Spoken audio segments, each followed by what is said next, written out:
Hello and welcome. This is Gray Hughes of Gray Hughes Investigates on YouTube. This channel evaluates all aspects of true crime. As you are aware, videos and live streams in this genre often discuss elements of crime that may be disturbing to some viewers. If necessary, take the precautions needed to avoid these feelings. Factual information related to cases is the key to fostering rational true crime discussions. Fortunately, you will find that here. Please hit the like button only once, share the video, and subscribe if you like my content. Thank you very much for watching.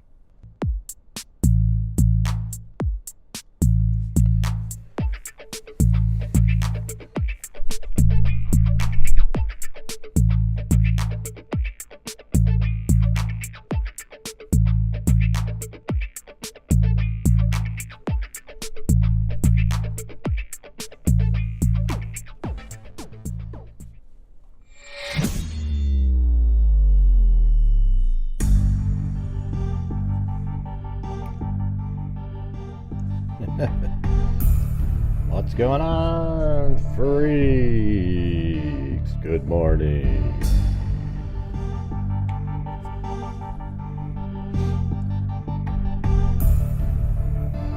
Well, this is early for me, I can tell you that.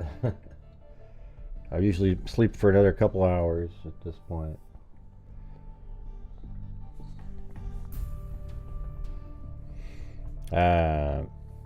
Yeah, so it looks like there's there's a countdown on the YouTube channel where it says 8 minutes and 23 seconds.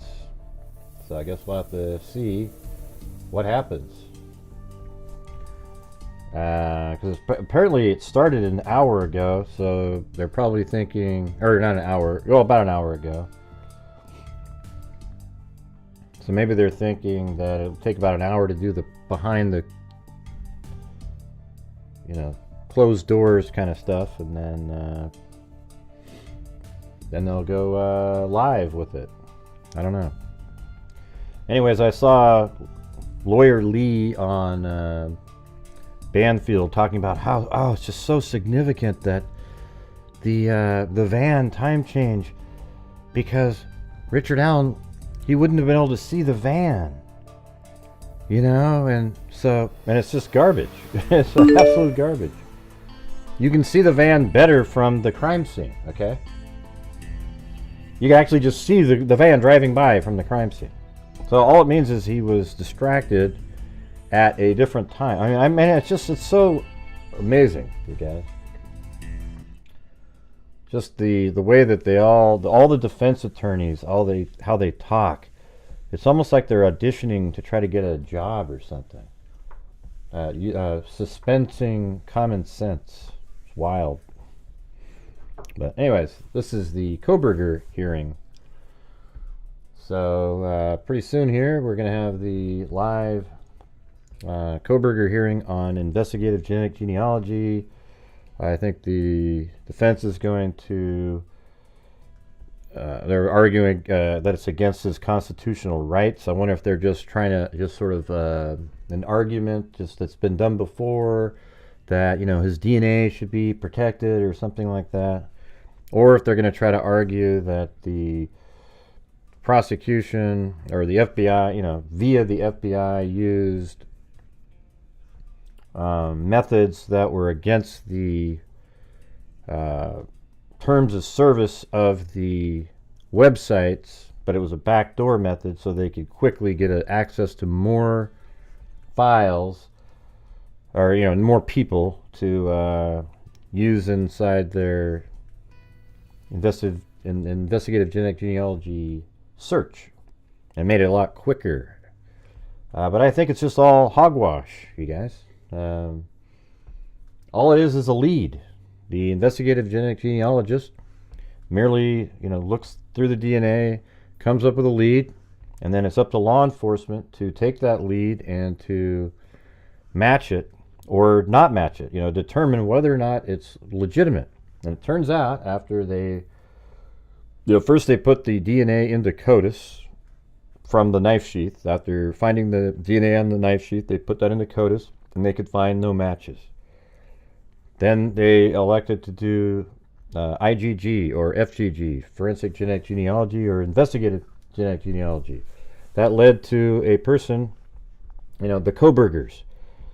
So then they went to the house and they knew it was one of two people, Kohberger or his sister. Okay, but Kohberger had a white Elantra that they were looking for. Plus, he also lived over in Pullman, Washington. So the sister was probably ruled out immediately. Then they went to the house and collected DNA out of the trash that they discarded from the Kohberger's residence. And it turns out the DNA was the biological father of the person they're looking for. So that was enough to get a warrant to then swab Bryan Kohberger's cheeks to get DNA. And then they compared that DNA sequence to the original sample taken from the knife sheath, and it was a 100% match. That's all you got to know. All right? So it was a lead. If a psychic gave a lead and it led to an arrest, how do you explain that one? I mean, it doesn't matter how the lead comes in at all. All right? It has no bearing on anything. And I hope the judge sees that. If he's that dumb and he wants to get rid of, oh God, then he's responsible for potentially allowing a quadruple, I keep thinking of Richard Allen, a quadruple college student killer back out on the streets. Okay? Although there's a hell of a lot more evidence that they have than just that. That's a big piece, though. That's what led to him. And it puts him at the crime scene along with his Elantra driving around. It would be amazing if at some point they show us that they actually have this license plate in the area. Like that's something that hasn't been revealed or something. But hey, guys, help me out with some cups of coffee this morning. Boy, it's it's early. It is early. There it is, right there. There it is.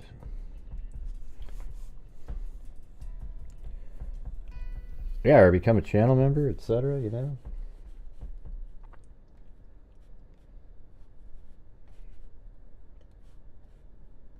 Let's see.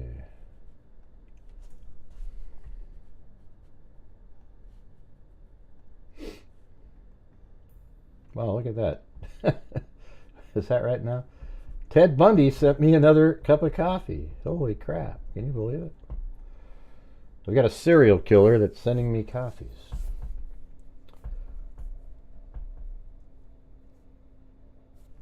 Oh, cool.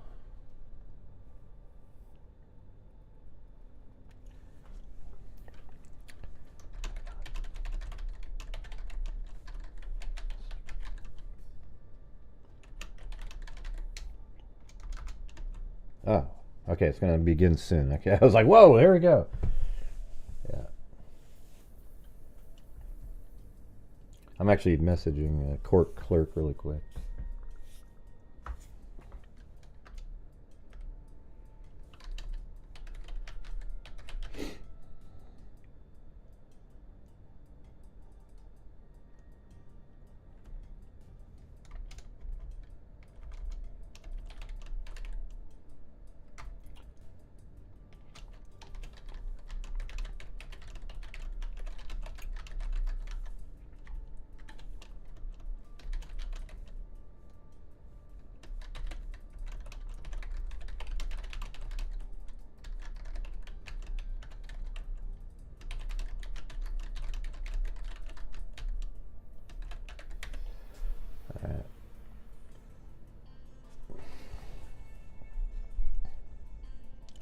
Two off at the house, lives next.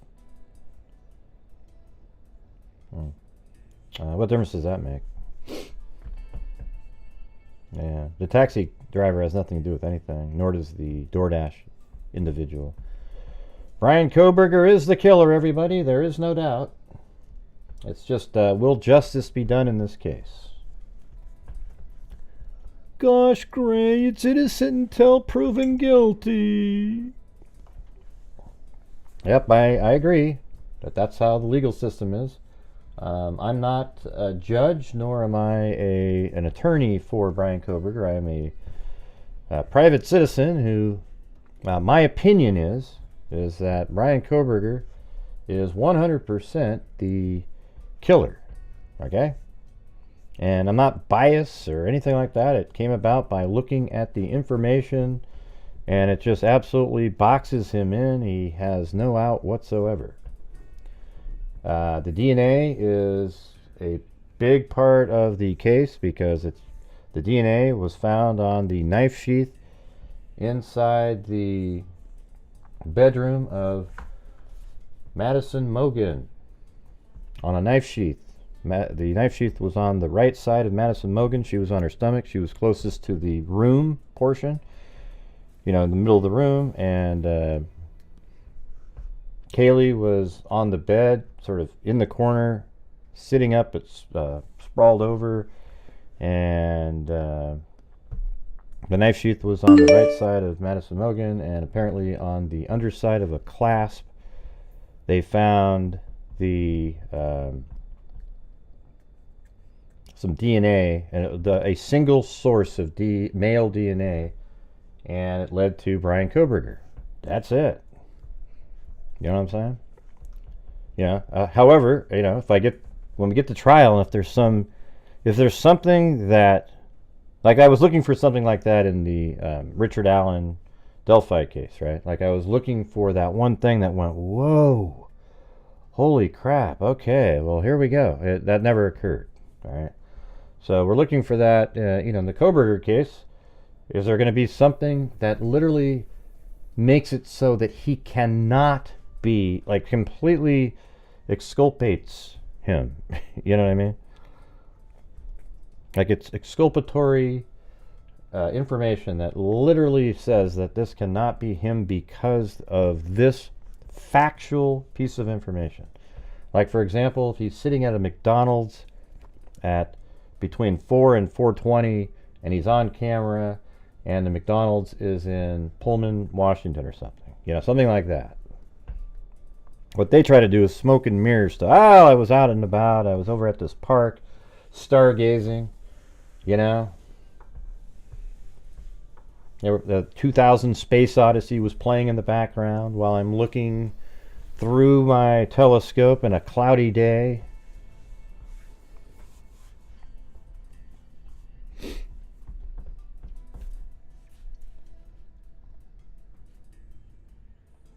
And then I got someone, it just says someone sent a coffee. There's no name. And then you guys can do that if you want, if you don't want to have your name out there. Yeah, I know. I know a lot of people think he may be innocent, and that's because they've been watching a clown and this guy from the UK who just sell garbage to people over and over and over again. But if you've been on this channel and you've gone through the probable cause document and all the other information, you'll realize that Bryan Kohberger is the killer and there's no out for him. It's just simple to go through it, and he's the guy. He's right there. And it's his white Elantra. And people go, well, it's not even a white Elantra. Well, it is a white Elantra because law enforcement determined. Okay, so I guess it just started now and this portion is closed. Okay, so they told me it started at 8 in the morning. So I could have started this, like, I don't know, I guess we got to be here. Who knows how long the closed portion is. Hey, thanks, Tracy Reed.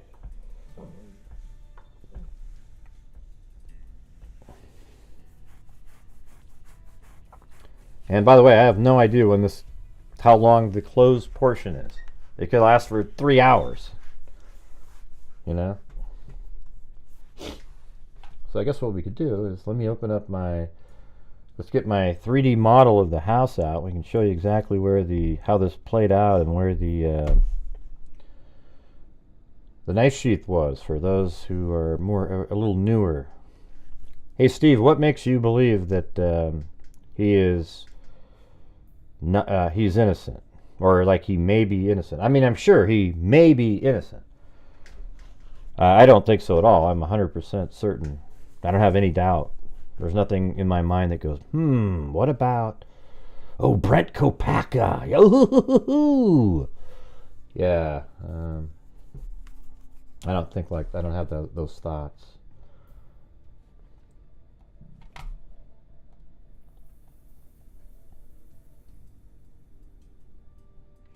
I mean, this is just a hearing, but I guess it's a 2-day hearing on the DNA. Okay, so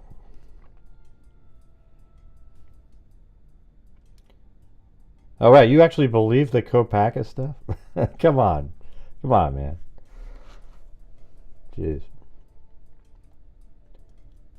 Yeah, I wouldn't. Just don't listen to any of that stuff. It's complete garbage. He's not a co-defendant. He has nothing to do with it.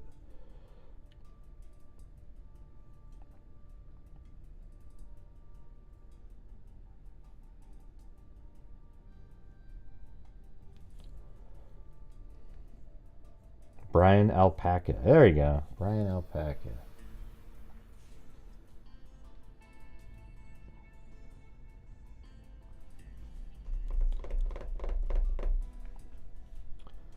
Yeah, and it's on the other screen. You know, we'll hear it, by the way, like if I'm doing something. Because it's literally playing right now. Let me just go like that. There you go. And then I can make that way smaller. It doesn't matter. I just put that there to let you know that I have the Buy Me a Coffee app.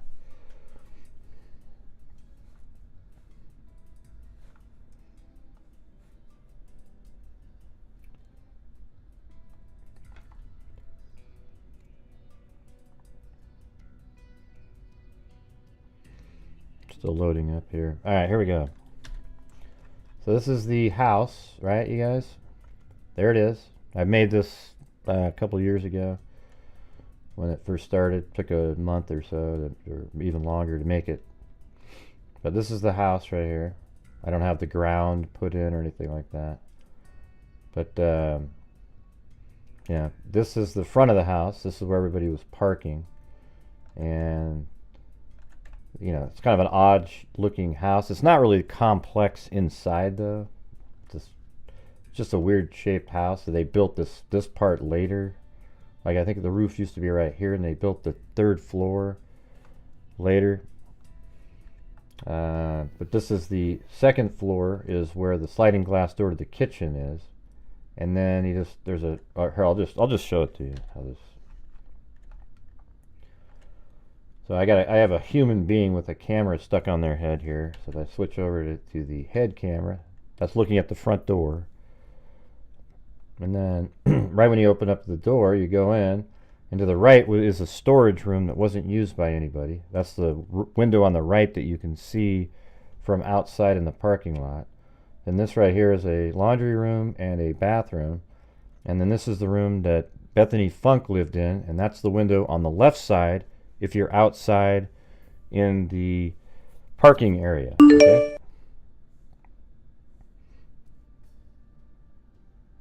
Hey, look at that. Ted Bundy sent another one. All right, then this is Bethany Funk's room, and that right there that's in the room. You can see it in some of the images out there. That's where the stairs go up, right there. All right, so that door right there, if you're following along, that's the door that went outside that I started with. That's the storage room. Those are the bathroom and the laundry room. And then this is Bethany Funk's room. So then we go up the stairs. This is the living room. There's a TV right in the corner there.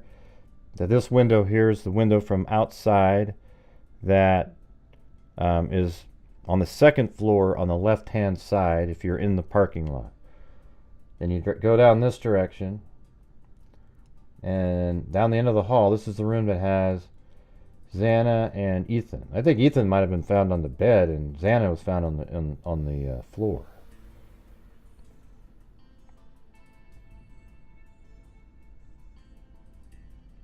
It's hard to say, really. I mean, the way they describe it, it makes it kind of difficult. But anyways, this is a bathroom on the left here. I didn't do any design work in the bathroom or anything. It has nothing to do with anything.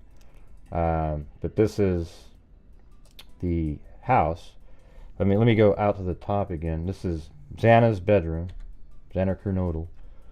And then what we're looking at right now is right here. That's the room, right inside that wall, and that's where that blood was coming outside in some of those images, was coming out right here. Right? It was coming out right there. And that's because it was seeping, I think, off of that bed. So what we were just looking at was, this is the storage room. This is Bethany Funk's room. This is Xana Kernodle's room. That's that living room window. All right? So back to the head camera. We're in Xana's room. There's that window on the left in the living room, right there that looks out.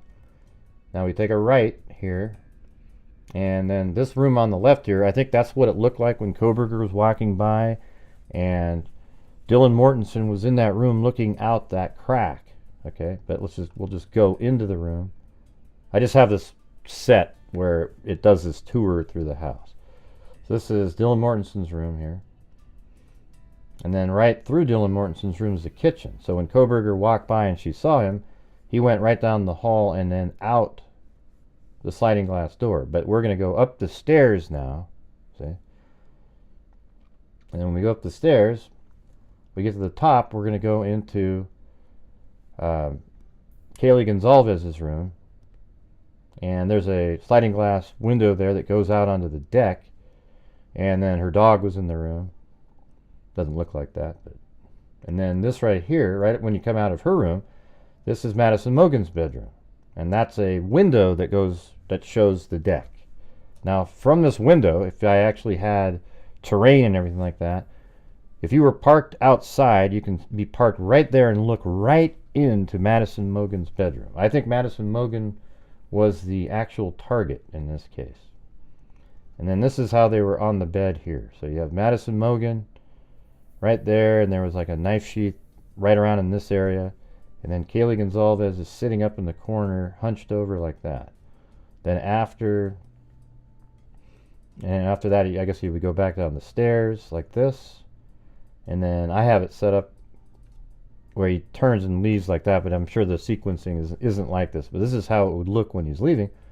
He just goes out the sliding glass door again, like that. So when you see all this, doesn't it make a hell of a lot more sense? Right?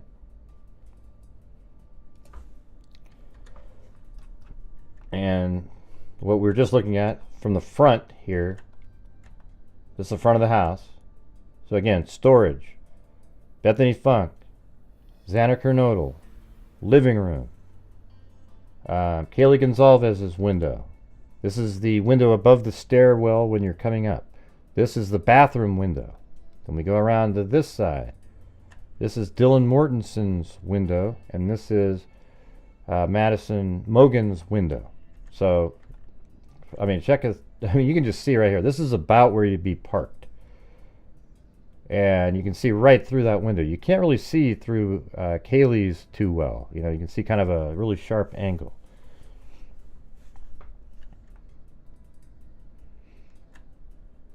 Does that help everybody a little bit? Or, I mean, I'm sure everybody knows it pretty well, but I think when you see it in a model like this, it's really, you know, you can see where the layout is. It's not really that complex in there, as people say.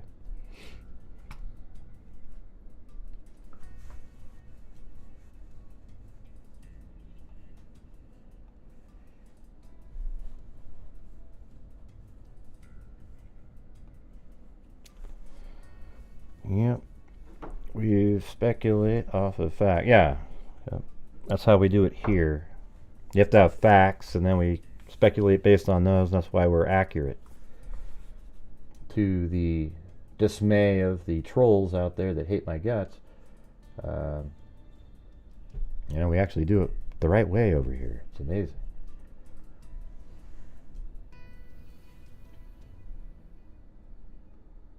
Hey, thanks.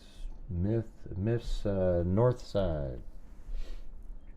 Thanks for bringing us this trial. It is probably the cause of the case of the century, and should be reported with dignity and respect for the victims.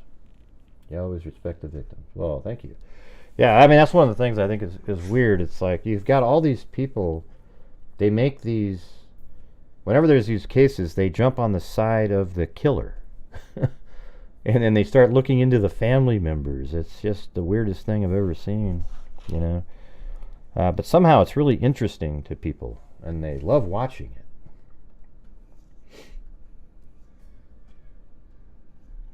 Didn't we have more people watching a minute ago? I guess when I started going over the 3D model, it wasn't interesting.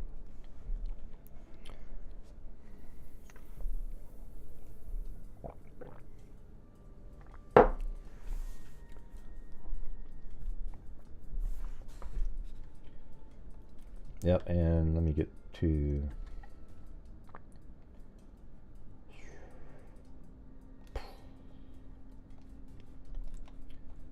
So look at all the stuff that I have on the screen from over the years on this case. I mean, it's crazy. So, here, let's just do this part right here so you get the recap here. So, the probable cause document has, I guess you could start over here.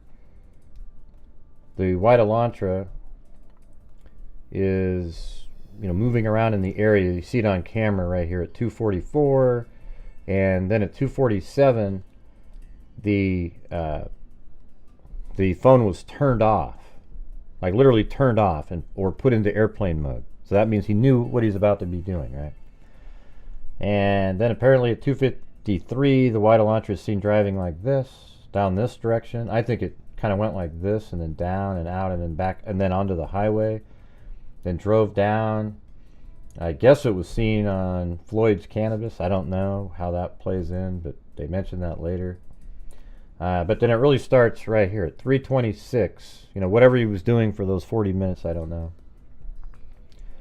And at 3:26, he's driving by, and I believe he's driving by right here because this house has a surveillance camera, and it's the same exact block number that they mentioned in the probable cause.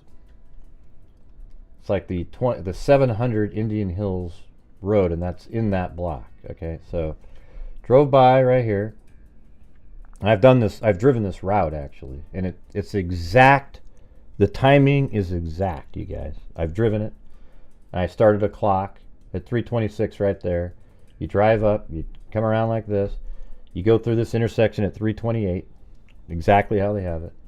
He drove by the A&W at 3:28.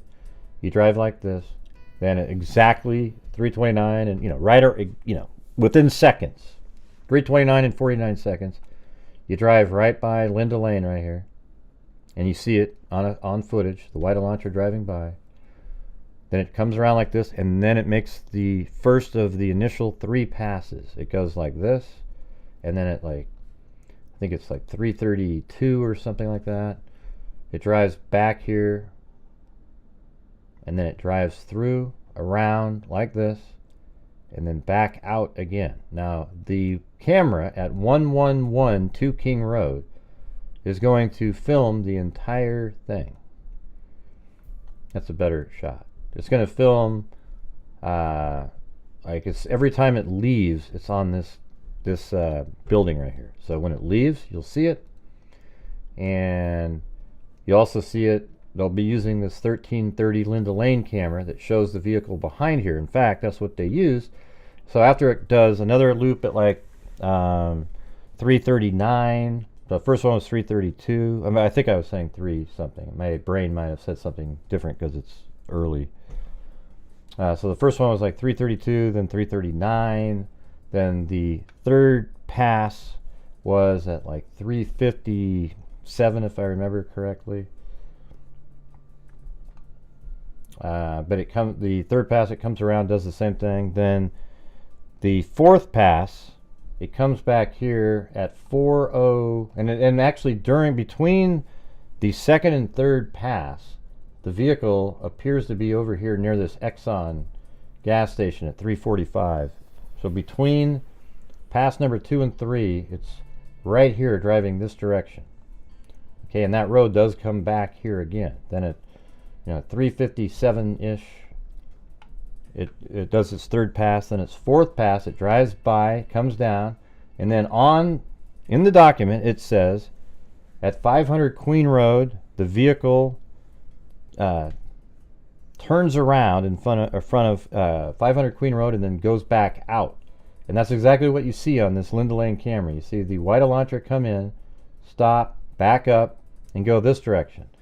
Then off of this camera, 1112 King Road, it'll show the white Elantra doing a 3-point turn and then coming back this direction, and then it drives back here, and then at about 4:07 this camera is picking it up, and it's going much quicker because now it sees that the lights are off in Madison's room, and it's been off for a while. Maybe then he's hustling, so then he zips around. Now maybe when he turned around over here and went back, he was observing, because there were lights on in Xana's room, and perhaps he had noticed the DoorDash driver or something like that, but I think the DoorDash driver was likely already gone by then, but it's hard to say. But anyways, at 4:07 and some odd seconds, it's driving by here, and then it parks here at 4:08. All right, so at 4:08, the white Elantra drives back here, and then it isn't seen leaving again until 4:20. So then what was it doing for those 12 minutes? All right, so the white Elantra is here, and for 12 minutes, it didn't leave. So amazingly, inside of that 12 minutes, a knife sheath was left on Madison Mogen's bedroom, the bed that actually had Bryan Kohberger's DNA on it, which then absolutely links the white Elantra again to Bryan Kohberger. And Bryan Kohberger, at a high rate of speed at 4:20, is leaving the area, drives down, comes out like this, all the way down, and then out onto, I think it was Conestoga, out onto the, I think it's, Palouse River Drive, and then comes this direction, and then boom. Now, we don't know. There's 15 minutes of missing time after he left the house, because at 4, I think it was 4, what was it? His phone pings near Blaine at 4:48, so about 28 minutes after he left the residence, his phone pings down here. So that's when he felt comfortable enough to turn his phone back on, and then it pinged off a tower by Blaine, Idaho, and then they have him going all the way back around like this, and then his phone is visually spotted again at 5:25 driving up, his vehicle was spotted at 5:25 driving up like this, and then the phone starts pinging again at 5:27 up around in this area. But you see it on camera driving up towards his residence up here. Yeah, and then earlier when it drove by this A&W at 3:28, it was missing its front license plate. And Pennsylvania doesn't require front license plates, and he wasn't switching his license plate to the to the Washington license plate for a couple weeks after that. I mean, he timed it all. Yeah, I think he was doing something like getting rid of the murder weapon and clothing during that 15 minutes of missing time. I do think that. Because it is amazing. I literally timed it myself. I drove out there, and I drove from the residence all the way down to where you're near, I think it's, was it Blaine again? Yeah, near Blaine, Idaho, and I was there 15 minutes before. So that means he either took a longer route, which is definitely possible. See this route over here? Like, let's say he drove like this, and he didn't go down this direction. He went this way. Although I don't know if I think it does work though, that his phone, so if he comes out, does this route right here, and then comes out all the way down, I guess right in this time frame, it's possible that it would have been 4:48, and that's still near Blaine. I guess they would know what side of it, and they think it's on this side because that's the route that they had in the probable cause document. So I don't know. I think there's just missing time that he went somewhere out here.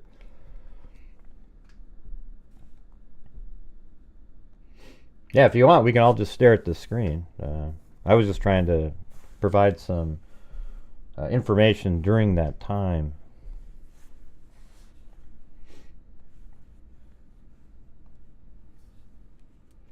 Thanks, Penny Robinson and Ocean City Gold.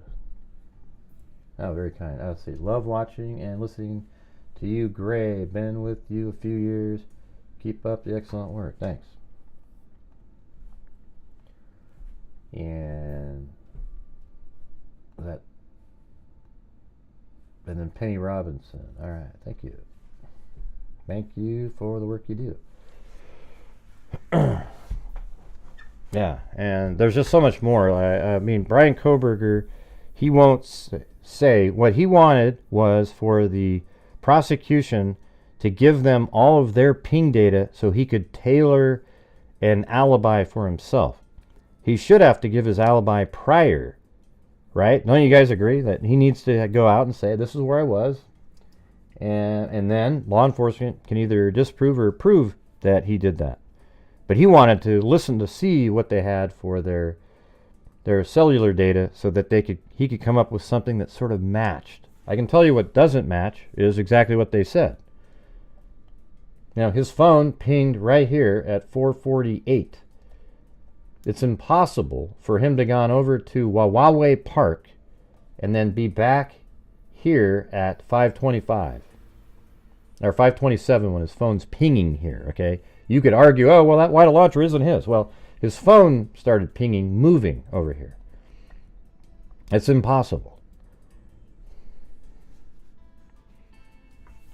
Now it's in August, the trial, August 11th. This is a crucial hearing, though. I mean, if they throw out the DNA, man, that's, I mean, there's still a lot of other evidence, but.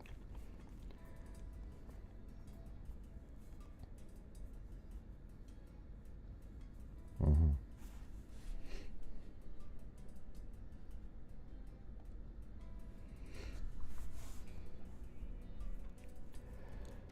Tracy Reed, no one was following. Allowed in. Yeah. That first portion was closed because I think they're talking about names. And he said if he deems that that didn't need to be private, he'll give a transcript later. So I don't know if that will make it out onto their document portal that they have or what. But or it's not really a portal. It's on this website right here where, I mean, Kohberger has so many documents. It's just almost unreal. He goes on and on. He just keeps scrolling and scrolling.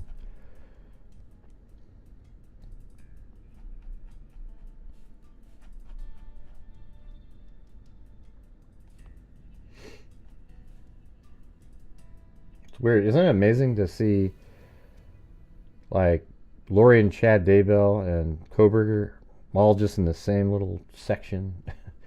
I mean, my God, two huge cases.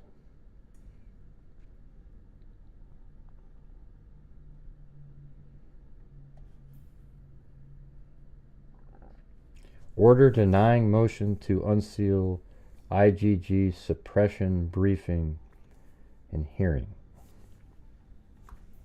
Yeah.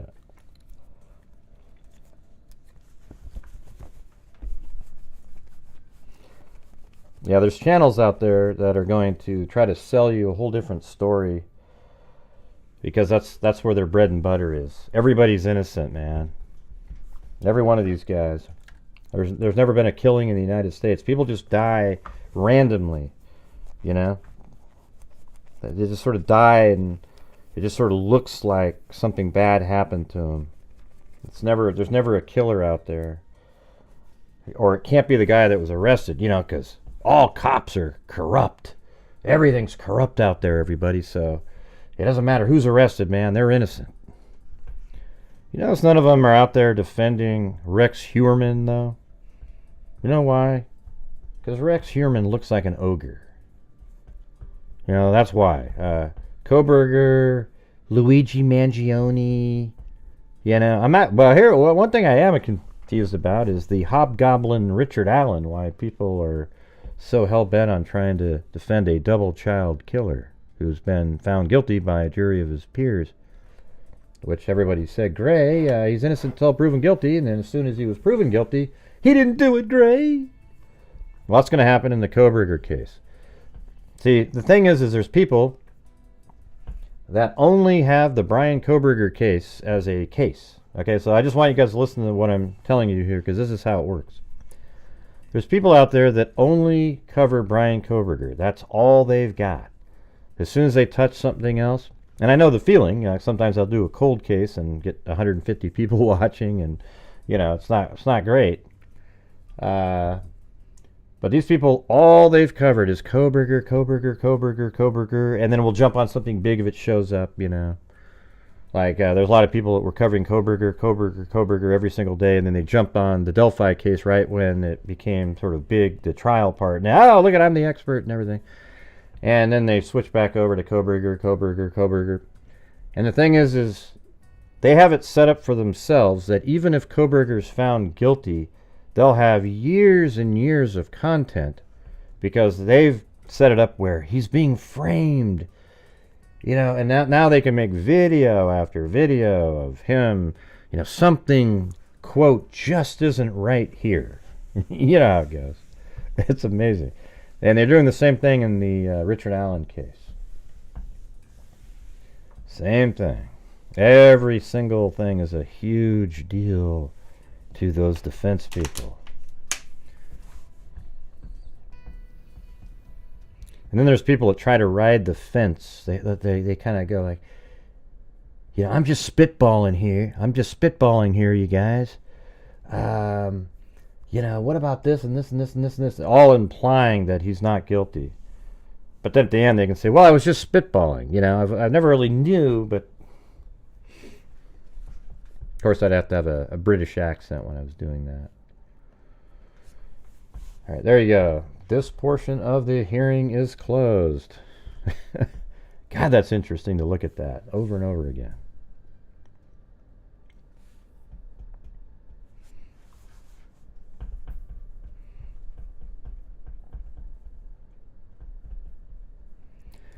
Yeah, and so I get a lot of hate out there. So people watching, I get a lot of hate.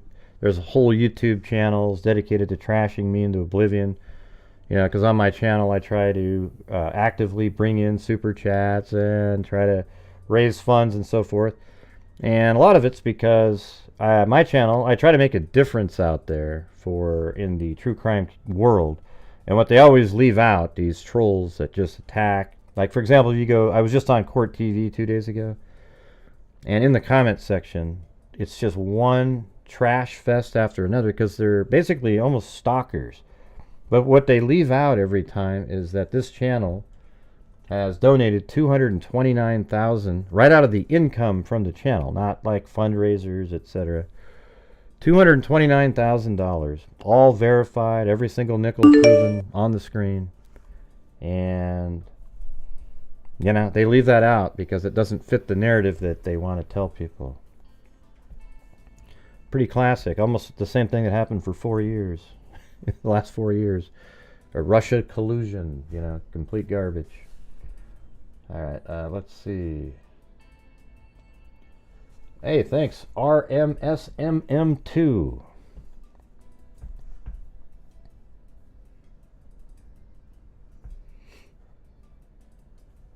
I do. I mean, it took me, I would say, hundreds of hours to make that 3D model right there. Are they able to admit his cell phone pings into evidence at trial? Sure. Why not? Oh, from leading up to it? I think they can. Yeah. Because it shows that he'd been there before. It was in the probable cause, so I would think so.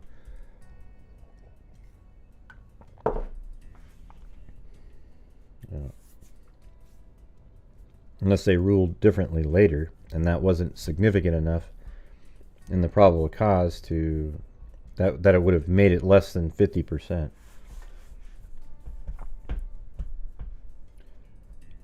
So I think what they're doing right now is these are like Frank's hearings. Basically, what they're saying is we want to eliminate the DNA. and that the DNA was gathered in a way that shouldn't have been acceptable, and we want to get rid of all of the fruit that was bore from the DNA collection. I mean, that's insane. I mean, that's like everything. I think it would almost make the case undoable, because I guess you would say after the DNA was found, that's when they were able to get more warrants and more information. I'd like to know what information did they get before. See, I don't know. It's weird how that would work. So they get the DNA, but let's say before they even compared the DNA sample to the sheath DNA, did they already have a bunch of stuff that they looked up? But then what difference would that make if you're deeming that everything that came from the DNA source, like you actually, the searching for the lead, like if you somehow deem the lead to be illegal or you know, something that shouldn't have been done, then that means every single thing that came from that can't be used. That's it. That would be ridiculous. Well, they have a lot of other information, but yeah, I think they would. It would, if you throw out everything that all the fruit that was bore from the DNA, that lead, then you're kind of screwed.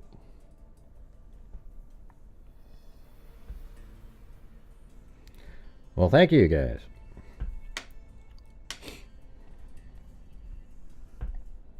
And thanks, Joanne Murdoch, for that nice comment. Yeah, I mean, the thing is, it doesn't happen without you guys. The people supporting the channel. You know, I get a lot of, you know, there's ad revenue on videos that I make, not the live streams, but the videos. I make some ad revenue. So all that is part of what we do here. We've given, these guys like Texas EquiSearch, we've given them over 20, I think probably like 24,000 or something so far. And we've given RAIN, which is Violence Against Women, over 20,000. We've given NCMEC, the National Center for Missing and Exploited Children, over 20,000. We've put $100,000 into a DNA fund for identifying Jane and John Does using IGG right here. So we're on this channel. If you've been on this channel for a while, you're pretty well versed at DNA, like how it works. I mean, especially not like the technical part of it, but like how the process of investigative genetic genealogy works. And we've also given money to wounded warriors. We've given money to, we just gave some to the firefight down in California and Los Angeles. The Black and Missing we've given to Indigenous people missing person. Yeah, just a lot of different stuff. Up to coming up. Oh, and one of the biggest things is we have a scholarship fund. We have, last year, we gave $6,000 out and two $3,000 scholarships to students in the criminal justice world. And this year, we've already chosen the winners for $6,000, but we gave three $2,000 scholarships out. So I don't know if there's another, you know, like we make a big difference over here, and there's people that are trying to squash our ability to do that. And I think that sucks. Because I don't like that the way, like, I mean, there are nights where I do get frustrated where it's like, man, I've been doing this show and, you know, we're not getting the support, and it's like, you know, and I don't know how to, sometimes I can't control the way I feel. I just feel a certain way, so.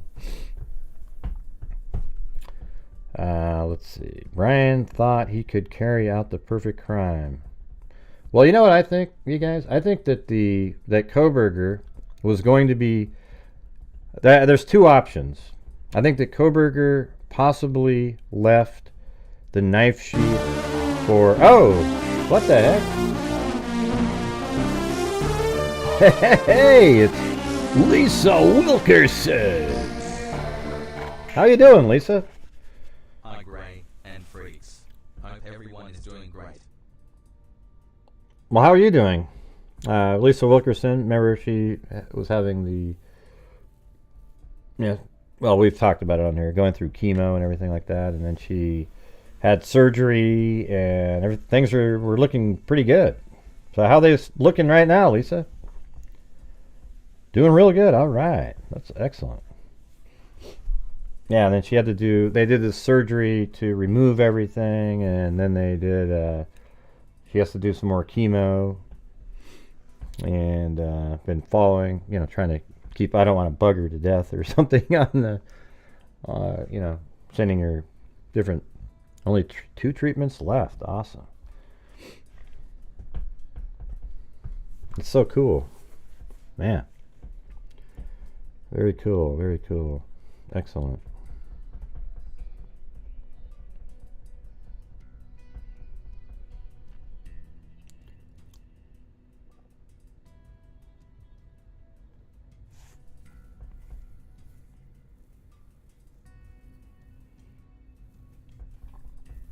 Look at all that. Look at that.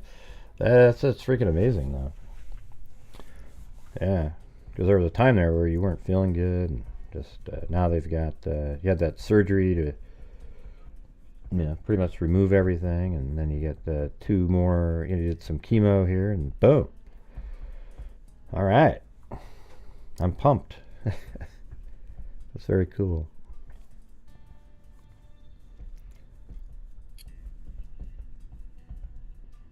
But you also, I appreciate the super chat, but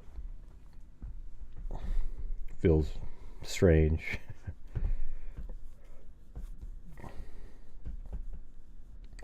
What was I just talking about a minute ago? I don't even remember now. Oh yeah, 2 things. The knife sheath. Like, I think the knife sheath could be a calling card that he was going to leave.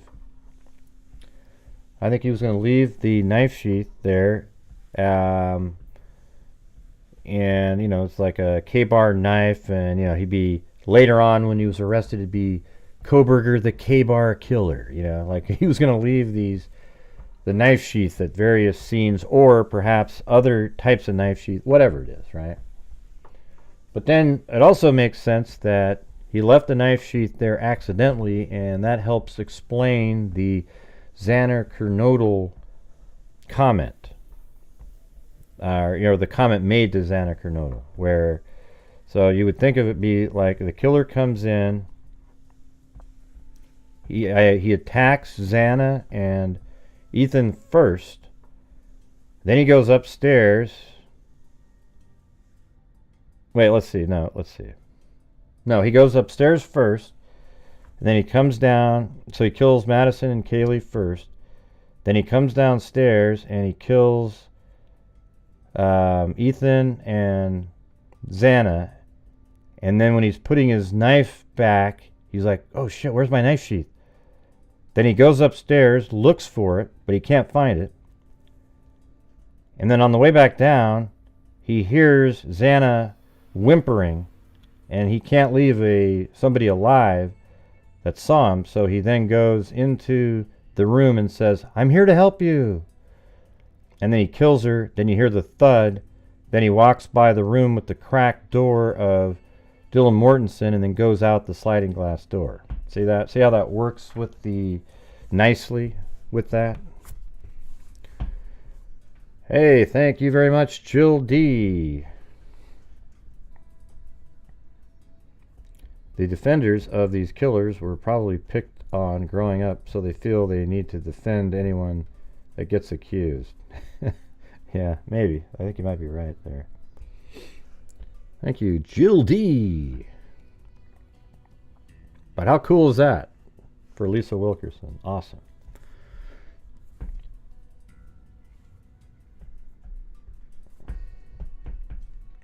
I'm telling you guys, this is where you want to be when we're covering this case. This is where you'll get the sort of rational thought through. I actually know the case, I can think about it and think through it. I'm not just repeating or reporting like bullet points or something. Like, hey, here we go, everybody. This is what it says here. I actually synthesize it in my brain. Like I know what it means.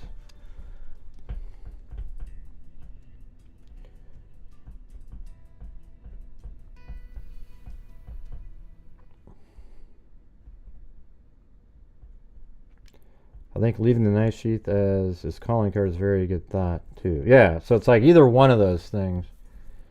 Because here's the thing. The knife sheath was... See, I guess we don't know if it was covered with mixed blood, but what it says was a single source of DNA was found on the underside of the snap on the knife sheath. So does that mean that there was other mixed DNA on there and that was the only single source? Or is it that it was completely wiped clean, that Kohberger didn't realize that he missed a spot underneath there? And if that's true, then why was he cleaning the knife sheath if he intended to take it with him? And the answer is, well, that's a good point. It's almost as if he wanted to leave it there, but missed that little spot and didn't realize it.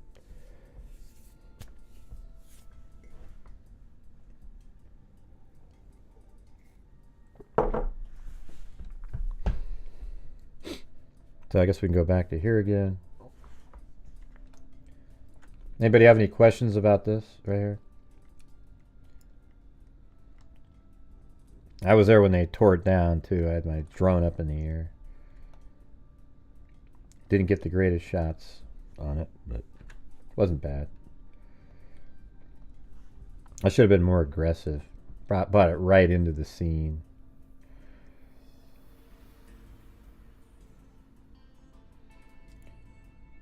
There we go. Go through the front door. Bethany Funk's room. Up the stairs. Living room. Xana Kernodle's room right here. Xana and Ethan are on the ground in there. Or one maybe on the bed. Then back out. Then there's this little step down right here. Then there is Dylan Mortenson's room. And then outside of Dylan Mortenson's room you can see the kitchen. And the stairs though go right up here. So imagine where Dylan Mortenson is in the worst place. I mean, it's just horrendous. Because it's right below Madison's room right here. Right down below is where Dylan Mortenson was staying. And if you just go back, I guess we can go all the way down this way again. So look, I mean, she's right there on the right. And she's really close to Xana's room. So she could hear a lot of stuff going on. Probably was just scared out of her mind. And then Kohberger leaves out the sliding glass door. And I have it set up where, I can actually go over here and, let's see, turn off the roof there, for example. See, that's what it looks like. Kind of simple, really. The stairs coming up. This is Kaylee's room, and Madison and Kaylee were both found in Madison's room. So I didn't do anything in the bathroom here because I'm not using it for anything. But there's the stairs right there. Then right here is, after you come up those stairs, right there, there's the living room. And then there's a little step down right there that goes to the kitchen to the right and Dylan Mortenson's room to the left. So you come up and then there's the hallway that goes into Xana's room right there.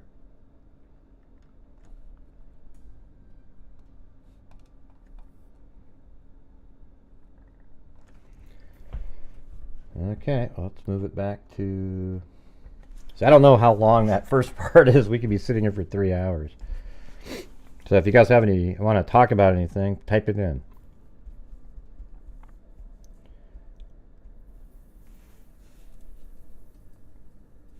And thank you up there to Jill D. Jill D and Lisa Wilkerson. And thanks Vicky White for the coffee.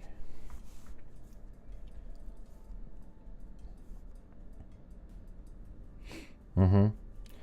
Yeah, so we're gonna have this going on. I'm gonna try to work on something before trial that might make that model even better, but not the model itself, but like the visualization of it. So we'll see. I have a while to build it, but try to get something working. But I think if you're over here, at least you get to have the visual and be able to picture how things work. I've actually driven out there as well. Let me see if I can quickly, while we're waiting, I mean, I have a bunch of... have it in this one.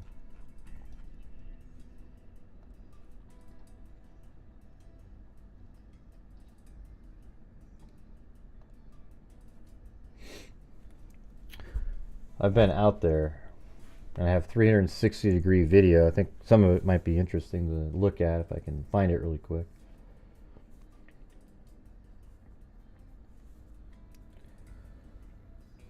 The house was known to have people in and out all hours. Yeah, well, people are making a big deal about these other DNA samples that weren't, like, they didn't test who those were. Well, because there's people all the time. What they checked was an item that of significance that had DNA on it. You don't just sit there and test all the DNA that's all over the place. There must be 100 people's touch DNA in that house, and then you wouldn't. There's no way to, show that they were not supposed to be there, etc.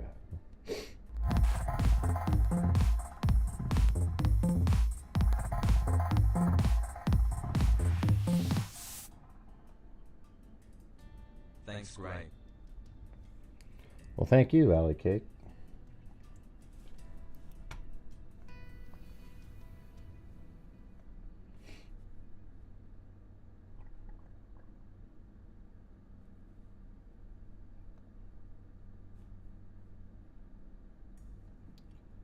Okay.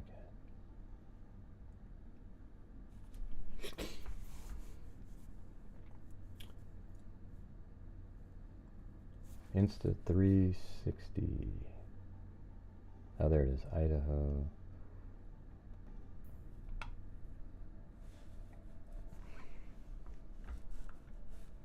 I found it.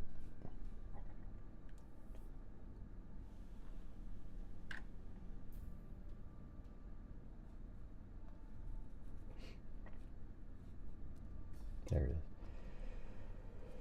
is. Hard to believe nobody screamed. I don't know. Women don't always scream. That's for the movies, okay? I think it's kind of funny how everybody thinks that all the time. And to me, it's not really that weird at all. These guys every one of them was intoxicated. They drank, they was tired, late at night. Xana was probably the one that was most awake. But, some people they're in shock. They're like, what are you doing? And they're fighting. People don't always scream.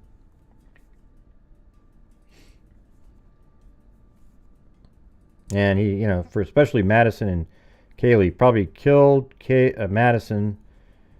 I think it was weird because he went into Madison's room and didn't realize that Kaylee would be in there. I think Kaylee might still be alive. I guess if her boyfriend had come over and stayed in her room, they might still be alive because I think he was there specifically to kill Madison Mogen. You could also look at it that he went there to kill everybody and then he left because he sort of like panicked because there was some noise going on, dog barking, whimpering, etc. So he got the hell out of there. But I think Madison Mogen was his main target. Like he was parked, looking, waiting, watching. She's sort of like the classic, person in incel like Kohberger would be angry at. The Barbie doll.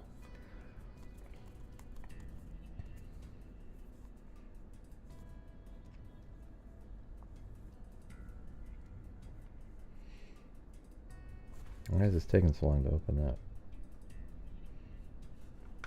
Come on, Insta 360.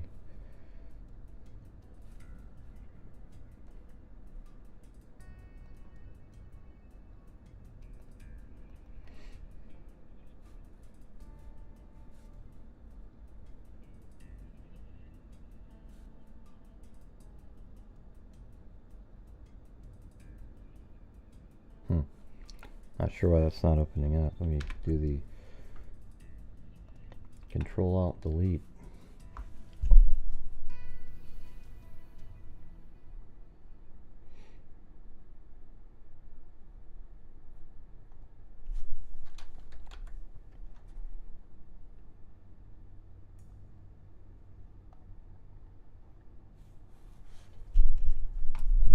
Let's see, what happens if I just click on one of these guys? See if it works this time. Launching main window. Oh, there we go. And don't worry, we can hear it over here. Yep, got the volume up and everything. So if something starts showing up, and we'll be able to hear it. Oh, it wants me to do an update, huh? Let's remind me later.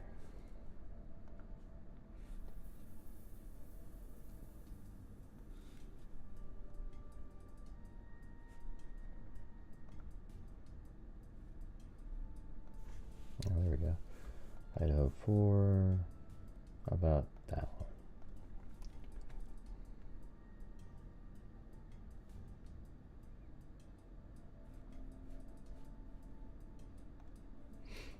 Alright. See, I don't know if you guys can see this or not, but see that right there? I mean, if you were parked right there, you can see right into Madison's room, especially if you're back a little bit.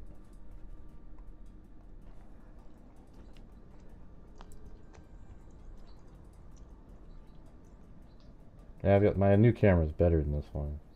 A little bit shaky here. But see, there's the house right there. That's the living room wall right there. This is 500 Queen Road.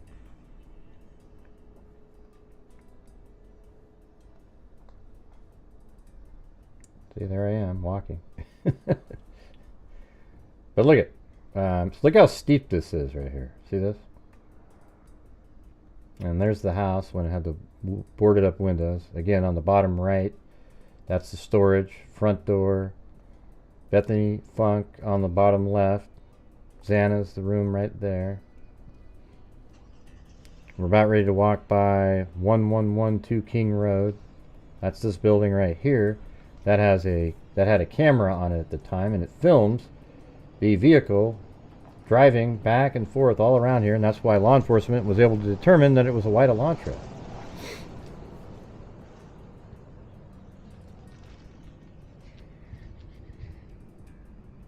This must be the other camera.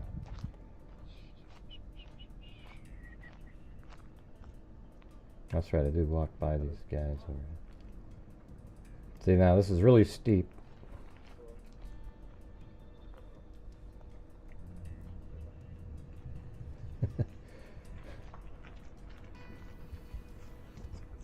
I think I went back this way again.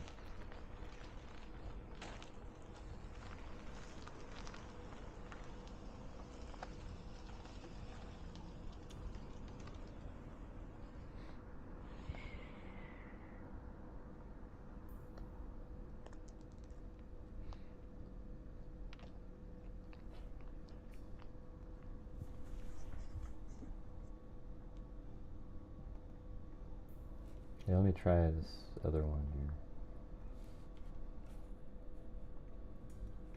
This might be better. This is in December.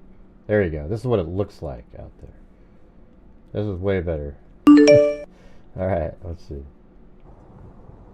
Yeah, see how stable this 360 is? This is my newer camera. Now I have a different one, a newer one even. But look at that. You can see right into there. So imagine if you were parked right there, how you could see right into Madison's room. A lot different this time of year. That you can see right through the trees and branches, everything. And this is what it would look like because it was November. All the leaves were gone. November, what was it? November 20, November, what was it? November 13th? Something like that.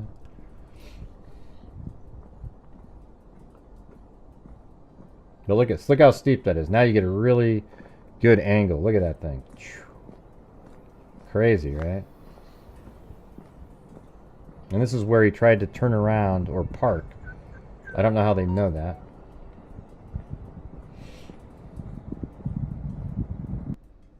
I'll just keep moving it here.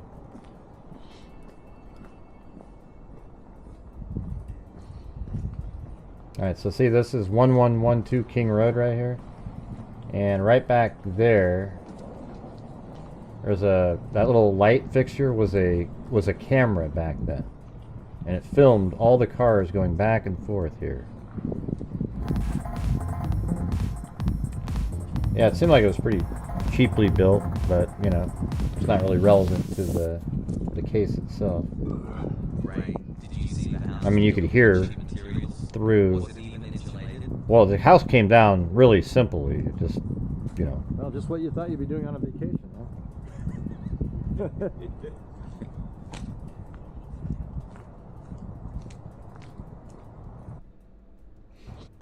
Yeah. Here, let me just move it around. So I actually walk up the Walenta Drive over here. And so this is interesting. That's the Sigma Chi is right over there. And well, I guess we can go back. See, that's Sigma Chi. That's where Ethan Chapin was. It's just right there. That's where Ethan Chapin and Xana Kernodle were at a party, and then came home. I think it was around 1:30 or so. But look how close everything is.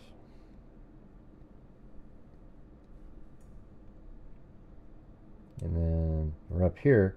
Now look from up here when you're driving by, like when there's one shot by one of the news people on the 14th where a white vehicle looking like an Elantra drives by, and look, you can see the activity over at the house just driving. See the house back there? See? Well, driving up here during that time of year, you could definitely see it. This is when they tore it down, just like a day later after this. And I almost like put myself over here, but we actually were able to go down into this area down there. But yeah, I think we go back.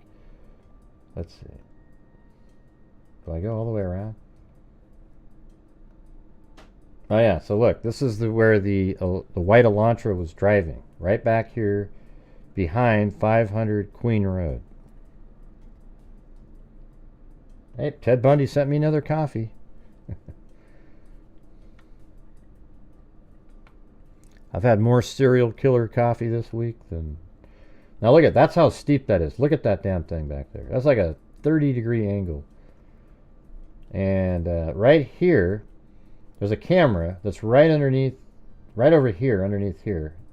And it films the white Elantra come here, turn around, and go back down that way. But the other loops, it goes just like I'm walking here. It goes just like this. Up this steep hill, you hear the engine going, and it goes up, and goes right through this little narrow chute here, which only really fits one car. Looks like somebody got a little too close one time. You come up here, and now you're way higher than it is on the other side of the building. But the Elantra would come around,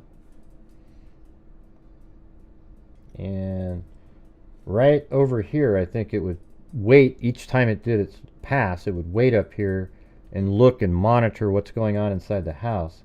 And then that final time, the one at 3:57, I think he could already see the lights were off a little bit.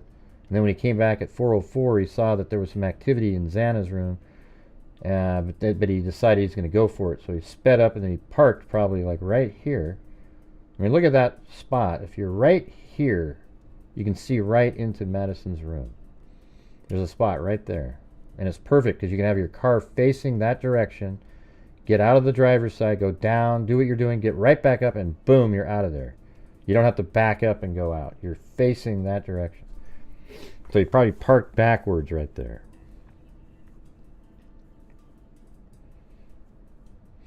Well, I think he's like an incel type weather captain. He probably just hated that they had these great lives and, you know, seemed to be having a lot of fun. He was miserable because nobody liked him. He didn't realize that telling somebody that you have nice birthing hips or that your eyes look like a lizard. You have nice birthing hips. Okay.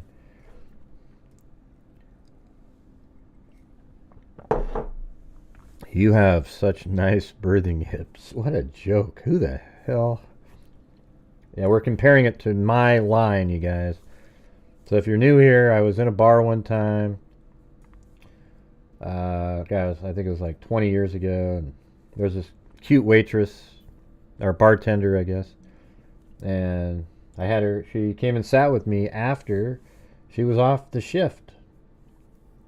And she had really pretty eyes. They looked like they were exotic looking. And that's what my thought was in my head. But the words that I uttered were, man, your eyes look like a lizard. You know, and it didn't work out for me after that. I don't know why. That sucks. I think that's bullshit. Anyways, that's pretty funny. Come on, tell me you wouldn't have laughed. All right, you guys. Like if I was you and I was there, wouldn't you? Yeah, been like, oh, okay, what do you mean lizard eye? Well, they're really exotic. They look like. That's why we have the lizard eye emoji. If you're a channel member, you get to. Whenever I say something that's awkward or something, you throw that out there. Yeah. All right. Anything going on over here? Nope.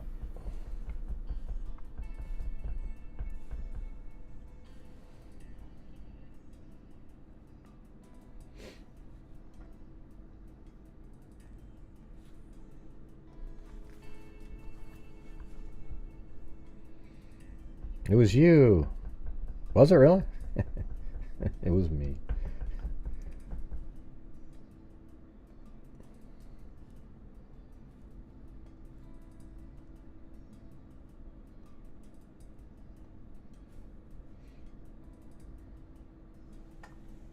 Oh, it's the same one, maybe?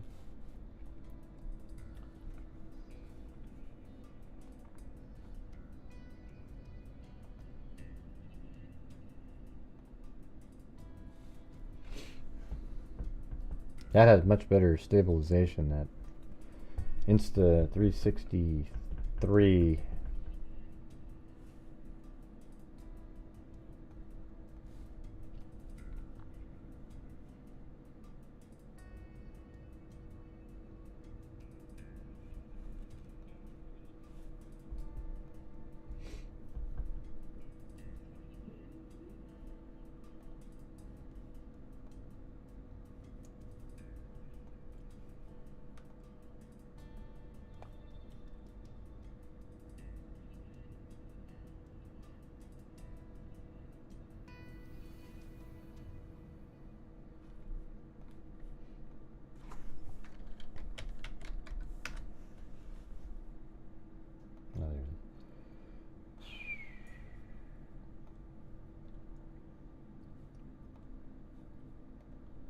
Open with BLC.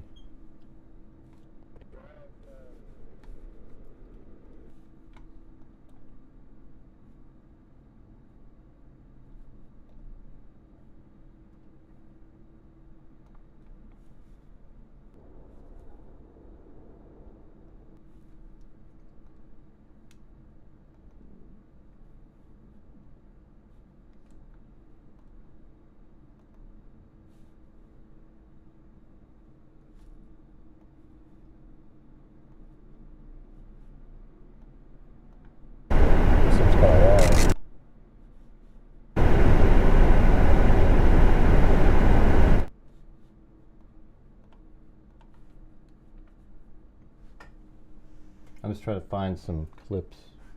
when I was out there driving around. Let's see. Oh yeah, this should be on. Oh yeah, it's right outside on the main road there.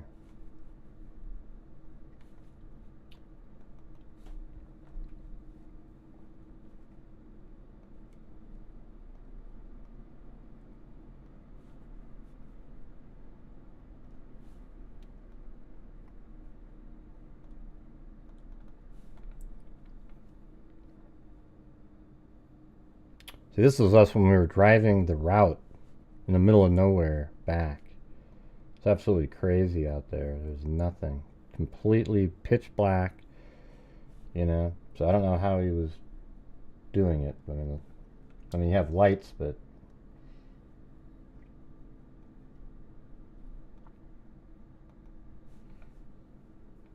I'm trying to find when I was driving around behind 500.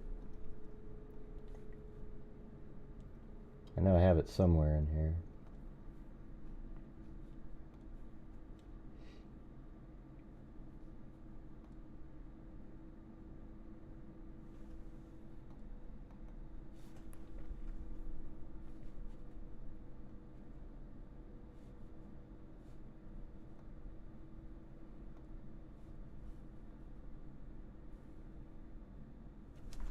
Let's see. I think this is after you're on Indian Hills Drive. I'm pretty sure this is that portion where you're coming back down. Let me see. We might be going past the A&W here in a minute.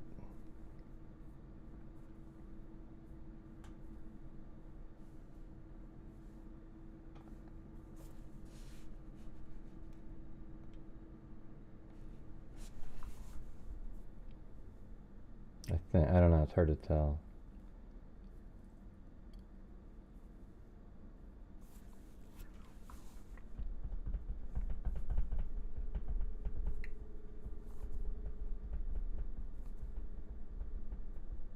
This is what it looked like. This is what it looks like out there, though.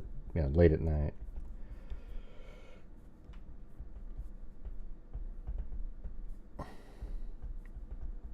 I don't know if this is that route.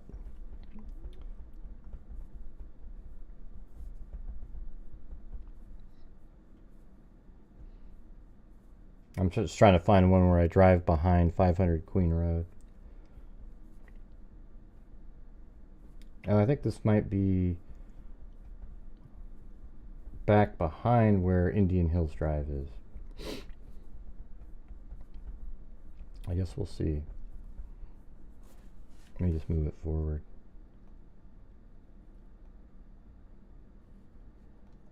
Or is this one? Oh, this is when we're leaving town. We're out in the middle of nowhere.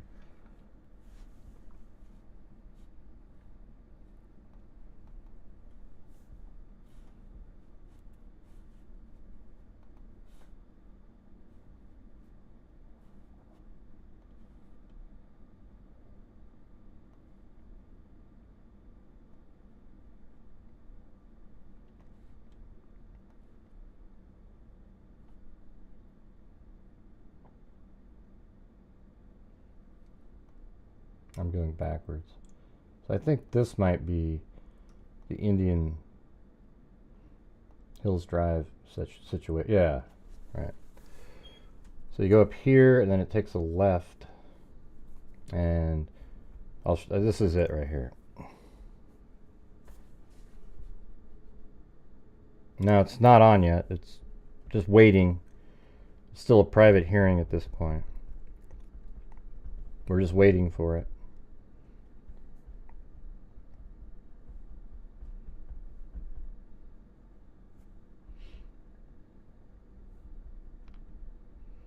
And then it turns left up here.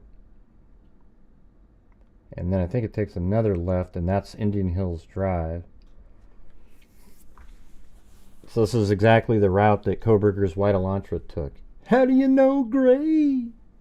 Well, it was missing a front license plate. A lot of cars are missing a front license plate, Gray. Here we go. Well, Kohberger said he was driving around late at night. How many white Elantras were driving around at 3:30 in the morning? Answer that. So right now we're driving past the house that had the camera on it. And I guess if we're looking at the map here, we just did, wrong place. We just went like this. We came up like that, took the left and then left. Now we're driving like this, going to curve around, and then we'll come to this intersection here and take a left. Okay, so after a while we'll get to an actual intersection. We're now driving around just randomly. Well, not randomly, we're going on the route that he would have taken. And in a moment here, you'll see us at an intersection where we will take a left. All right, so I'm just showing you where we're at in the, and that, I don't believe, this could be it right here. Let's see. Yeah, and then take it on the left. Let's make sure it turned left there. So here's that intersection again, rewound it.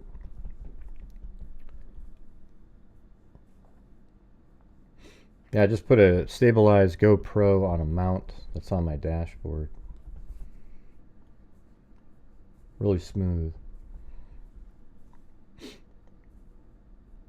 And then the next thing we're going to see is it's going to drive this direction straight for a while and then start turning and then turn left onto Taylor Avenue.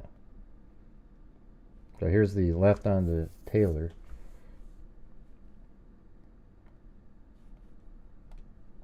Oh wait, that's not what I was looking at. It's right here. It's going to be in a moment here. It went like that and turned left, and it's going to go through the intersection with the A and W. So that'll be next. I don't know what happened to the map there. It got out of place. But yeah, it's going to go straight, and then it's going to stop, and then there's an intersection, and that's when it passes the A and W where it was filmed at 3:28. And see, there's A and W across that street there. Now at 3:30 in the morning, I'm driving this at like 8 at night or something. At 3:30 in the morning, there won't be any traffic, but you have to wait here. It's like you just have to look both ways, and then when there's no traffic, you drive. There's no light. There's nothing that lets you through.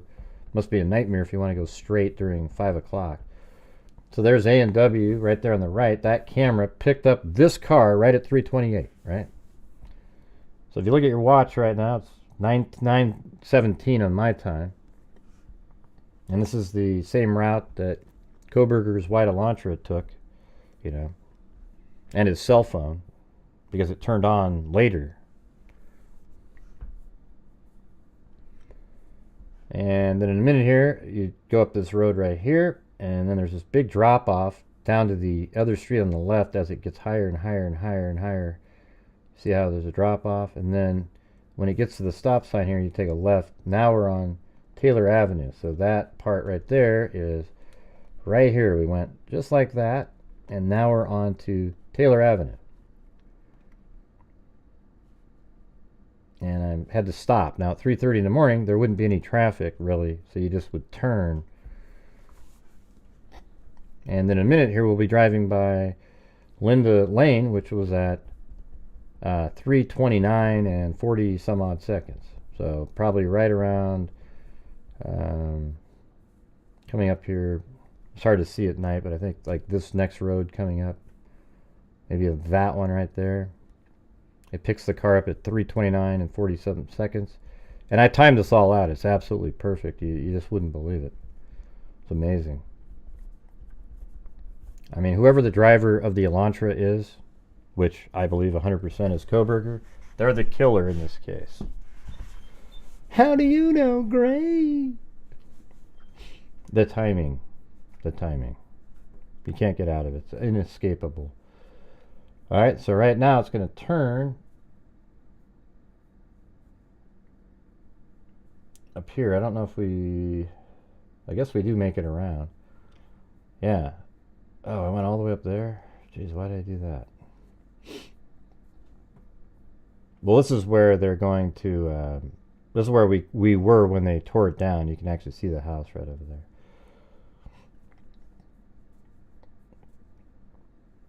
I have tons of footage. I just got to go find it all. Well, here's a good one right here. I think they might have had it blocked, actually, when we were there. There's the Sigma Chi.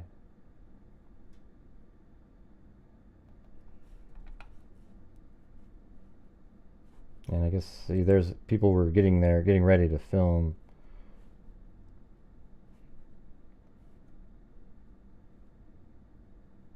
Yes, this is the route that I thought he would leave, but I think it's the reverse of this. He went back around the other direction. He came in from this direction.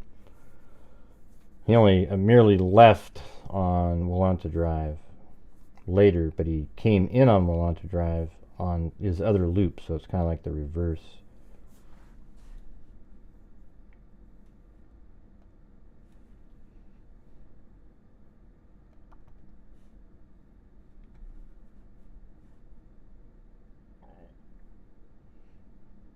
That was just before they tore it down the next day. So I got some of the last footage of it.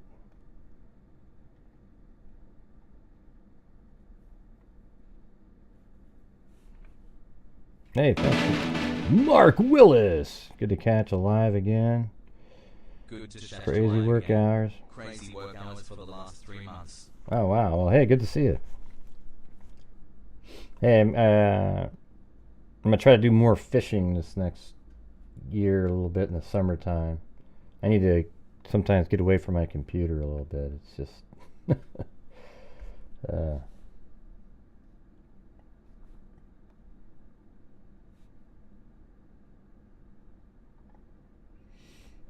that's right, it's the 27th. This is the day before. Let's just see. I'm trying to find footage where I go back behind it. I know that I have some where I'm actually doing the same. There, this might be.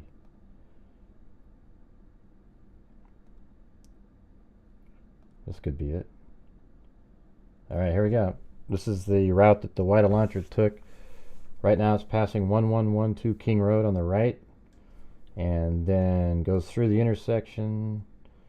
I'm stopping there to look at it, but in a minute here it'll go back behind 500 Queen Road. This is exactly what Kohberger was seeing in his eyes when he was going back behind 500 Queen Road right here. This is what it looks like at night, driving around. You come around this corner right here.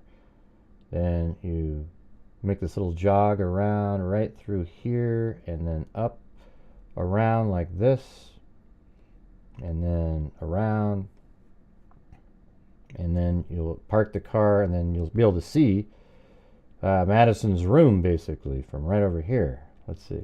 So if you, I'm coming around. Let's see if I do it. I don't remember how I went on here. Yeah, I mean, look at this. You're right there.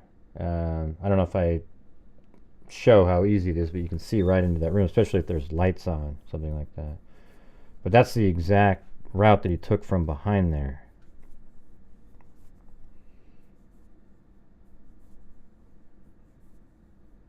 Glad I was able to find one at least. And then I leave again.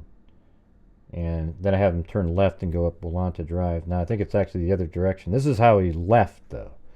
When he finally left, he went this way. But I think he would turn right after exiting Queen Road.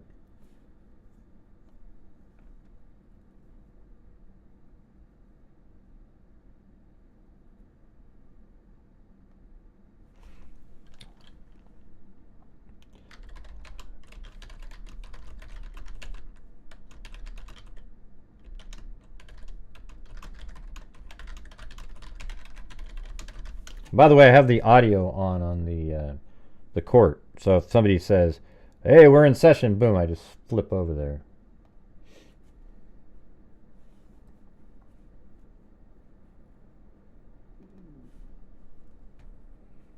Now here's another. Might be another loop. I don't know. Okay, there's Sigma Chi. Okay, yeah. So we're doing it again here. Maybe this time I don't stop. Let's see. So this is what I think he would be doing, right? Yeah, this is exactly it. Boom. I mean, isn't it kind of creepy just looking at that? But this is what he chose to do out here. Because each time it's picked up on a camera underneath that building in front of us right there. And he goes around, And it's the white Elantra. Of course, they won't tell you that it's a white Elantra on the conspiracy channels because it doesn't fit their story. All right. So he comes around right here and then parks. And I think he parked perpendicular, or I mean parallel to the side, like right over here. But look at this spot, generally in here. But if you go just to the right there, you can see right into Madison Mogen's bedroom. You can never really see great into Kaylee's room, though. That's for sure.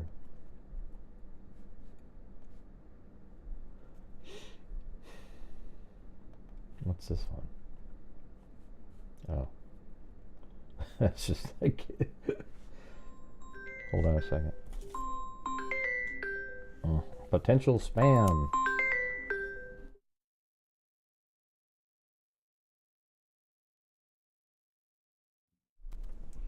You know, if I say hello, if somebody calls, I go hello, and I wait 2 seconds and there's no response, I just hang up the phone. Because that means it's one of those robocalls where they're waiting for a queue, you know, like it gets transferred to an actual operator. And then when they start talking, you don't understand what they're saying. Yeah, so I have it like this. It's the same loop, but it's probably what happened was on the first time in, the car came in like this. Okay, and then it does the loop around, and then it leaves and goes this way, and then drives around like this, and comes back in, and then does the second loop, and then does the same thing, comes back around. Then on the third loop, it does the same thing. It comes back out and goes that way, but this time it comes around like this. And he's wanting to kill time because he's getting frustrated that they haven't gone to sleep yet, and he knows that he's too amped up. He just wants to go in. He can't control himself, but he knows if he drives a little further away, it'll necessarily have to kill time. So he drives this direction and then goes way over here by this gas station, and that's at 3:45. And then he comes back around, and then this time, I mean, he might have killed even some extra time because it takes another 12 minutes. It doesn't take anywhere near that time, but he drives around, and then eventually I think he comes back around like this, and then up, and then on his final pass, it's actually almost like 4.5, but he goes like this. He comes in, and then when he gets back behind her, just as we were showing a minute ago, well, when we were driving, I have videos out there that do the entire night, where I do all of his passes, and then I drive away and take off. Now, my passes are backwards. I come in, and I leave each time like this, but it should be around the other direction based on some audio that you can hear the car moving. But anyways, on the fourth pass, it drives by 404 and comes back here, and then when it gets here, it drives forward and stops there for a moment. Then it backs up and then goes out this direction like this. And then when it's right here, apparently it tries to park or turn around, but then it makes its way this direction and does a 3-point turn. It'll be right on this camera here. Then drives this direction, comes back, and now it's going way faster than the other passes. Really hustling. Goes around, and then it makes its way over here to by about 408. And then at 420, the vehicle is driving away at a high rate of speed. So that means inside of that 12-minute window, all 4 of them were killed. And we know that because Xana Kernodle was still awake. She had just gotten a DoorDash. So when they say that murder was between 4 and 4:25 or whatever the hell they say, that's just not really accurate. But they're trying to make a wide enough window there. But it's between 4:08 and 4:20, and I think you could actually probably say the murders happened between 4:09 and 4:18, something like that. Because he had to get out and he had to mitigate the blood making into his car, so he probably took that off really quick, and then he got the hell out of there at 4:20 at a high rate of speed, and then at 4:48 his vehicle is driving down in this area, and then he feels safe to turn the phone on because he now needs to navigate through the darkness how to get back to his house. How's that, you guys? How is that for the reality? They think they're smarter than everyone else. Yeah. Well, and also there's all these people out there that the pro-burgers, they all think they're like, he is smart, man, and we're gonna defend the smart guy because he's really smart. He's a smarty. We want to be smart with him and help him. That's what they really. I mean, I feel like they almost want to be part of him. Like they're okay with what he did. They hate those people too. So let's go ahead and let's be on Kohberger's team. You ever notice that most of the pro-burgers are sort of incelish themselves? You know, a little bit, where you kind of look at them and you're wondering if they have those same feelings. You know, like the people that are supported Luigi Mangione. You know, like they're kind of, yeah, I don't know. I don't know if it's the same, but it's just,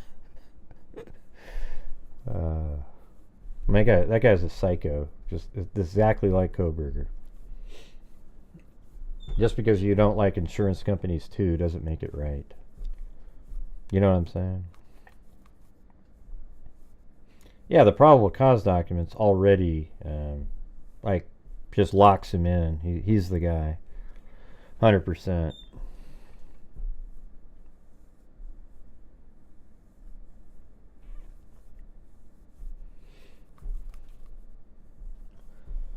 Yeah, but you got all these people that are like pro-burgers because they're okay that they killed these students because they felt the same way. These kids, they just get. I mean, just look at them. It's wild. Although the defense attorneys, they're going to defend Kohberger too, because that's how they do it.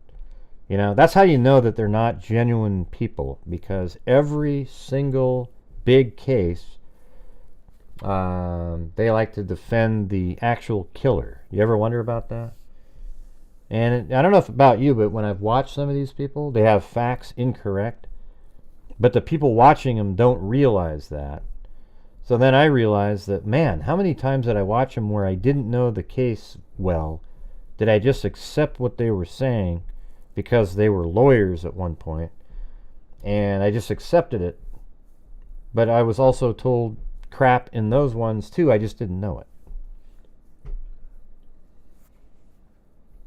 It's weird when you know a case and you hear people that are considered the experts completely misrepresent the information. Don't you feel like that?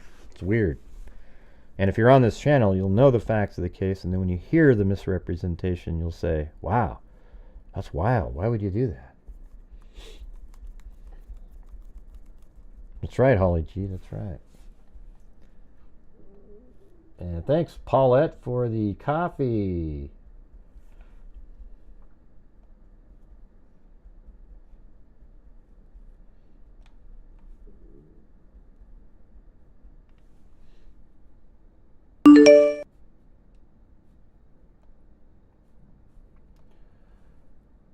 Wait, what does he say in that one? Oh, that's him right there.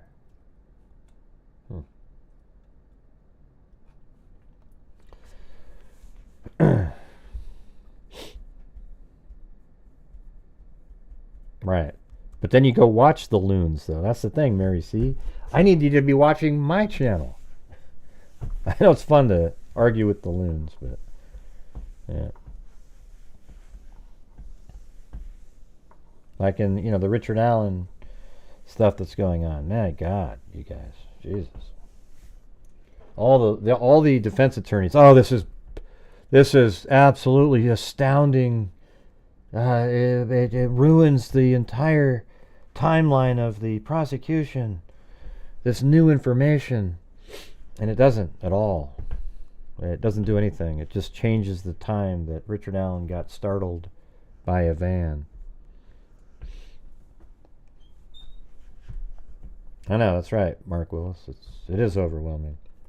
That's why the defense is trying really hard to get rid of the DNA, because that's, it's a big deal.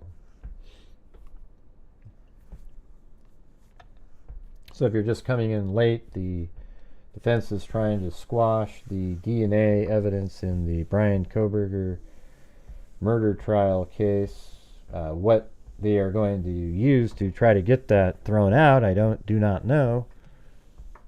But we do know that it sounds like that the FBI used sort of a backdoor method, maybe perhaps against the community, against the guidelines of the, I think it was family tree DNA, so that they could actually access a much larger sample of people to use to build their tree out.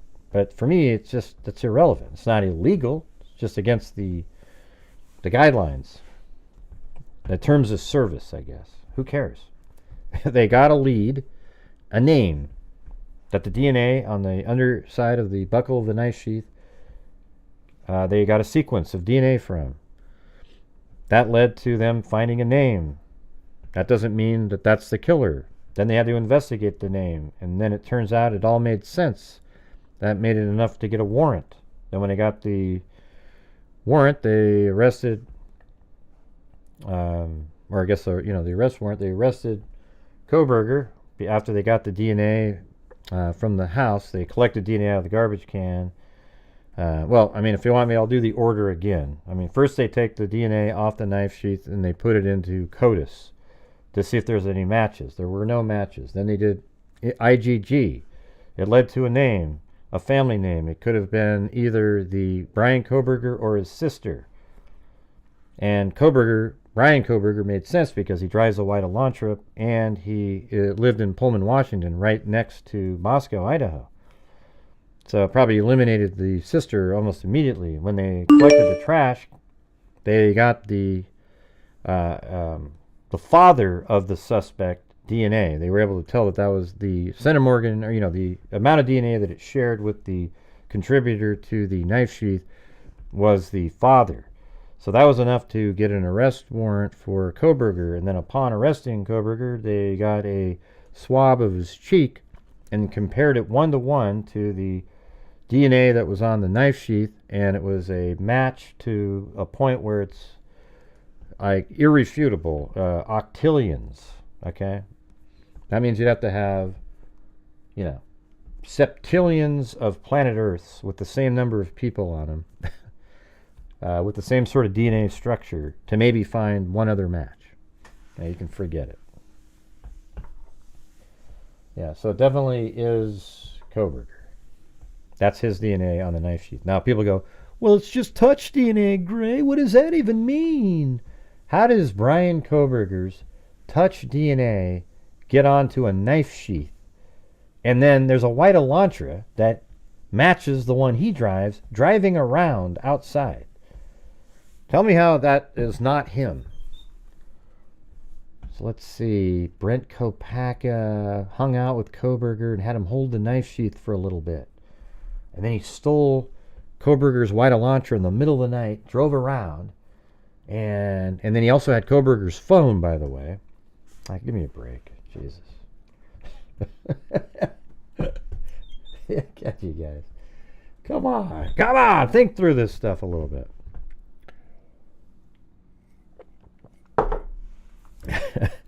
Amber Maiden's emoji is exactly what I think all the time.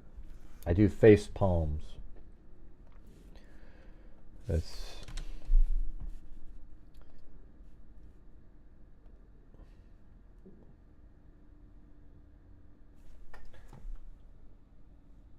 officially a member.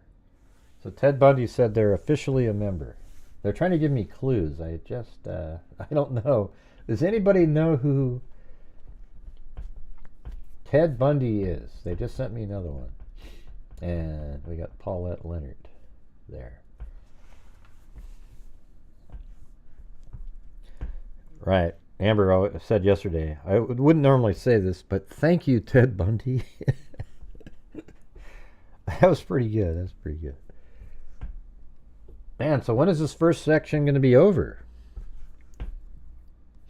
I got up so early for this.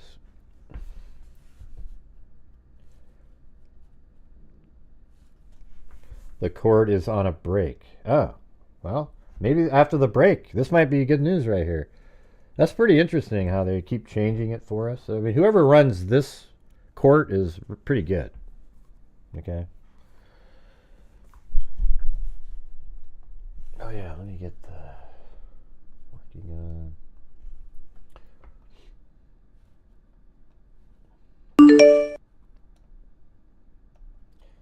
Yeah, so it turns out if you save the URL, you can go back and watch it again, because all they do is merely unlist the videos. So if you take the time, I'm going to do it myself, so you guys don't have to worry about it. So I have yesterday's hearing, and then I'm going to get today. As soon as this starts, well, let's see, is it already there? So if I share this, well, look at that, it's right there.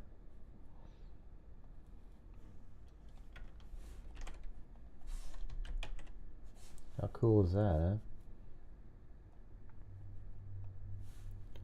huh? I can just put it in here, I believe. It might turn into a video later, though. I don't know. We'll have to see. I might have to... I don't know. How does that work?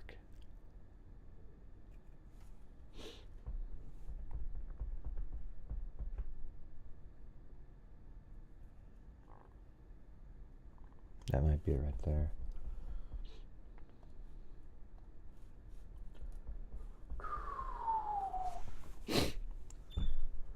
I might go for some of the... If it's being streamed, though, it seems like going is... It's sort of counterproductive, because then I can't be, with you guys as we're going over the case. I mean, I think I might go some of the, for some of the days, but... what do you guys think? I mean, if it's being streamed, I mean, I guess if I was there, I could see the crime scene photos and whatnot, but...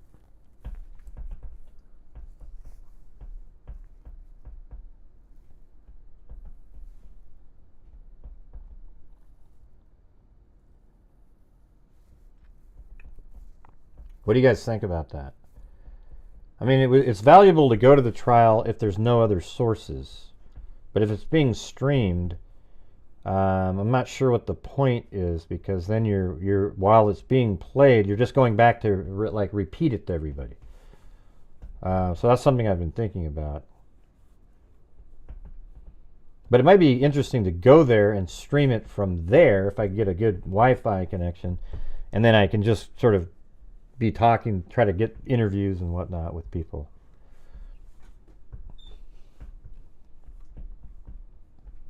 I don't know, what do you guys think? Mary C said, I like watching with you and get commentary. Yeah, I think that would be, I mean, because you'll definitely be watching on somebody else's while I'm sitting in court.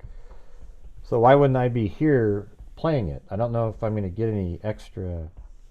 It seems like you almost get more sometimes, because you get to hear the in-court conversations that the jury doesn't get to hear.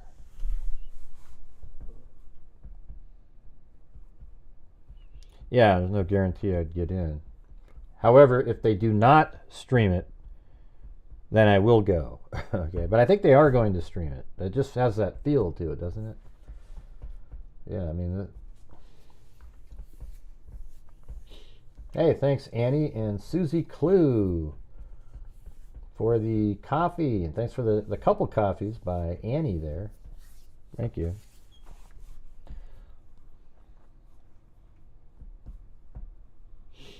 Yep.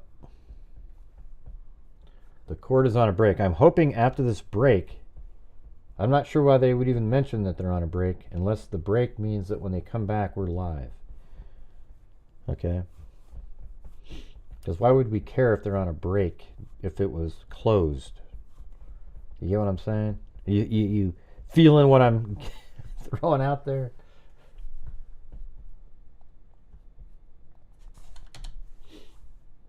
I went to Wendy's yesterday, man. This guy that was like, when you're through the drive-thru, and the guy, the voice, he sounded just like Spicoli from Fast Times at Ridgemont High. I mean, it was amazing. This guy was just like, I feel you, man.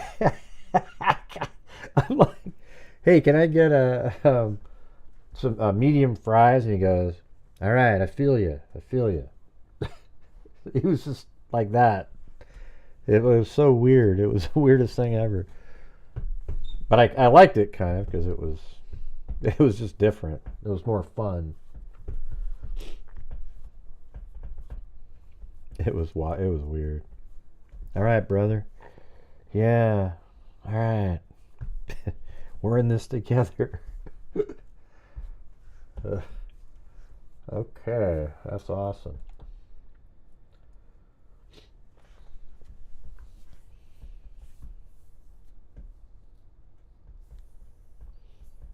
If we don't get some cool rules ourselves, well, then we'll just bogus too.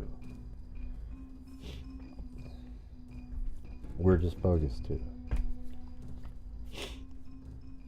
You streamed the Daybell trial, and that was in Boise. Right. So I feel like it's going to be streamed. We won't get to see any crime scene photos. I guess, we'll be able to hear the description of the crime scene photos. People there will get to see it, and I guess we can listen.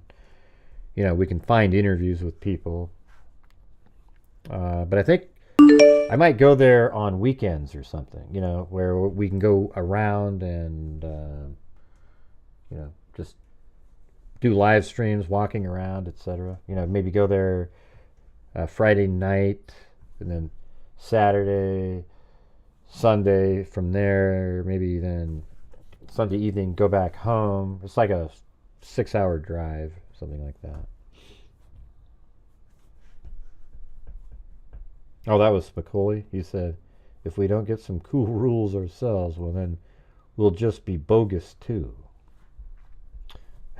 Okay, I don't remember that quote. Hey, dude, if we get some cool rules ourselves, well, then we'll just be bogus too, man. That one? Spicoli. It's so weird when you watch it and then you realize that he went on to do like way better things after that. Spicoli to world, political misfit.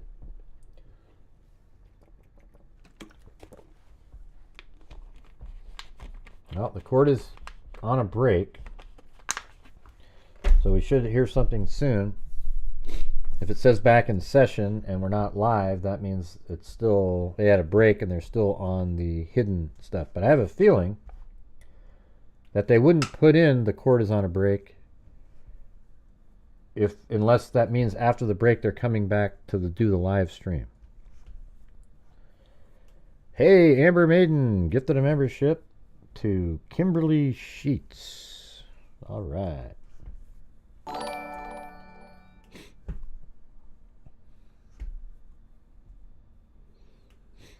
Yeah, I mean, Phoebe Cates, man, she was really pretty back then.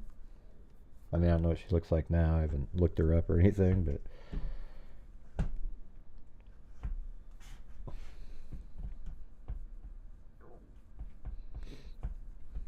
let's see. Become a channel member and help make a difference. Helps with charity donations and helps support the channel. Yep, exactly. I'm hoping this month might be one of our lower donations month, but hey, at least we'll be able to. We've already done 500. We'll hopefully do 1,000, 1,500 more, maybe. Hope so.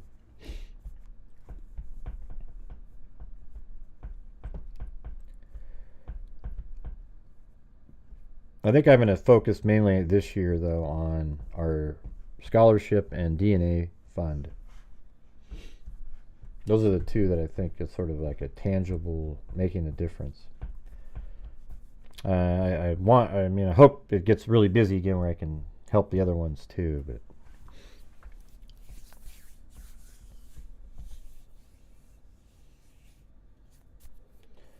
all right, break. Time to get over.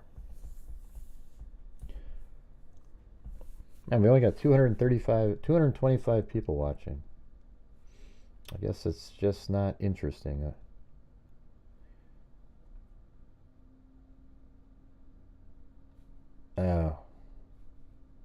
What is my, did I have the wrong, let me go check something. I think I have the wrong image on the screen, I think. Hold on. The wrong, yeah, I forgot to change the the image. I did have a new one, or I think I think it might be doing that again, where I literally made the image, but it doesn't take. Let me see, work 2023. Yeah, that's what the problem is. My thumbnail didn't save, so now I got the right thumbnail out there. Darn it, that might be why. Oops. It had a picture of, and it said part 1, you know. I guess it sort of makes sense. I mean, but this is Bryan Kohberger, IGG hearing day 1. That's what it was supposed to say. Okay, there you go. I just put it on Twitter. It has the right thumbnail on there. There we go. There we go. Maybe that was it. They're like, hey, I don't want to watch a recap. I want to watch.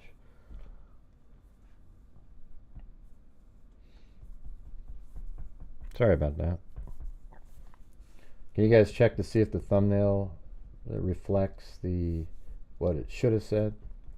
I just realized it had on the wrong thumbnail.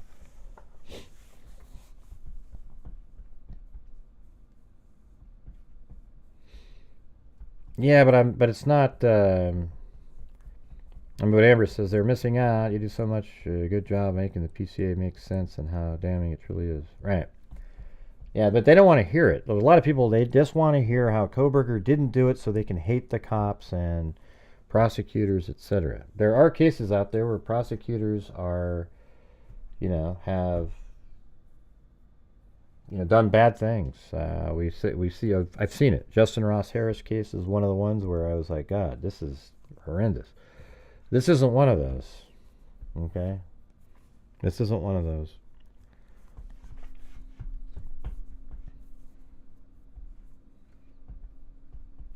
Yeah, we've got 3 more scholarships that have already been determined by Zozo and Plato,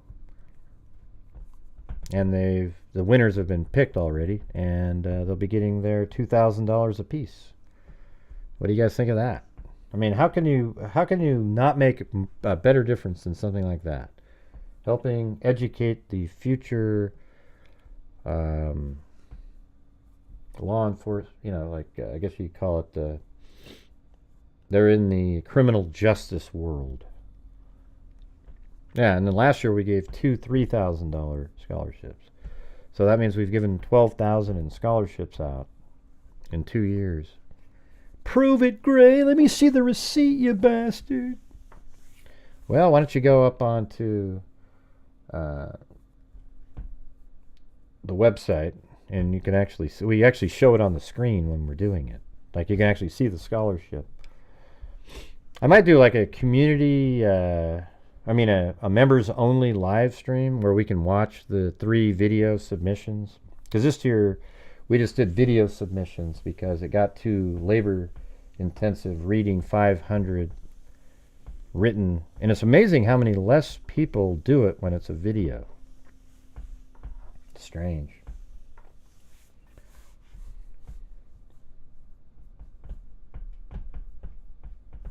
So I'll do a members only live stream where we watch the videos of the 3 winners. What do you think of that?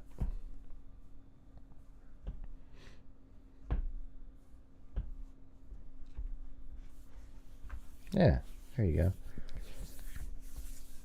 Now they're still on break, and the length of this break does make it seem like now they're getting ready for something else.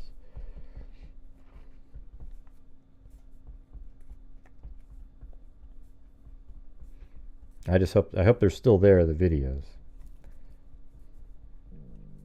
Oh, there goes my stomach. Haven't eaten yet, so.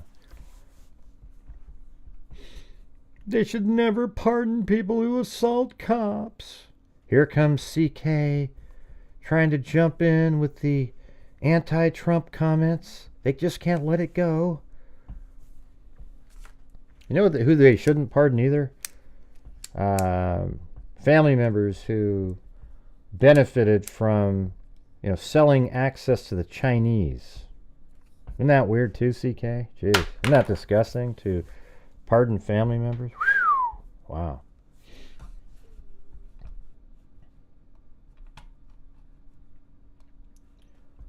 Let's see.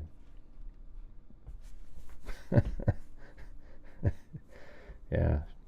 Anyways, that's not what we're talking about in here. We're just doing I think pardoning is just a weird thing in general. Like, God, really? I mean, I'm glad it exists for some people, but then there's some, like, taking 32 killers off of death row.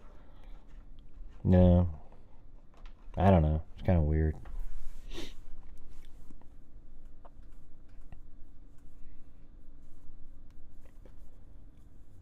Let's see. Come on, let's hear I want to get to the hearing, for God's sakes. Right, you probably shouldn't be able to do your own family. And Trump didn't do his own family his first time around, because they didn't do anything wrong, they believed. And then they went, ooh, this is great, now we can do lawfare, right? Now this time, Biden pardoned his entire family. And Fauci and Liz Cheney and Adam Fishy Fish. What the hell's going on with this stuff? It's crazy, you guys. Absolutely insane.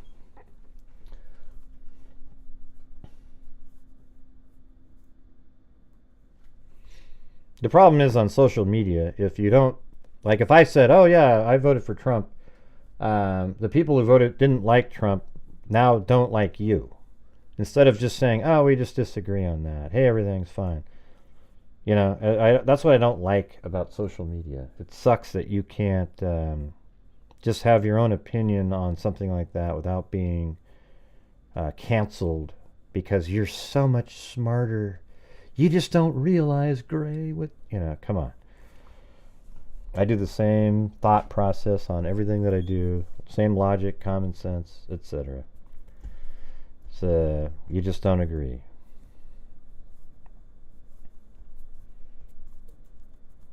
Like, I don't care. Anybody who voted for Kamala, you're welcome to be here. All right? That doesn't mean anything to me, It just means you didn't like Trump. That's it. All right? That doesn't, I don't go, oh man, I hate you now. Well, Ted Bundy sent another coffee, but there's no more hints. So I don't know, still don't know who it is.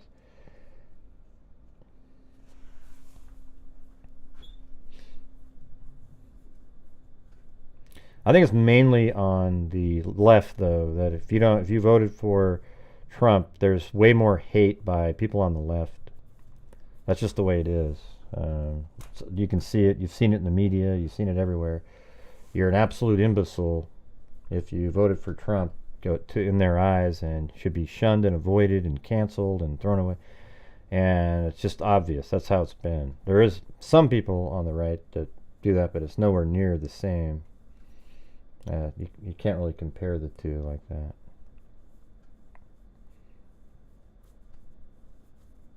Yeah, you get stupid names like that, like libtard and stuff like that. But it's absolutely way more on one side than the other. Cancel culture exists. Like, the name calling and everything is on both sides, but the cancel culture is on the left. Nobody cancels somebody because they believe, like a gym owner. You go to a gym and they're a Kamala supporter. You don't leave the gym. It's like if you're a Republican, but if it was the other way around, they'd definitely leave that gym. Well, they get the hell out of there in 5 seconds. Because they'd be ashamed to tell their friends. Yeah, maybe that's the way it should be, Allison Faye, that we all hate all the parties.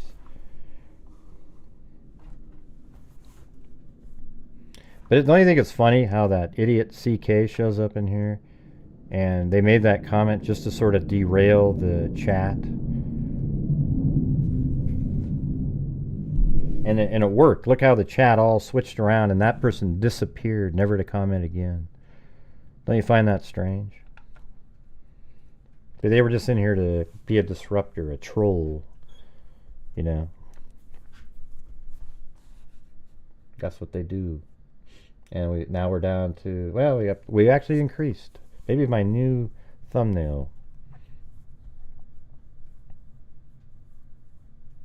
And you know what's funny is I'm always called a show disruptor if I'm listening to somebody putting out garbage and I say, well, that just isn't true. Here's the reality. Here it is. You're just here to ruin the show, Gray. No, I'm here to tell you the freaking truth. Okay, it's not my opinion, it's the reality of it. You know, some things are actually true. You know that? Isn't that weird, you guys? That some things are true. Everything isn't an opinion.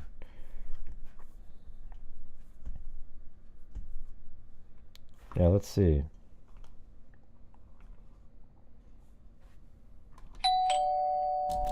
Hey, can you guys get the court going? Get the court going. What the hell are you talking about, Mary Lou?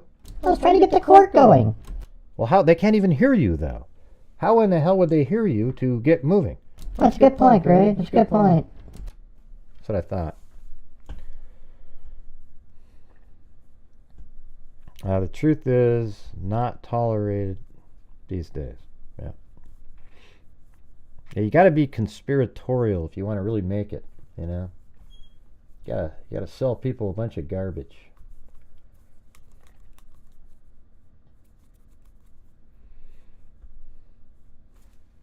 Let's see what this troll said.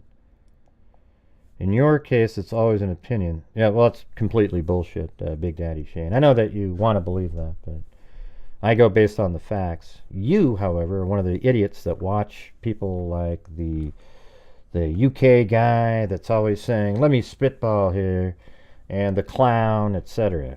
You know, it's okay, though.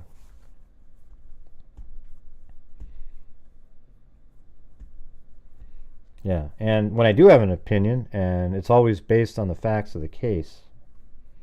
Oh, you're so funny, Big Daddy. Oh, Bryan, Brent Kopacka, right, Big Daddy? Is that who it is, Big Daddy? Brent Kopacka? What a loser. All right. Hopefully, after this break is over, we'll get right to the the hearing.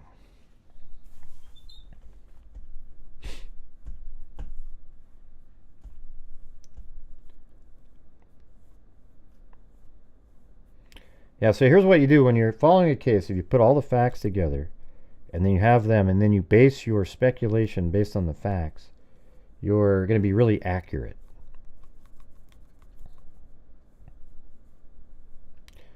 What case initially got you into true crime?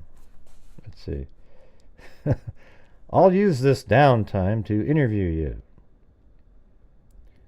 What case initially got you into true crime and mapping and recons? What do you mean by reconstruction? Well, I guess you could say, well, the Jodi Arias case was the first one that I did where I used reconstruction. I built the entire bathroom, bedroom, the whole scene up there. It was perfect. I literally got images of the tile from Jodi Arias case. I got the entire tile photographs with blood on them and put them right where they were in the hallway and everything. And so I did that. The mapping stuff I think was right around the same time with the McStay case. Just off of an aerial photograph and the pattern of bushes, I was able to find the crime scene where the graves were located. And by finding that, we were able to determine that there were tracks made in the mud that were put in the mud they were in the mud a year before law enforcement showed up to find the skulls and the bones there, which means that it was raining that day and the tracks were formed in mud and stayed there for that entire time. And we told law enforcement that, and they got back to us and said, hey, we were able to verify that information. So that means they were buried on a day that it was raining, and it rained like 2 days after they went missing or something. So that was pretty cool. And so after that, I mean, I always sort of integrate and put maps, and when mapping is important, sometimes mapping isn't really, it's a big deal once the probable cause and information comes out, because then you hear where the suspects were and you start mapping that stuff out. So, yeah, I guess it started back in, McStay was the mapping stuff. It was, well, I started doing reconstruction during the, it was the McStay case, was my mapping stuff. But she asked about reconstruction. That's when I started. That was my first social media post ever, was on the Jodi Arias case while the trial was going on, and I had a different theory, and I think I can prove it. You know, Jodi Arias did it, but at the same time, again, the prosecution in that case, they were a little bit shady in terms of the sequencing of the weapons used. For a year and a half, the prosecution had said the gunshot was first, and even argued it in court. And then when Jodi Arias shifted from her ninja story to self-defense, she had the gunshot first. So then Juan Martinez said, well, we need to change that to knife first, and we can do that we can do it. And he convinced Kevin Horn to shift a few things, and you could see it at trial. It was just really creepy how they had him shifted over where the knife was first, and absolutely they didn't believe that at all. He didn't believe it either for a year and a half. Then they shifted it, and even Flores just was like, yeah, well, I heard him say that, but maybe it was just really, it was lame. We went back over the trial like 2 years ago, and I explained all of that in there. I actually have it on film, like literally the clips where you can see that they changed it. Especially the part where he's talking about the brain and how he couldn't examine it. It was liquid. You couldn't even tell if the bullet track, because on the autopsy it says there was no gross evidence of cranial hemorrhage, and they couldn't see a bullet track in the brain, but what was somewhat limited due to decomposition. So somewhat limited means, just, it's not like completely prohibited, it's just like somewhat limited. And then at trial, Kevin Horn said, you couldn't even examine the brain. It was liquid. And then Wilmot said, well, you did serial cross-sections of the brain. And then he goes, oh, and he looked kind of nervous, and he sort of rifled through the autopsy, and he goes, oh, okay, so it wasn't liquid, it was softened. And you look confused. It's like, it was softened. But then you wonder, why did you say it was liquid first? So that they would think it was impossible to examine it? Right. That's exactly right. Then, and the Kanika Jenkins was that was right around the time of Delphi, like 5 months after Delphi case. Kanika Jenkins. That was one where I was the by the way, in the Jodi Arias case, I was one of the only people that kept arguing over and over and over again that the gunshot was first. And now that seems to be the prevailing belief that it wasn't the knife first, because that really doesn't make any sense. Who brings a gun and then uses a knife? It's ridiculous. Oh, he was standing there, So anyways, in the Kanika Jenkins case, I was literally the only person on social media or YouTube that didn't believe she was murdered. And it turns out she wasn't. She walked in. I had all the surveillance footage, just like everybody else. But instead of them reviewing it in a rational way, they try to find ways to pretend that something's going on. And if you just look at it with a rational mind, she was walking alone for about 7.5 minutes through the lower levels, made her way up to a kitchen that was being renovated, walked into a freezer, absolutely intoxicated because she took topiramate for seizures or possibly for weight loss, and then had a bunch of alcohol, and then the combination together makes you completely intoxicated like she was. She stumbled into a freezer. The freezer shut. The only way to get out is by pushing in the knob, and then it opens, but she probably didn't know that, and she froze to death in the freezer. There's nobody else coming in or out. Nobody else is ever seen near her at any time, and she died accidentally in the freezer. There is no doubt whatsoever, and there never was while you're going over the case. However, it's way cooler to say, ooh, ooh, ooh, ooh, something happened. Look at the hand. There's a hand. There are even people that said that she was actually moved around by somebody, and they were wearing a green suit, and they were moving her around like a puppet, and they edited out the person. That's how you make something work.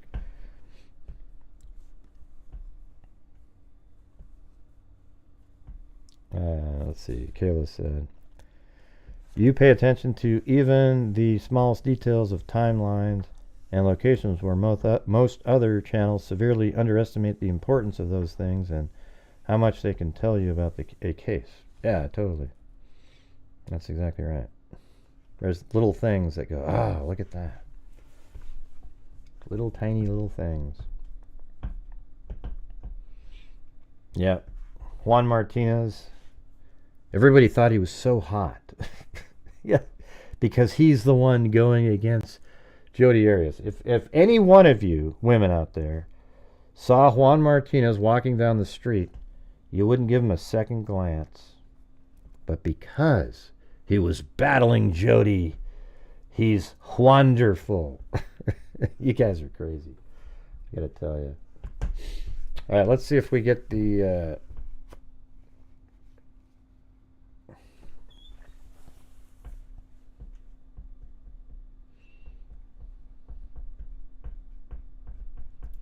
He's wonderful. You know, another phenomenon, now that we're talking about it, that you see, we're just waiting for the court to start here, is the competition in Facebook groups on who can, pretend that they are more morally sort of, attuned to the case, So somebody will put out a picture of, like, for example, in the Arias case, Travis Alexander with angel wings on him, right? And then people go, oh, I love this, I love this. And then there's people that get jealous of the love that they got.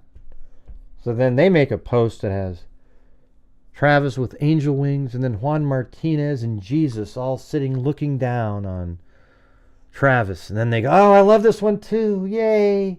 See, I like God, it's just sick, you guys. Yeah. As soon as you see somebody draw a picture like that, run for the hills. Okay, get the hell out of there. Take off as fast as possible and do not look back.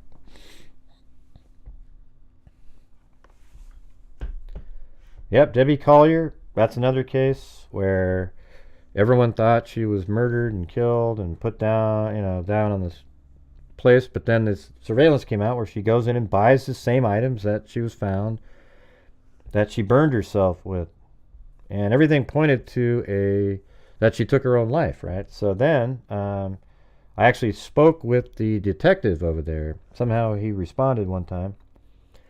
And I said, don't you think it's suicide? He goes, I don't know. We can't find the container that held the fluid. And I said, hey, guys, the fact that that's not there, it looks like it might be a homicide. But then we go through the information again. I go, God, you know what? This just looks like she did it to herself. Over and over, I'd say it. And then finally they go, you know what? We found the melted container that held the fluid. And then I was like, boom, see, there you go. There you go. Yeah, and I was one person against everybody else in that one. Well, there was a few people that agreed.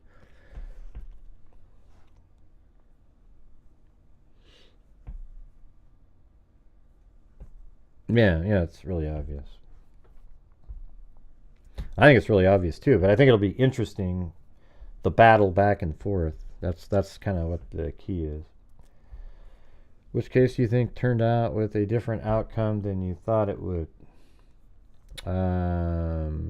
Well, I guess the original outcome turned, the Justin Ross Harris case turned out against I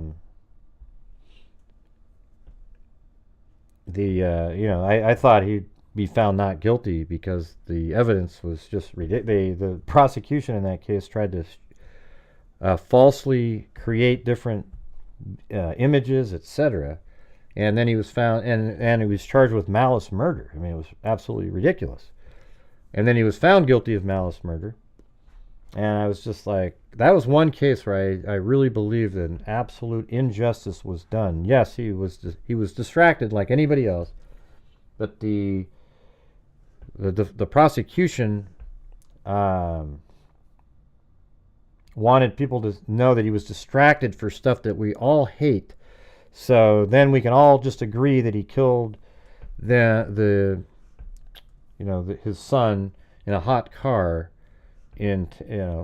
intentionally.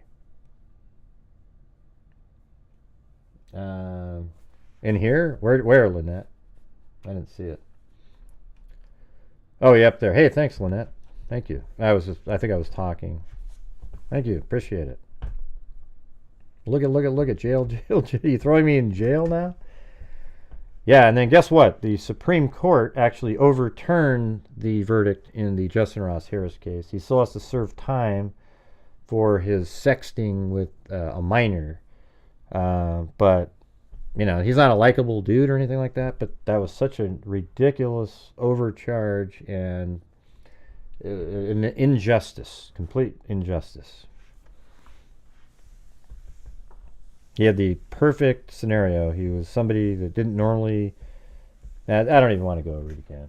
But yeah, that was one of the cases that... but a lot of them, I don't know. I think I'm pretty accurate here, to be honest with you. There's hardly any cases where I go, whoa. I mean, the one... I always use the same one as my example for people that are here. But the samples that I use are... things like, that one case with the girl, that 18-year-old that was pregnant, and then you see her walking away from her school, and then her husband's all upset, and I'm thinking, well, shit, maybe she left him, and that kid wasn't really hers, just kind of like typical stuff, and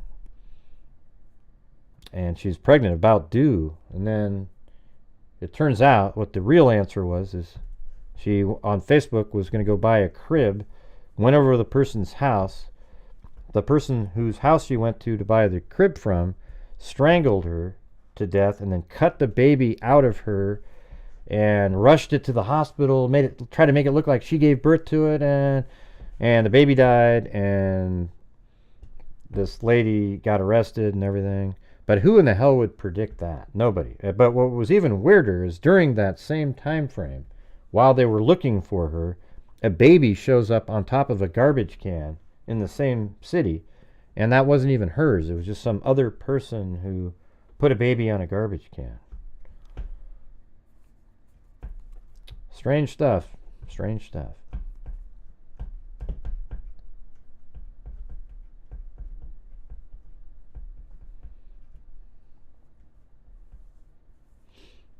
Yeah. Well, I mean, I think, when Fig Solves up there says, I never got into this case because it was so obvious. Well, Richard Allen, it was really obvious the moment Richard Allen was, the probable cause came out, and yet we still covered that one. So it's the same thing. This one's, to me, equally or if not more obvious, but at the same time, you got the same number. I think there's going to be as large of, if not bigger, contingent of nut jobs that are following this case. There's gonna be a ton of people. Here's what I'll bet you guys. How much you want to bet? Bob Motta, Andrea Burkhart, and Lawyer Lee are all going to put out narratives that Bryan Kohberger didn't do it. They're going to be really, every time there's something that they think points away, they're going to be so excited about it. 100%. And then you'll see the same YouTubers that all think Richard Allen is innocent. They're all going to be out there saying that Bryan Kohberger didn't do it, and it creates more content for them. Live through a teen? I don't know what that means. Oh well. I don't know what that means. Anybody know what that means? Gray, you sound like you've lived through a teen. A ton, you mean?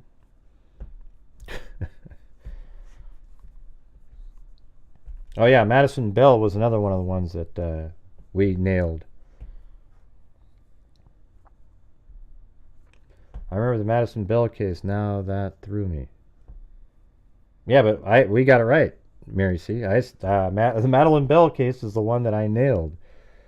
I said I think she left on her own willingly with somebody, that she wasn't abducted and her boyfriend didn't have anything to do with it. I actually talked to the boyfriend and I talked to the sheriff, and he gave me specific information that I went, oh, but he wanted me to ask the boyfriend specific questions, and I was like, what do you mean? I mean, the stuff you just told me, that she got into a car willingly, it looks like she took off with somebody else. Yeah.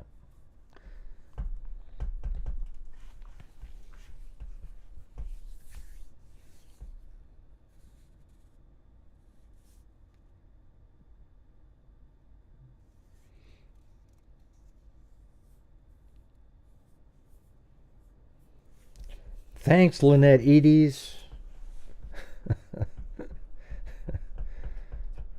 Yeah. I was in the middle of explaining something. Probably didn't see it on the screen.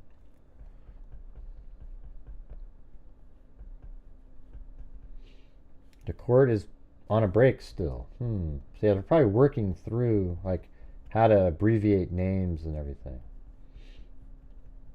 That's what I'm thinking. But hey, guys, if you want to buy me the coffees or send in super chats, whatever, while we're waiting, that'd be great. Let's see. I watch you from time to time, Gray, and enjoy your content. Do you have a past in law enforcement? No, I do not. A lot of people say I should have gone into that.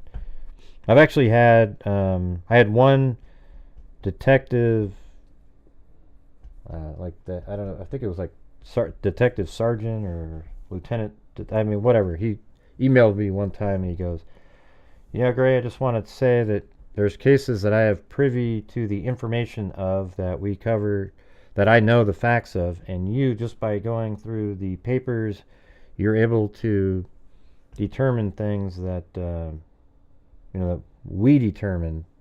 I don't know. It was pretty interesting the way he worded it. Made me feel good. Because I think different. See, everyone thinks that I don't think outside the box, but I actually do. The thing is my mind works differently than a lot of people, and I'm able to put things together that other people don't see. And, just sort of luck, I guess. And sometimes, and a lot of times it'll be like, it'll work like this. Somebody will make a comment, and then another comment over here, then I know something, and then I go, oh, boom. And then I put it together, a scenario. Well, thanks, Holly G. Jeez. Hey, Gray, the guy that came out of his house and got in your face for looking at the camera, why was he so... Because he's an idiot. I always get crap for that, because I had my 360 degree camera, and I was filming the location where the camera was that was filming the car, the white Elantra, and the apartment manager guy comes out, you're trespassing, and he's just a nut job, and he's trying to grab my camera, and then people will go, Gray, what a wussy, you should have fought the guy. Really, I'm going to go fight somebody in the middle of I don't even know these people. I'm just filming. right? And so I walked away. I was like, hey, yeah, leave me alone. I'm not giving you my phone now. And then I drove away. Guess what? He followed me. He was racing by trying to follow me around.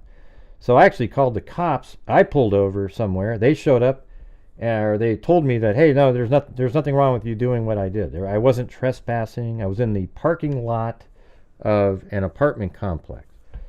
All right. They go, yeah, no. And he goes, did he touch you or anything? I go, no, he didn't touch me. So, the guy was a nut job. And then also when I was there, I got pulled over by the cops speeding. I was going, what was it? 30 and a 20, like, geez. They pulled me over, and then some schmuck out there goes, ooh, let's go get it. And they go get the dash cam footage.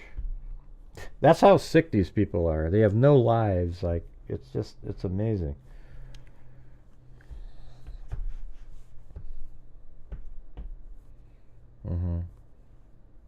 Yeah, he just came out of nowhere. I was like, ooh.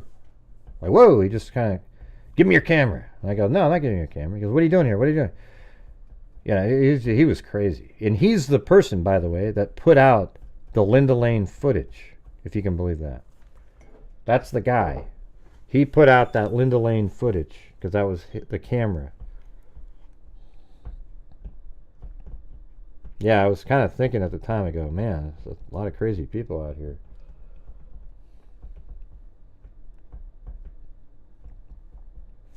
Oh, thanks, K-Me and Alley Cake. But you notice how Alley Cake and K-Me aren't writing, Gray, Gray, jail, jail, jail, where's my... Yeah. Is he the same guy that attacked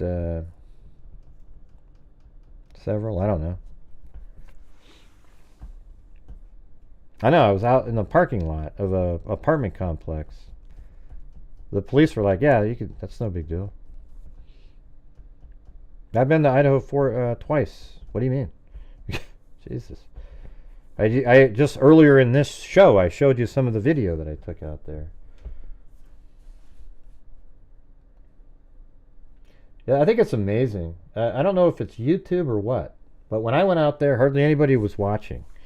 I'd be live from Idaho and be like 300 people. And the reason is because everybody watches the conspiracy channels and they get recommended by YouTube. But when you have somebody like me, it's like, yeah, Yeah, he did kind of look like a serial killer.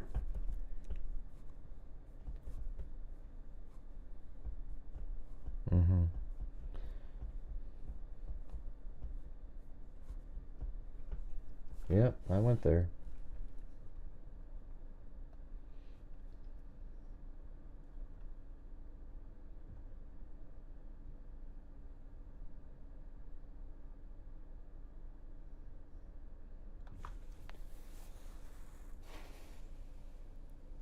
GoPro.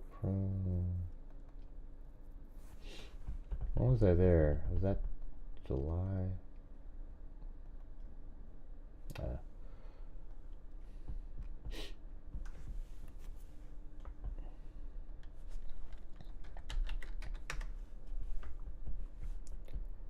Oh, you raised a teen? Oh, no.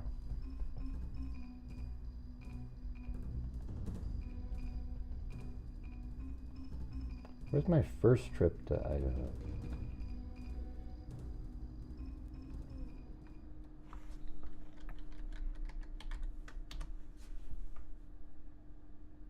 Delphi GoPro. That's Delphi GoPro.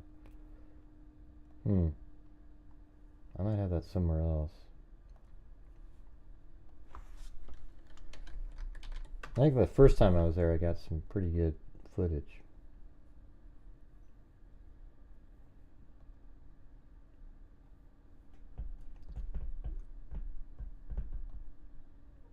I don't remember when I was there the first time, though. Oh well. I'll have to find that at some point.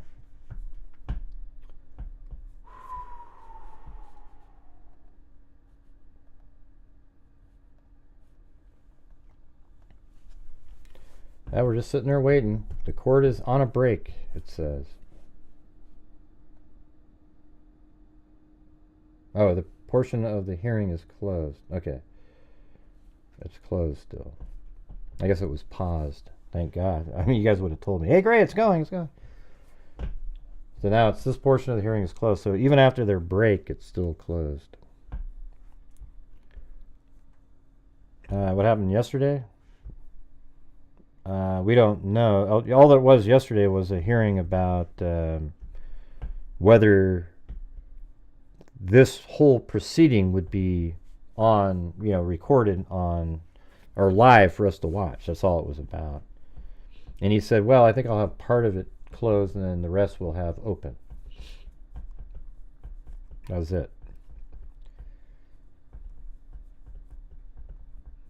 Yeah. Get Mary Lou out there. Here, I'm gonna go try to eat something really good. You'll be able to. Well, I don't want to play anything. In case it pops up, I'll just leave it the way it is. All right? Do you guys mind or?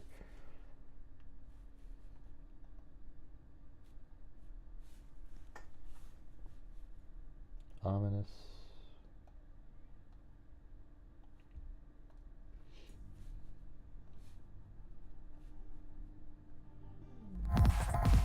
I'll have a little bit playing there.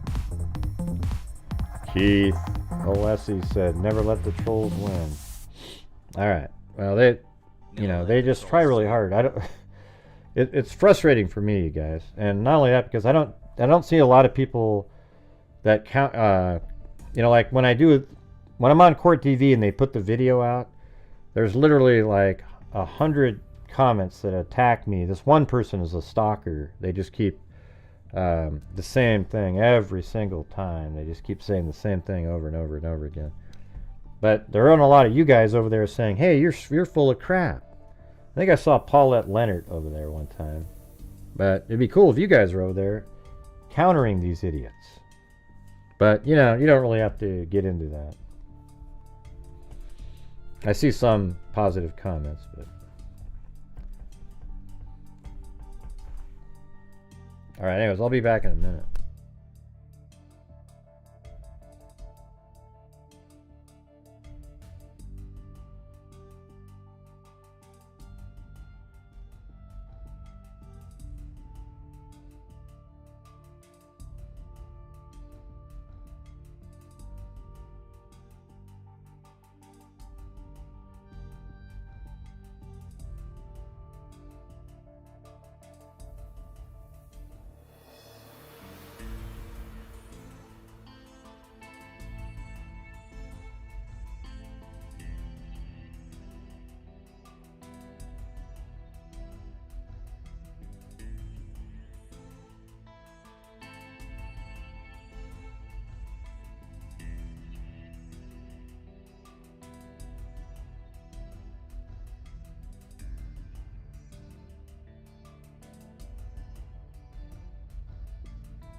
How's everybody doing? Better scroll up. Oh yeah, never. I haven't eaten yet, so.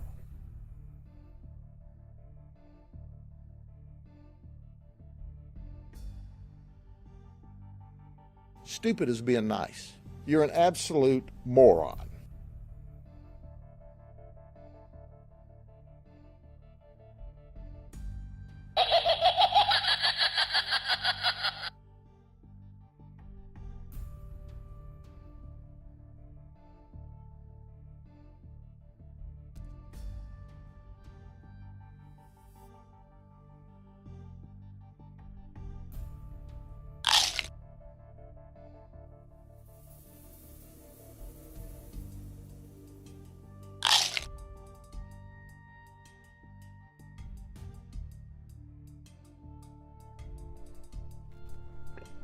That's the sound effect for the apple.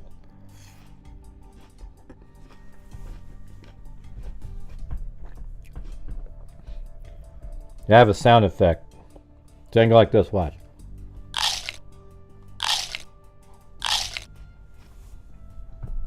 That's my finger. Pretty good stuff, right?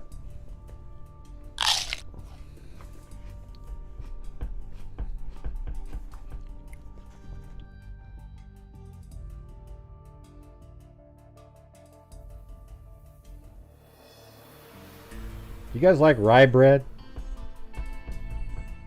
I do.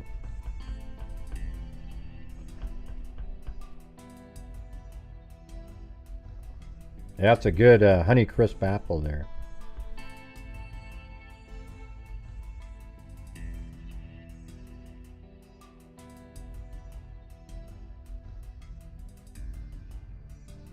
Well, go eat half of it, Tracy. Just cut it in half and eat it. It sounds like it hurts. Yeah, I have the dark rye bread. Doesn't have seeds in it.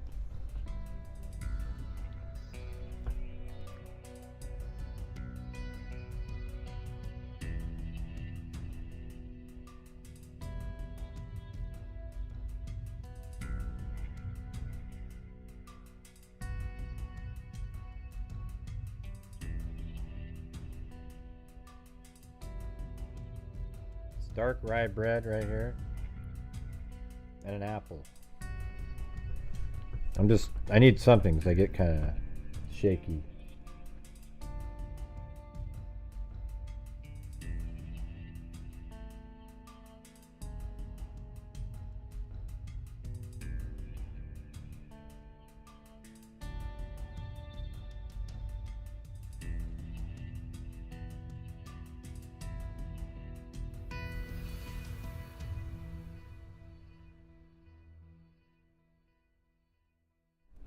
I guess you don't need to see my face eating. I can just eat.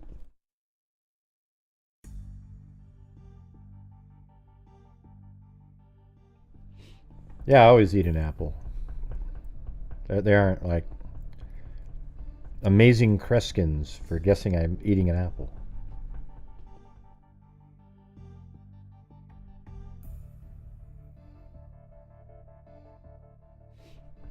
So I imagine this is going to go on the whole day, right? Like all the way to like 5 o'clock.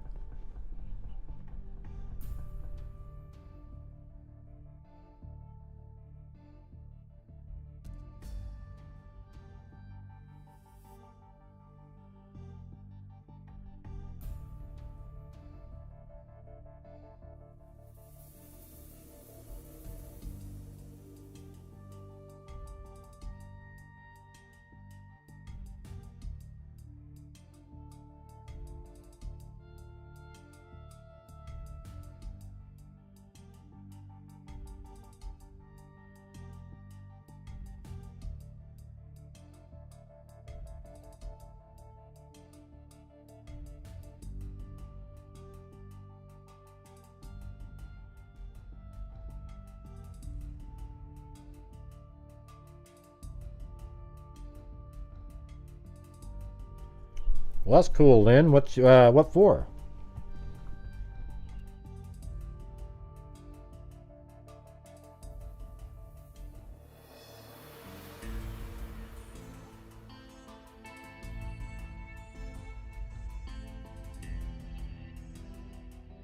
I went from 233 watching to 180 because I went to get something to eat.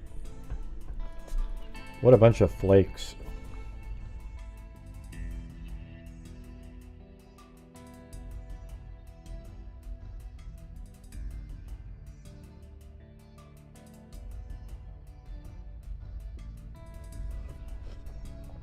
I think lots of people love you, Lynn. Don't worry about it.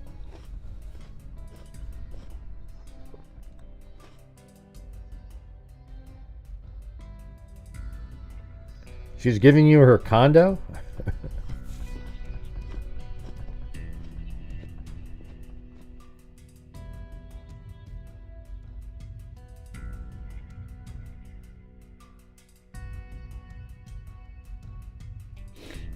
She's already told you she's willing you her condo? That's crazy. Just some random neighbor, just like, hey, you seem pretty cool. You want my condo?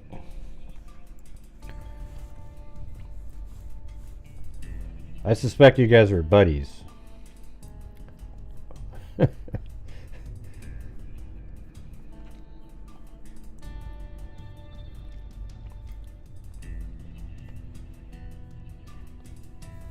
Just now? What did she do?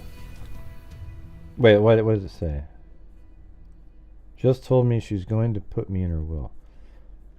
So she came over to your apartment and said, hey, I just put you in my will. Did you sign something or what? That's crazy.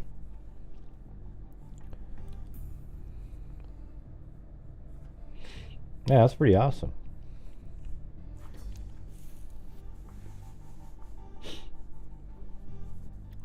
Well, Lynn's a nice person, I can tell.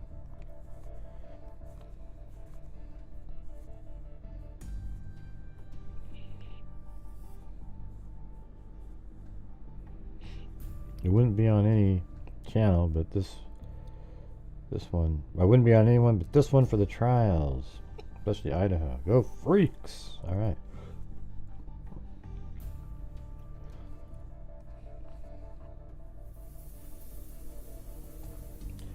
So she said, hey, you mind if I put you in my will? I'll give you my condo. Holy crap. That's awesome.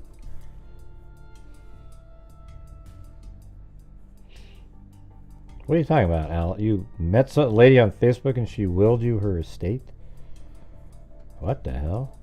What were you saying to her?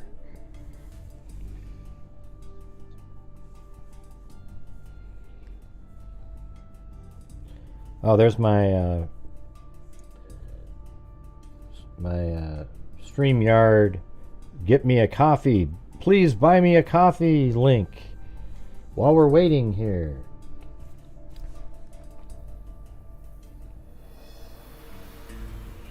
That's really cool.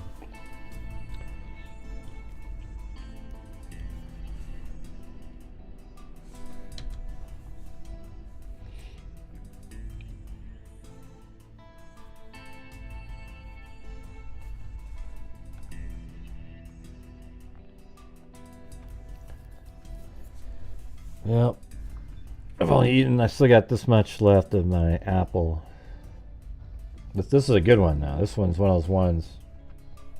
Let me see if it has the real sounds similar. Let's see. No, it's not quite like.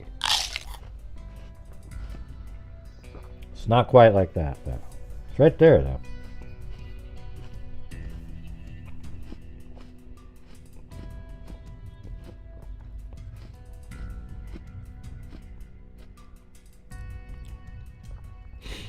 Yeah.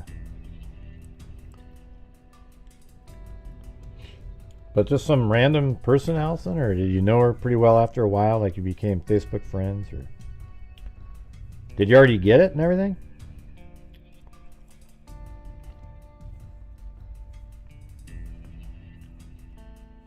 Yeah, well, I can eat just the way it is. But yeah, a lot of times I cut it up into halves.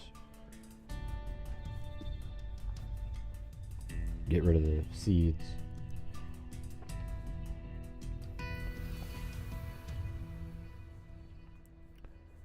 Yeah, it's a good one.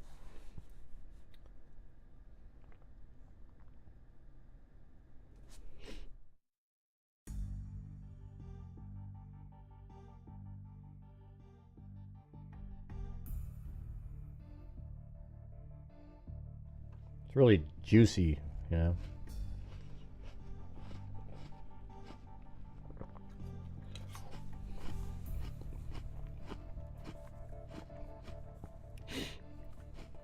I think Elon's, he's smart. He seems kind of eccentric, kind of weird, you know. He almost seems like he's autistic or something. A little, you know what I mean? Like people say I am. Gray, you know what's funny? They go, Gray's autistic, and then they go on to berate me. Really? So you're berating somebody that has a mental handicap? Thank you very much.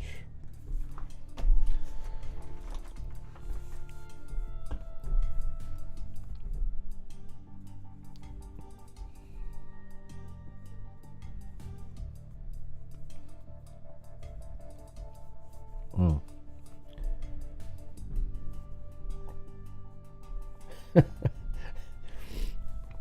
Well, they say because I say whatever comes to my mind, I must be autistic because I don't have any. I'm not aware of the others or something. Does he really have Asperger's? Is that a truth? Well, that makes sense.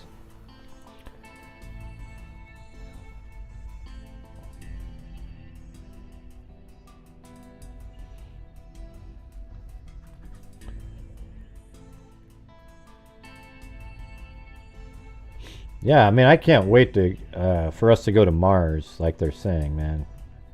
Who wouldn't just sit there and watch the hell out of that? Like, and by the way, don't you think they could pay for the Mars trip by having what's called the Moon Channel? Like, I don't know what's taking them so long, but put a freaking rover on the moon that just moves around all day long using solar energy and just keeps moving and filming and has a channel where we just watch the rover driving around on the moon.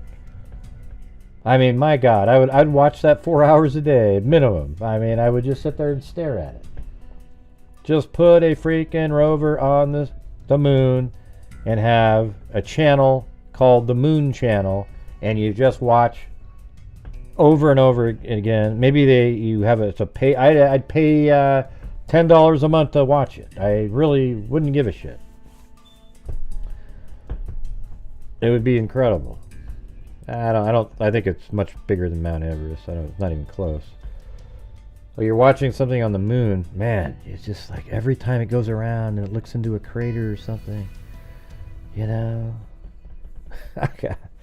Put it on the back side and have it moving around. God.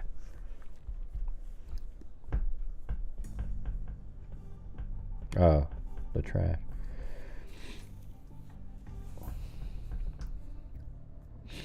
Well, has Elon Musk been confirmed to be on the spectrum? Like he actually admits it? Because I can definitely see that, you know.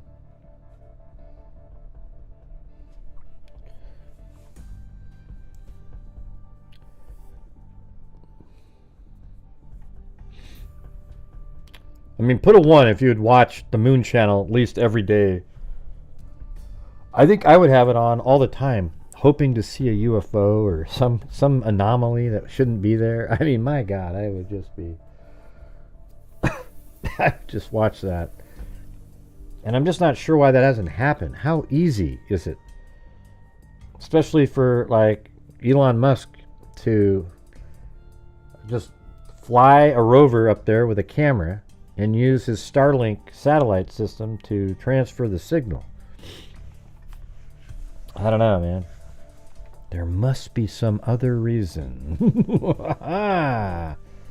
There's got to be an alien technology that they don't want us to see. Monday with the freaks. These are the best. Hey, Kimi. Yeah, remember when we did the Arius trial? We did all during the daytime. That was pretty fun. And then it just sort of faded away. You guys didn't like watching it or something.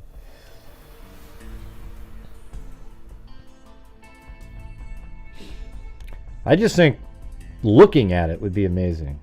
From ground level, a drone, maybe make the drone, a bigger, not a drone, like a rover that's like, 4 feet long, got some big wheels on it, specifically designed for sand, that kind of like a sandy material, and then have a camera that's maybe 4 or 5 feet off the ground as if you're a person, and then have it moving around at like 2.5, 3 miles an hour. And then you do it until it like dies or gets close to dying, and then you let it sit, and then let the camera just sit there and spin around looking. And then when the sun comes back around, it charges the batteries again, and then you drive as far as you can go again on that day, and leave about 10% left to just keep the camera running or something. I don't know. Just come up with something, for God's sakes. It's simple.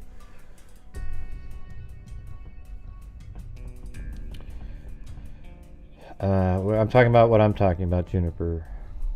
I'm sure there's a rover still sitting there. I'm talking about having one on there right now that has a 4K camera or better that transmits to a television channel that we can all just watch. It's strange to me that hasn't happened in 50 years. That's crazy. It's not even like a crazy thought, or say, obviously other people have thought of that. Where is it? Now, we've already been on here for 3 hours and 5 minutes.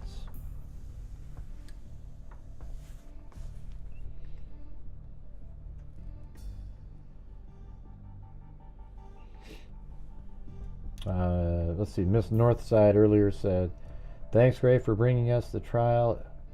It is probably the case of the century and should be reported with dignity and respect for the victims. You always respect the victims." There you go. Penny Robinson, thanks for the work you do.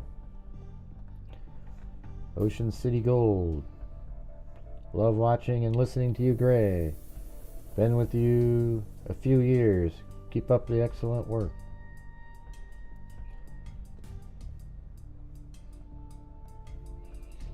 Then, thanks for all you do by RMSMM2.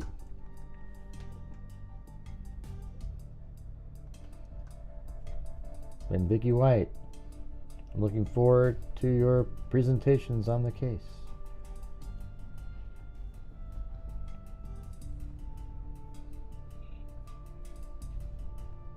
Paulette sent one in. Annie said, "Hi from UK, keep up the good work. My algorithm eventually came through during the Delphi case." All right.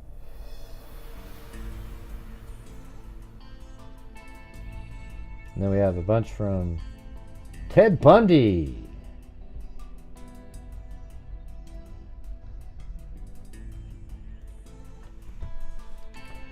Yep, and you too can help support the Gray Hughes Investigates YouTube channel by buying me a coffee or sending in super chats, or hit the like button, or super thanks, or whatever the hell you want to do. Oh man, the Karen Reed case, I don't know. Can I ask people something? What makes the Karen Reed case so interesting?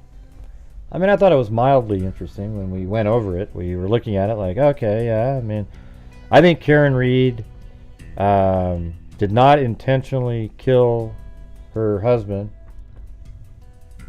I think it's possible that she hit him somehow, but that doesn't even seem very likely based on some of the information that's out there.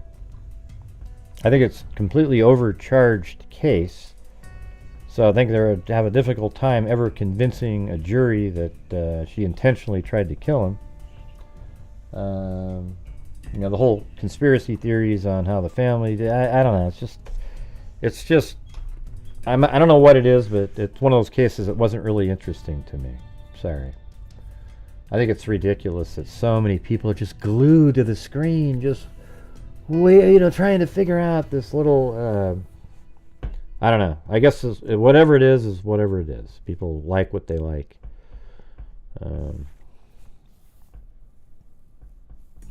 Yeah, I don't know why either for me, H-Doc. I mean, it was, mildly interesting when we covered it. Like, oh, yeah, I mean, there's that one text message saying how long does it take for somebody to die, blah, blah, blah, blah, blah. There's the bite marks of is it bite marks from dogs? Is it scrapes from a dog, etc.? We don't know. It's just...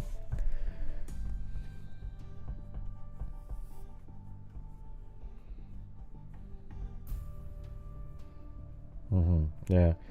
It's just one of those things but you're going to spend all your time just looking at it, the same thing over and over again. You're never going to get the actual answer. Yeah, I mean, I think the case should have just been thrown out after they lost. The FBI is looking into them for being shady people, the prosecutor, and a little weird. But I noticed that there's people out there that's their entire channel industry, is the Karen Reed case. Day in, day out, the same case every second of every single day, over and over and over and over and over and over again. That's just kind of does it really deserve that type of... we cover tons of cases here. I struggle on nights where we do the cold cases, for sure. But Hey, thanks, Allison. Thank you for all you do, she said on the coffee. Allison Faye. I know. How do you guys keep doing the Karen Reed case still? There isn't even anything new or anything. It's just, I guess these hearings they had, but can you explain what it is that makes it really intriguing? I wish I could see that and feel it. I could have jumped on that bandwagon too. Well, when you say he's on the spectrum, Alley Cat, does he say that he's on the spectrum? I guess I missed your answers for that. Oh, yes, he has acknowledged autism. Tracy Reed. Well, that makes sense then, doesn't it? I mean, it explains exactly who he is. I've always thought that is likely... a lot of those really, really smart people like that have autism. I guess that's why they say that I'm just kidding. I'm passively complimenting myself.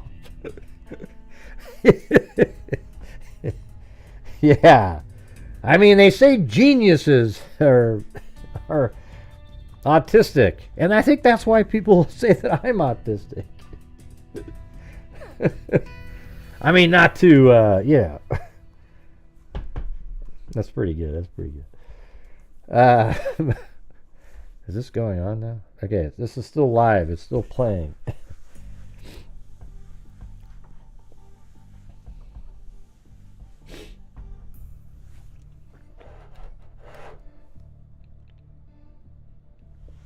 I mean, you kind of wonder what autism really is,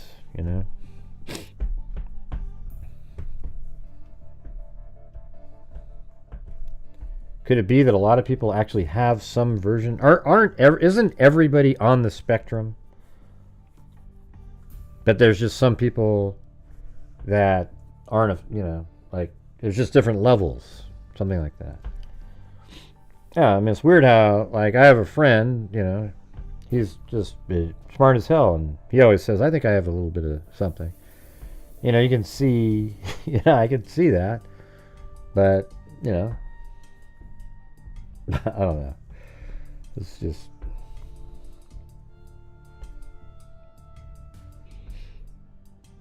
why is that, Paulette? Is she on the TV right now? I don't see her.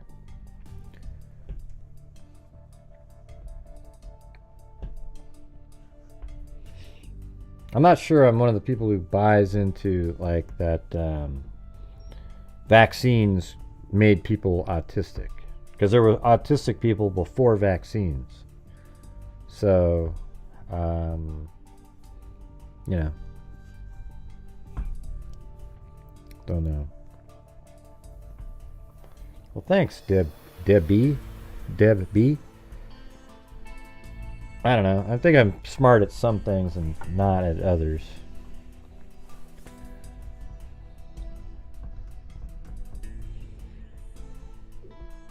Yeah, I bet you Einstein was autistic.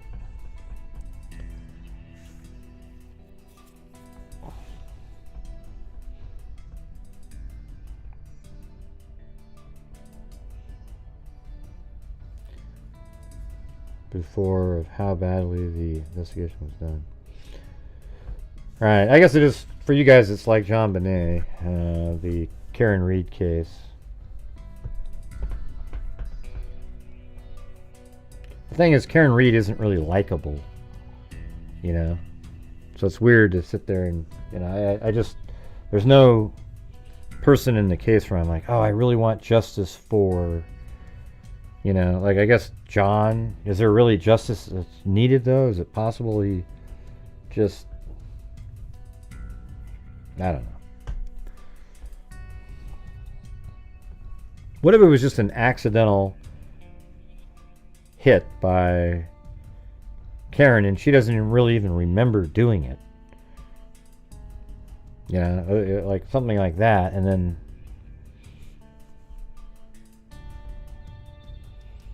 right. She kept saying that.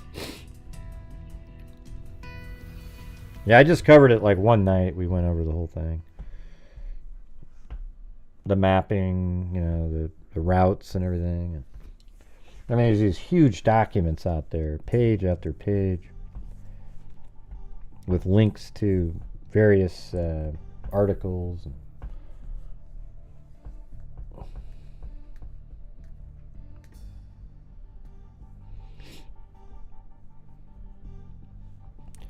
Yeah, and she might not even have known she did it. You know, you're in the snow and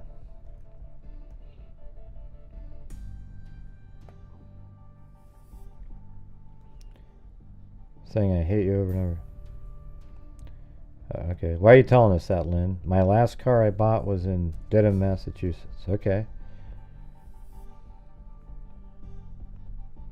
Oh, you went to the same college. Oh, you must be best friends then. I think she thought she hit him too and is now in denial. Yeah, remember how she kind of sounded like that? At first, she even said that she thinks she did that.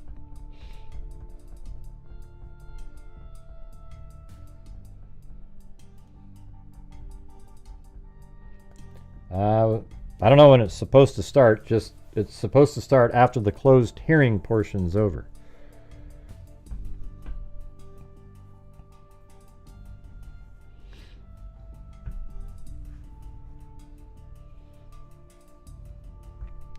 Love on the Spectrum? Never heard of that. How does that work? I mean, what do they, you know, do the actors or the people on there seem obvious that they're in the spectrum or what? All I know is I dated this girl that had a kid that was autistic, and we went fishing and we caught like a 6-inch trout, and I go, hey, you want to hold it for a second? He grabbed it and squeezed it to death. That's the one I was like, yeah, okay, see you later. I'm not going to do that. Budding serial killer. Yeah. Pretty wild stuff.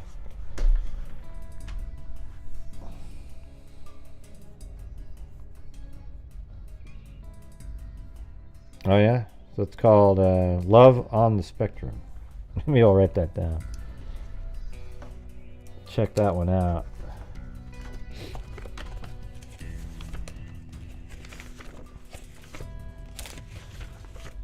Using one of my notebooks.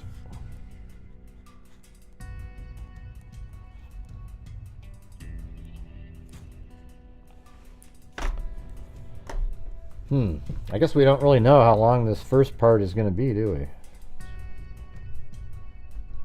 I do have it playing, though. Like right now, it's actually playing. They just haven't turned on the court camera.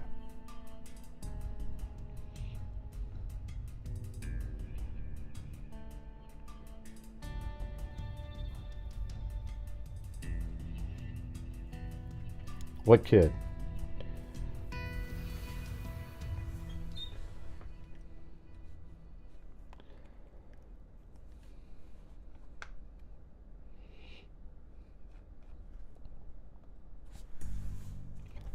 Also, if you guys, anybody's interested in the, see like this notebook right, let me show you this.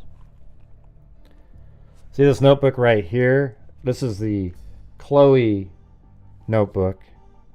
I guess I have like 5 more of those, but I just ordered the one that has our logo on the front there. Like this logo right here, but it takes up the whole screen.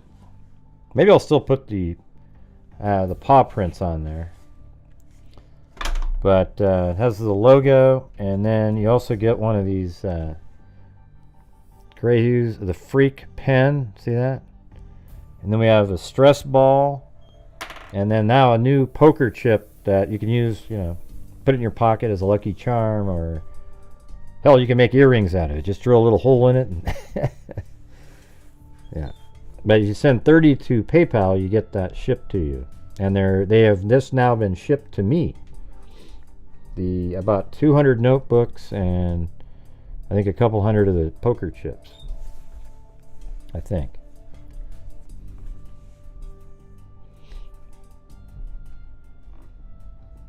Yeah, you gotta send that over.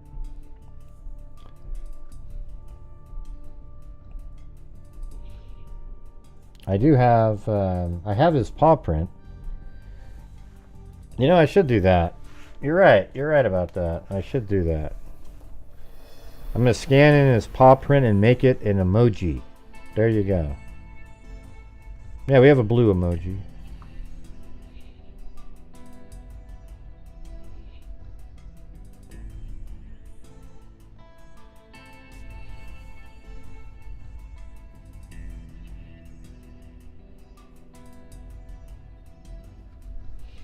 Yeah, write a message. You know, I'm not, like, I don't know everybody personally, not everybody, but some people I do. But I write something in there. Like, hey, thanks for, supporting the channel. You know?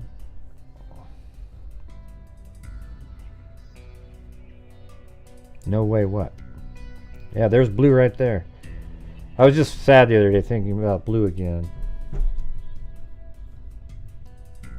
All these little treats over here that, I was just thinking like the other day, see, when we got Gracie, there's these little sticks that have meat on them.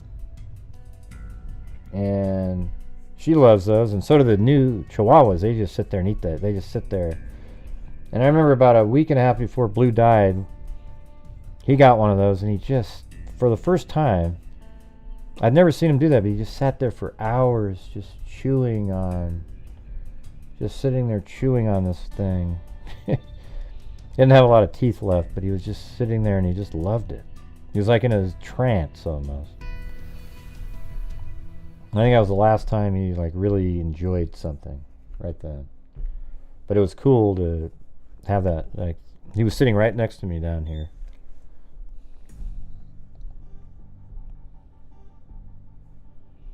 What are you talking about, Alley Cat?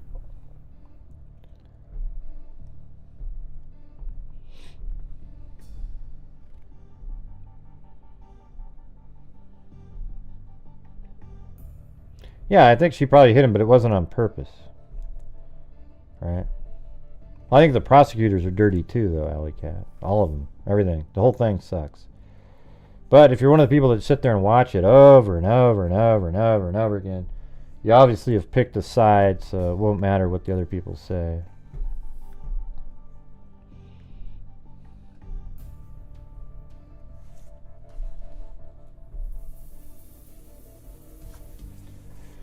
Come on, get the hearing going. I mean, why is it like that? Well, it can't be more divisive than like Delphi or something.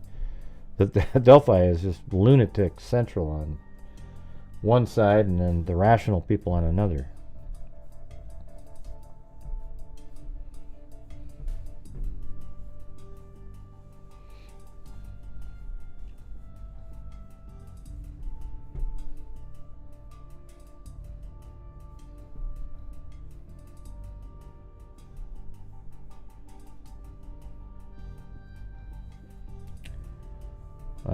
What case are you guys talking about? There are always red flag markers of autism that jump out at me, but that's only because I work. Yeah.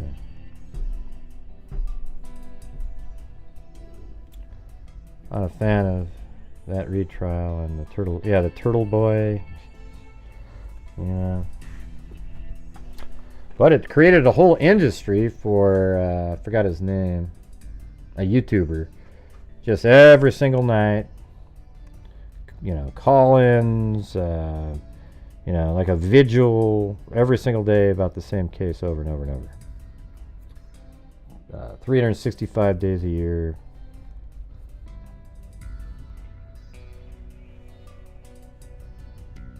Mm-hmm.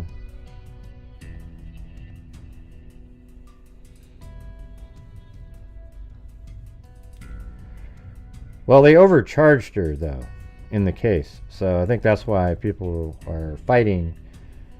It's obvious, you know, intentional, forget it. You can't prove that.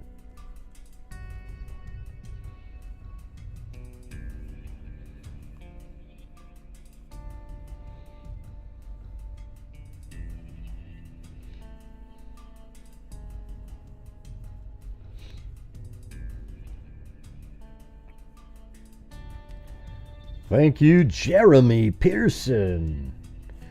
Yeah, we're just waiting here on the screen for ever and ever and ever and ever for the...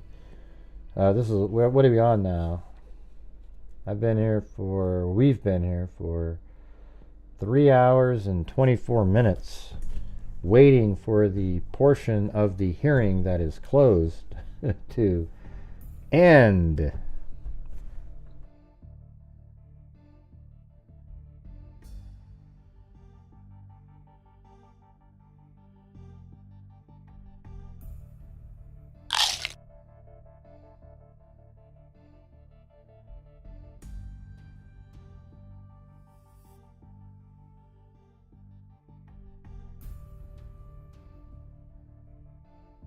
I think it has names of people in the tree.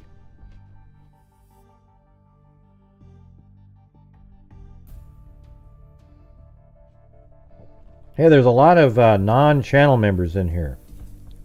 Have you guys considered becoming channel members? I mean, we've got Martina, Alley Cat, Tracy Reed, Drizzport, Pied Piper, Lemon Lime, or hell, it might be a good time to give away some memberships, right, you guys? Come on.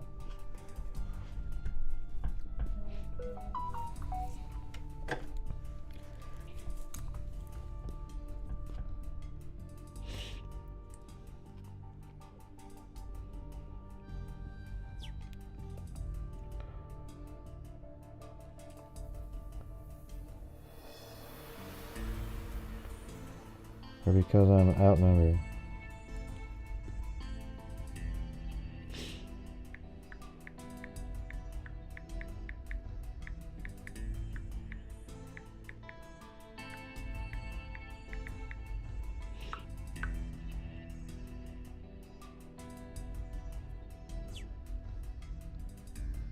What's that sound? Whoa.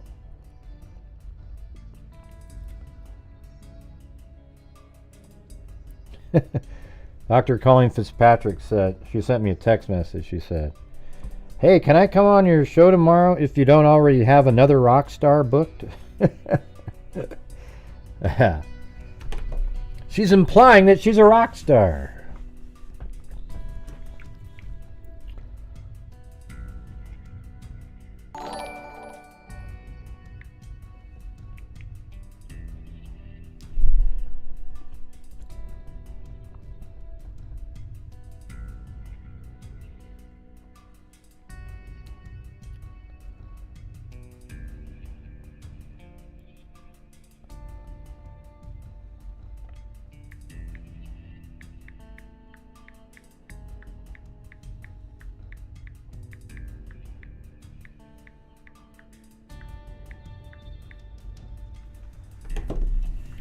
Hey, thanks, Toka Charlie, gifted a membership to, look at that, and Tracy Reed got one. There you go.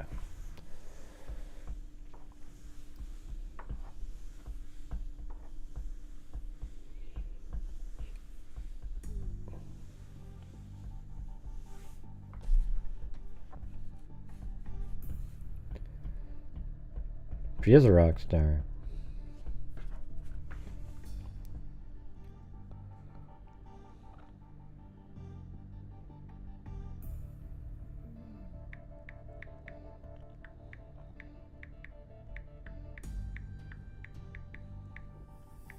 You know what? I should have her come on tomorrow night after the second day of these hearings, because she, after all, is the founder of investigative genetic genealogy.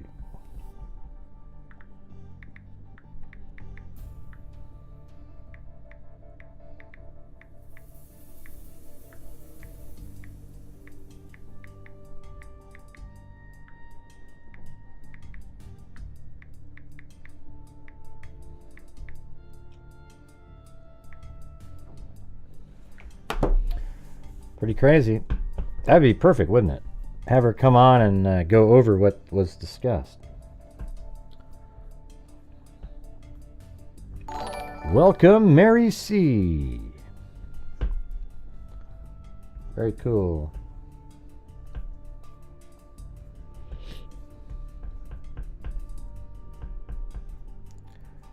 For the families of the victims that went all the way there, hoping they could get and hear this hearing. Oh yeah. Yeah, so they can watch it though on streaming, part of it.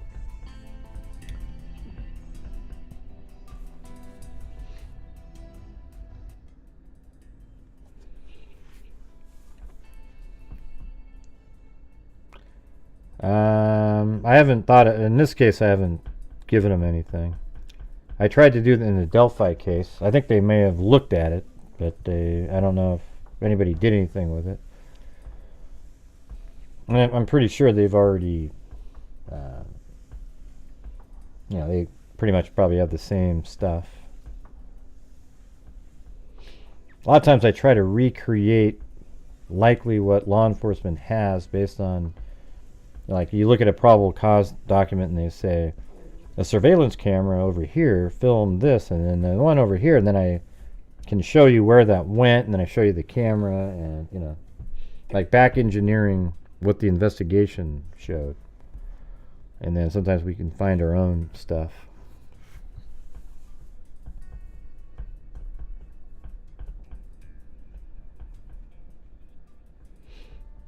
Yeah, where's that little fly? I think if I go to that main page, like this one over here. Yeah, see we have our fly Clem over there. See him climbing up on the screen. He's making his way over to the dogs. Oh, there it is. Turns around. Oh, it's scratching. Oh, look at it. It was scratched Benny's back a little bit.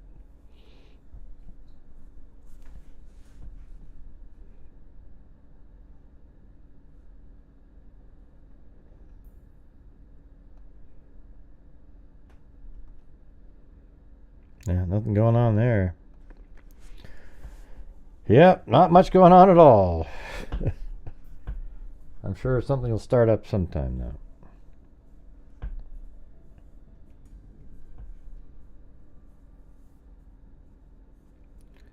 Great, I happen to be on another channel and they refer to GHI as a big channel. Oh yeah? Probably people trashing me in the comments again.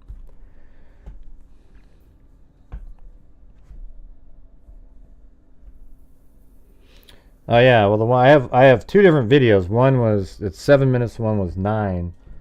But the 7-minute video is a good one because it shows you how easily, or like how absolutely understandable it is that he could have killed all 4 victims in 7 minutes. Like when you watch it, you just go, God, Jesus! I mean, there's way too much time there. Oh wow, way too much time over there, and it's just. People get so caught up when they hear the word 7 minutes. 7 minutes is a long time. Just stare at a clock for 7 minutes.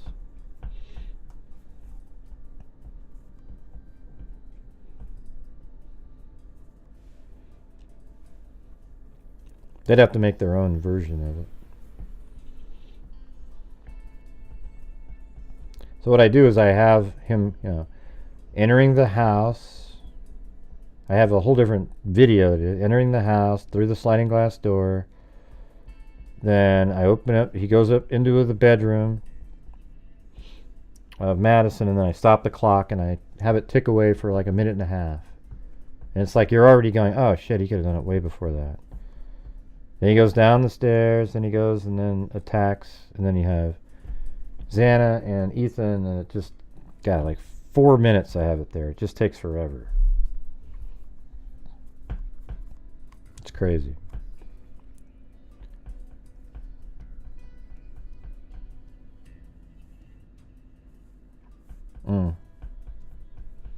They were complimenting on the mapping. It's weird how that's sort of what everybody always says is like, oh yeah, mapping, yeah. I mean, it's cool to be known for something like that, but I think it's my analysis of the mapping information along with the facts of the case that is really sort of the key thing, not just, oh, look at, he's good with maps. You know, like there's one channel that uses the moniker, the phrase map time, like it's some joke.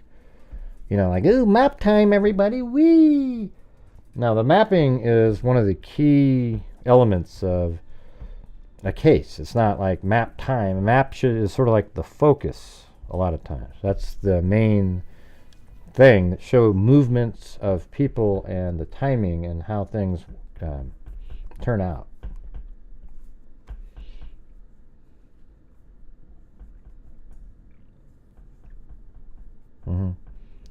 The Linda Lane video timed with travel.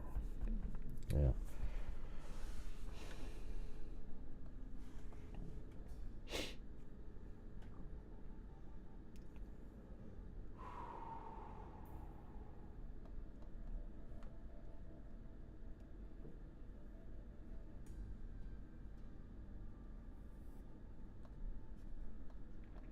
Yeah, so that 1122 King Road, look how clear that camera footage is, you guys. That's the camera. This is like when you're looking at the map here.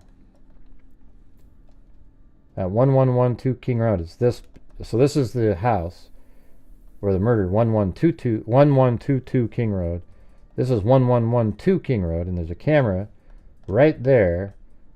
That's the same camera that picked up the audio from the murder house, and it's filming just like that. And there it is. See that? Boom. Look how clear that sucker is. So when the white Elantra does its 3-point turn, they can tell exactly what kind of car that is. It drives this direction, either goes that way, backs up, goes this way, or it backs up that way, goes this way. You know, so it drives this way, backs up, then goes that way. It's going to be crystal clear. You'll be able to see it. No doubt about it.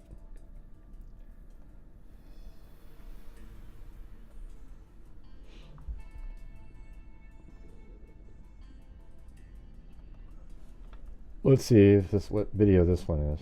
This is the Elantra overlay.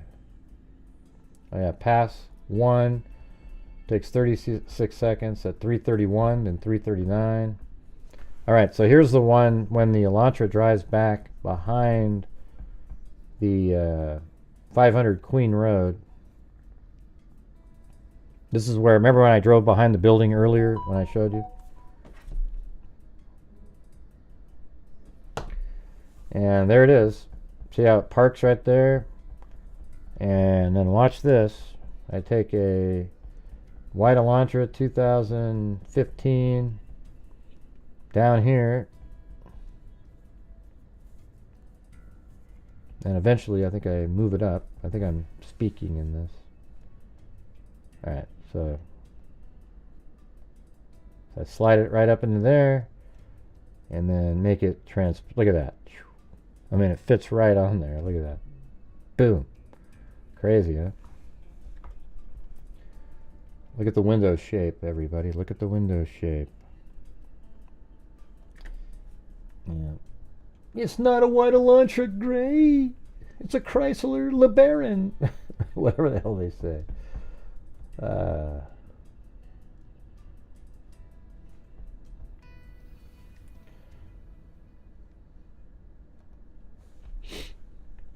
And by the way, these are the different years here.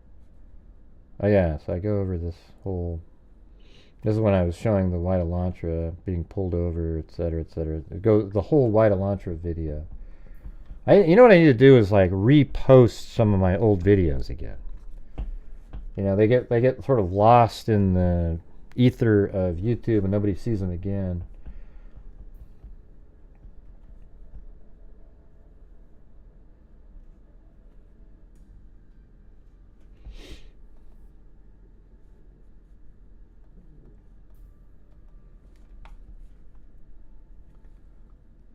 Oh yeah, here we go. I guess these are in a folder. See, this is behind 500 Queen Road. This is on one of its loops, one of its passes. Let me see if I go back around again. Oh yeah, so this one, I think on this one I actually do the 3-point turn.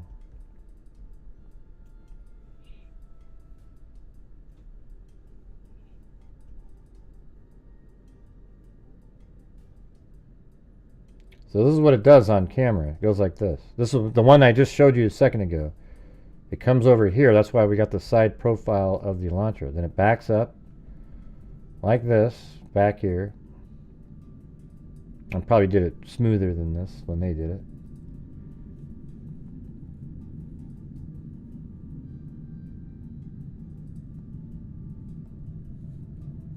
Yep, still on a break.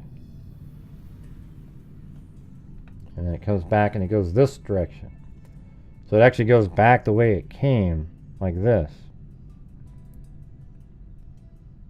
And then right around in this area, look how steep that is. Right here it tried to turn around or park, but it wasn't able to. And then it drove to this intersection down here. You'll see it here in a second. Obviously I stay too long there. I think that in a minute I actually pull into here, try to turn around and park, and then that person came out and was talking or something. And then right here, well, let's see. After it turned around and then it went straight, it didn't turn around. It tried to turn around or park. Then at this intersection does a 3-point turn. So did it go this way maybe? Like this, and then back up.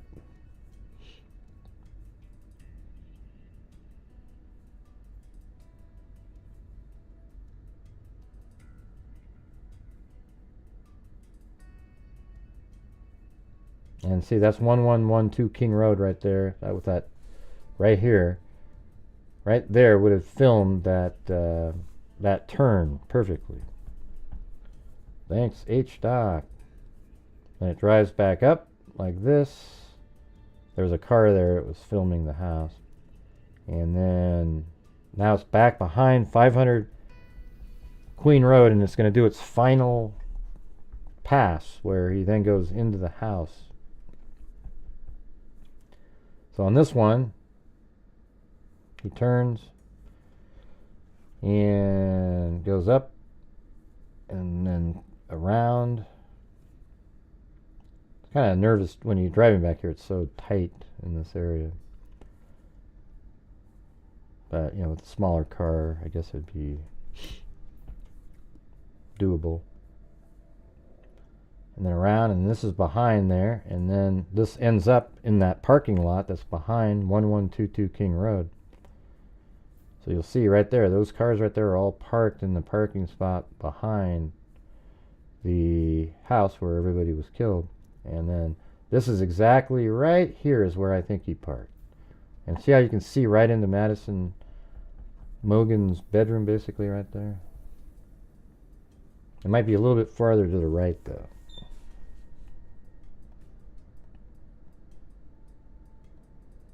That's right, I was live streaming, so I have a live stream out there. See how I'm showing people the shot?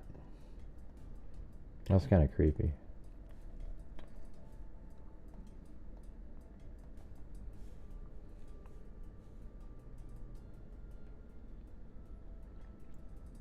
See right there.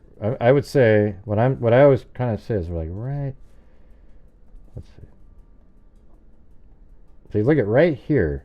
That's Madison Mogen's bedroom window.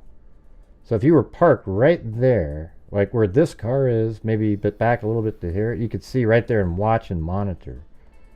See, look at that right there. Boom. That's crazy.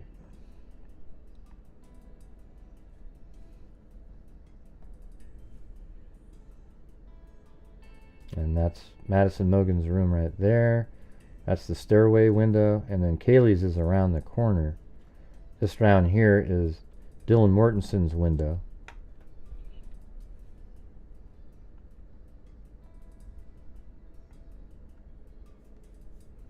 Some of the last footage of that house.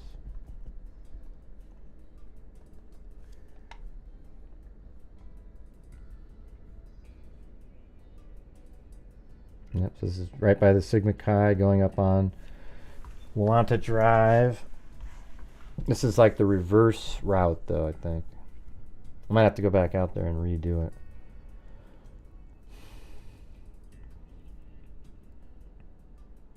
March would probably be a good time.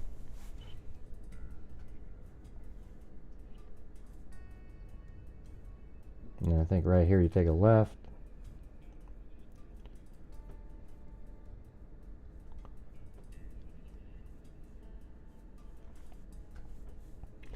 One thing for sure is you'd have to have been out there many times to know the route.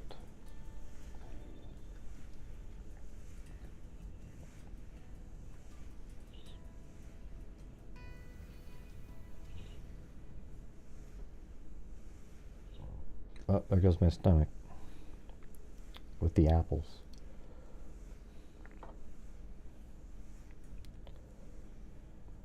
Yeah, I like the 360. I got a new one too. The next version, it's even clearer. It's like 8K. It's ridiculous. All right, this is actually. Oh yeah, this is the other way you can go. If you take a left here, you could have gone up above straight and then taken a right. This left one though makes it so you don't ever have to stop. This one right here, this way. The other one, you come down that street right there on the left, and then you wait at a stop sign and turn left. If that made any sense. But then you go down here. This is one of the loops, but I think it's the reverse of this. Of course, my route was copied by other YouTubers, you know, never giving credit for where it came from.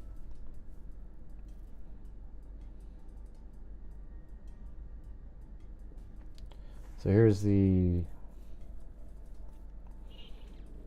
you're about to, get up on the main road outside the house. So you come up here, and the other way you'd be driving down next to that guy walking if you came the reverse way.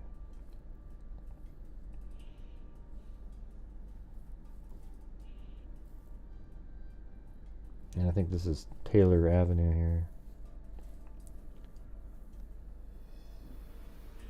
And there's the band field over there. That's where there were some kids that were talked to that night. And then coming up in a moment, we'll be driving by Linda Lane. I think it's right here. Linda Lane footage. So from this point, hey, J.K.'s. How are you? How about Freakazoids? Good? Hey, thanks, man. Morning, Huzzy. How are you? How about Freakazoids? Good? Just stopped in and your live. I'm heading back to work. Thanks for your work on this case. Well, thank you. Have a good one. And yeah, Freakazoids. There you go. So now you get to see this during the daytime driving up here. So here you go. This is what it looks like. This is the behind 500 Queen Road. Driving back. Yeah.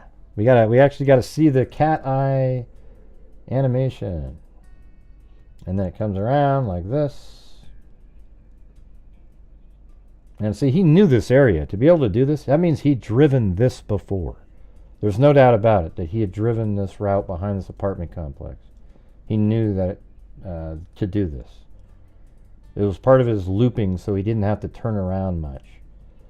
So you're right here, and then you would just take a right. But now that it's daylight, you can see. See how you can see right into that room right there? Look at that. Boom, that's Madison Mogen's room right there.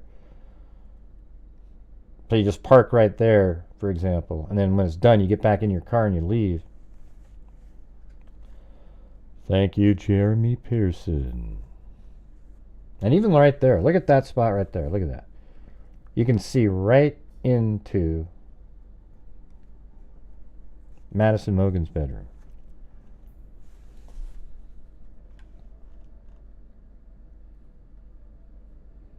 And see, like, there's Sigma Chi right there.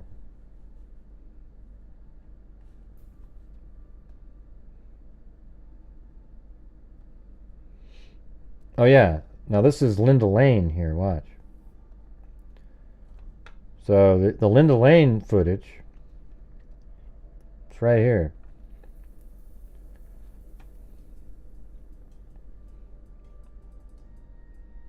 You drive down a little bit, and then you turn right here, and there's a camera up on this building up here that films the White Elantra drive-by at 2:29 and 40 some odd seconds. I mean 3:29 and some odd seconds. So it's right up here in that building.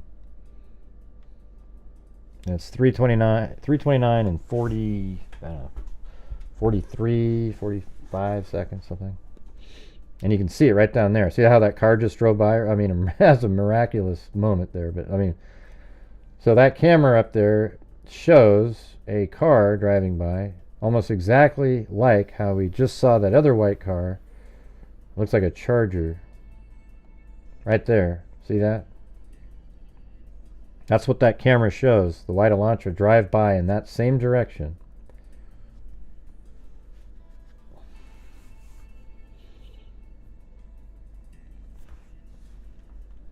Let me see if I can find that.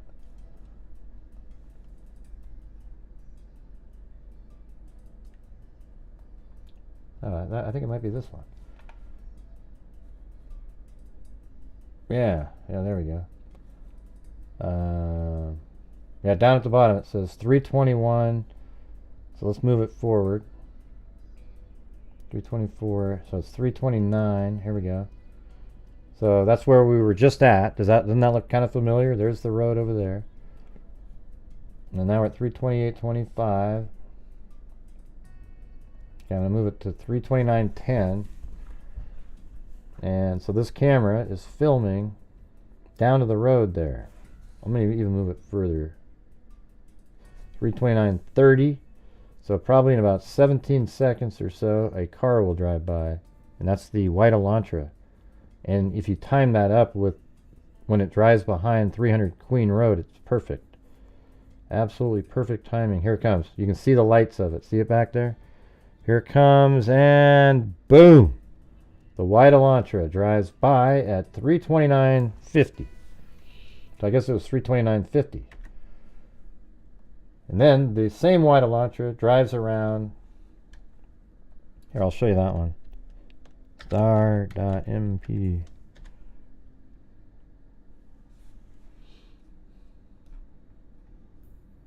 There it is.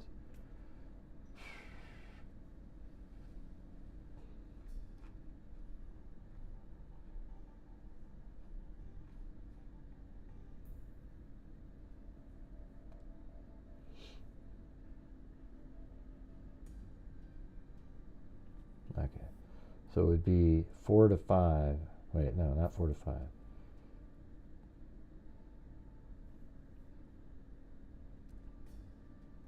Three to 4. Now here we go. This is the 3 to 4. This is the surveillance camera that shows. This is 500 Queen Road, that route that I just showed you behind the building. You see the cars driving up. So watch this. So we just had 329.50, right? So you would think about let's put it on there. Oh shit. 329.50 is right now when the car is driving by Linda Lane. So let's listen to it. See if we can hear it. Not sure it's loud enough, but this is 329.24. Hear it?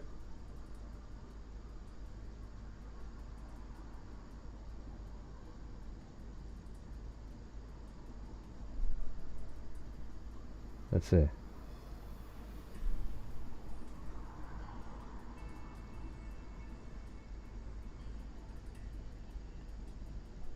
Yeah.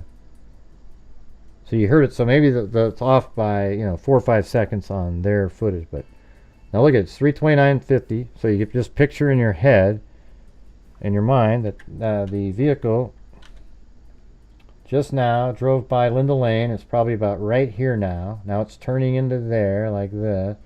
It's going to drive up kind of slowly, and then it's going to take a left right there. And then we go back to this footage here. And then in just a moment, you'll probably see some lights back here. It's hard to know how quickly the car was driving back there, but you'll see the things light up around 3:31. Probably just like less than a minute, like a minute later. So there it is. See it's lighting up right here, and then here comes the same white Elantra that you just saw in Linda Lane. It's lighting up the trees back here, and then it's going to turn. There's the lights of the vehicle. You can hear it. It makes the turn, and now it's going up that steep, weird, sort of crookedy place behind there, and it drives by and then goes around. Okay, then that's 3:31. Then about 3:37 or so, it does it again.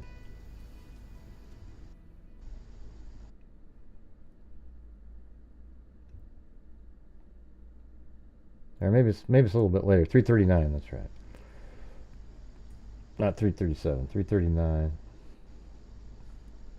So there's 3:38. So it left for a while, and now it came back again at 3:38. Now see how it's lighting up the building in the background there? You see that? It's doing the same thing. And then here it comes. And so it's 3:31, 3:39, and then the other one I think is 3:57. So there it goes. There's the white Elantra coming back behind the building. Then we move it forward again.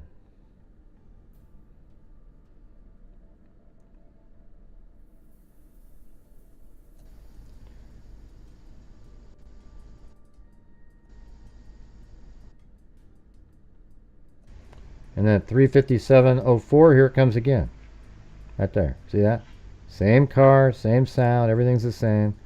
Making its loops, and they know it's a white Elantra because they have it on the 1112 King Road camera. So you have that one.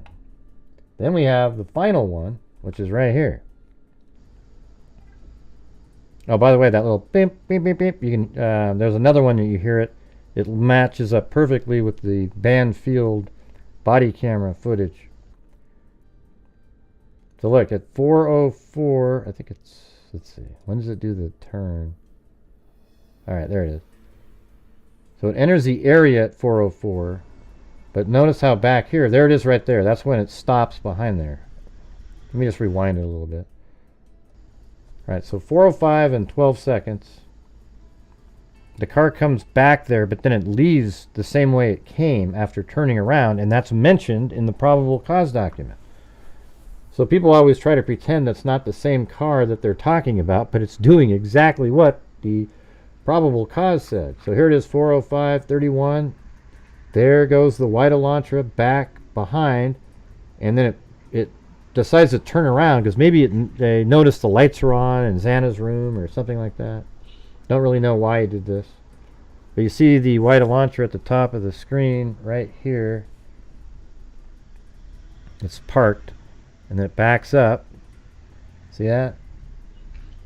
If you're watching on your phone, it might be hard to see, but backs up right there, and then pulls forward and leaves and drives down. Now what it's doing right here is It pulled in like this, turned around and drove this direction.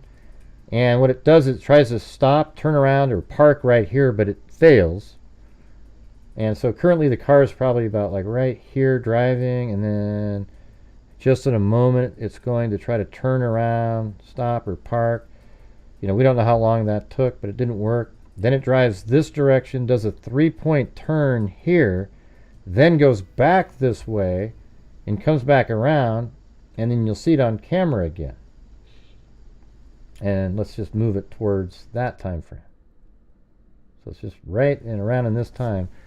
4:07, 4, 5. Now, in a moment here, you'll see the trees light up again. It's the same car. So basically, it came back here 5 times, but only finished it 4 times. The 4th time, it actually turned around, went back, then came back. Does that make sense to everybody? So here's the lights. Wouldn't be surprised if he honked at a bunny, because I saw one when I was there. And then there he is going way faster through there. And that's it. Now look what time it is. 4:07 and 42 seconds. Now he likely would have parked, around, it's 4:07:42 right there. By the time he pulls over here, 4:08, 10 seconds or so. Probably put some things out for blood spatter mitigation, perhaps. A bag outside the car. Goes inside the house at 4:09. Kills all 4 of the victims. Probably leaves the house by like 4:18. Changes out of his clothes, puts it in a bag, gets in his car, and then boom, drives away. And that was all inside of a 12-minute window. And inside that 12-minute window, a knife sheath was left on the bed of Madison Mogen that had Bryan Kohberger's DNA, which verifies that the white Elantra that was driving around is his Elantra. Plus, he said he was driving around late at night. He just doesn't know where he was. Well, I went to a park and I took photographs. I was looking at stars. He didn't say he took photographs. I was at a park looking at stars. All right. Man, what, is it going to be like an hour of the thing later in the day? Jesus, this is crazy.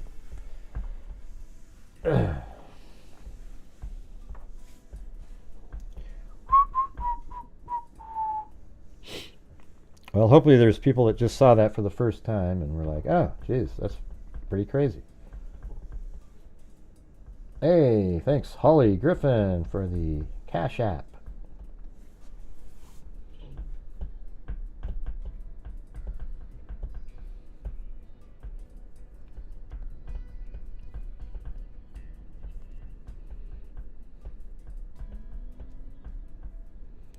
Good night now, Angie. So Angie's going to bed? I guess I guess it's 8 o'clock over there.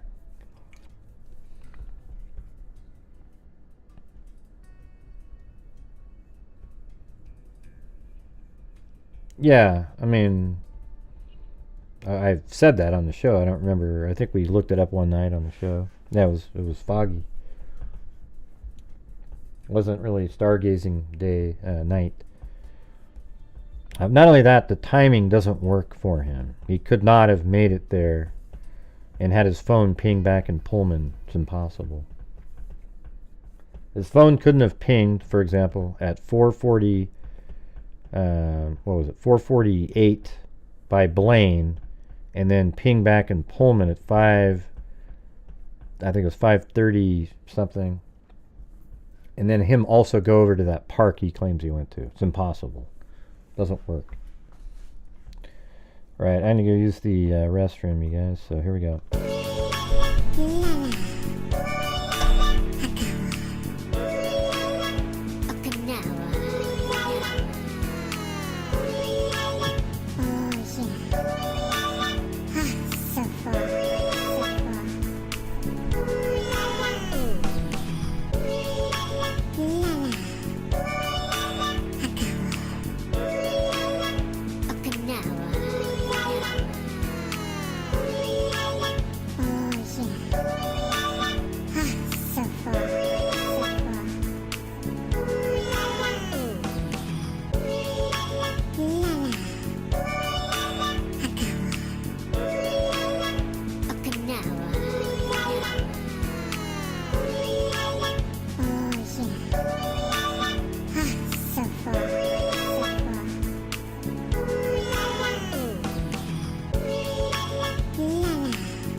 Yeah, there we go.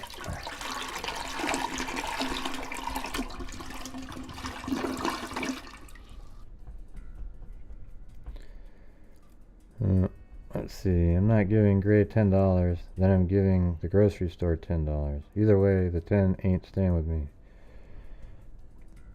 Oh, well, thanks whoever is wants to send in, coffees or whatever. Appreciate it. Appreciate the support.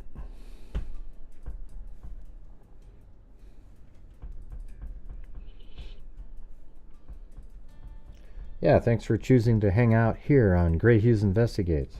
As we stare at a screen for 4 hours, it says court will begin soon. God, I hope that's a good thing. I mean, court will begin soon. Doesn't that sound like it's talking about us? I think it is. I think this is us, you guys. Because before it would said private, like secret session, whatever the hell the term was. This is court will begin soon. Okay? Come on, you guys. They're coming to take me away.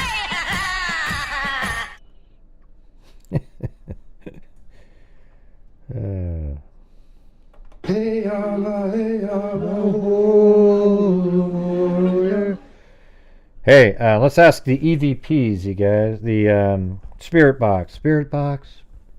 Will this be the last break of the day? Will we get to see the live stream? At a hut. Stupid Gilligan little buddy skipper. Man. Batshit. So at the end it says you guys are batshit. Do you guys hear? Look at the very end it said we're batshit. Listen to that. Listen one more time. At a hut. So first it says at a hut, okay? At a hut.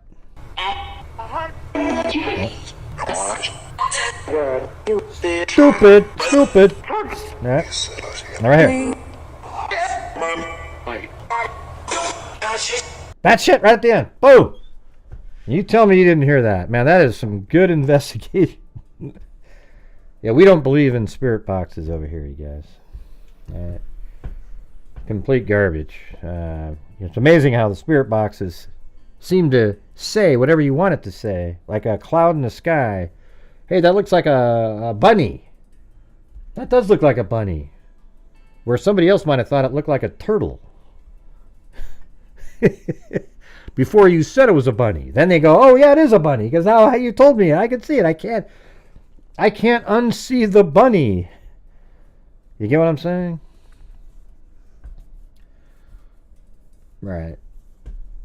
But now that you told me it was a bunny.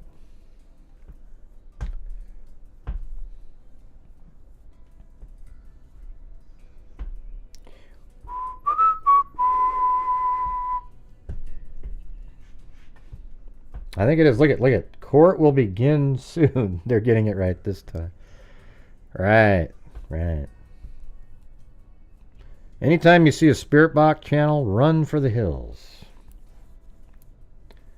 Well, I was working and everyone heard ooh la la Okinawa, and the looks I got were awesome.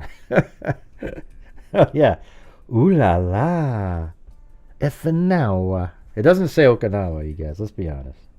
People try to say it says Okinawa, but it's more of a. It's almost like a little bit more. There's a. I don't know what to say, but it says Okinawa. It worked perfectly when we had Benny and Clancy, trying to, whatever you want to, I don't know how to word this shit, man. No, it does say Okinawa. I just think it says Okinawa. Like they want it, like it's a sexual song, like that's what it always sounds like. Sounds like a porno, right? Like that, what you would consider to be porno music. The Spirit Box channels are all over TT. What's that? I don't know what that is.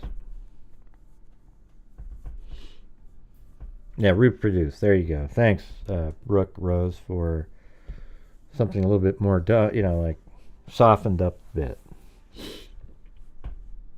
Court will begin soon.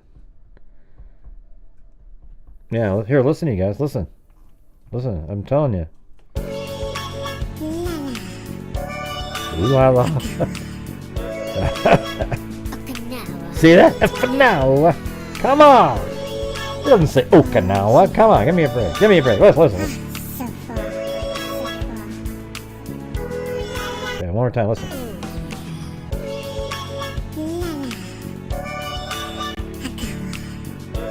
Right here. Oh, come on. You know what it's saying. Yeah. Is it really? Is it really? Is it Alvin and the Chipmunks? I don't know. We're just waiting for the damn stream to begin.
Court will begin soon. I guess their word soon is something different than mine. Yeah.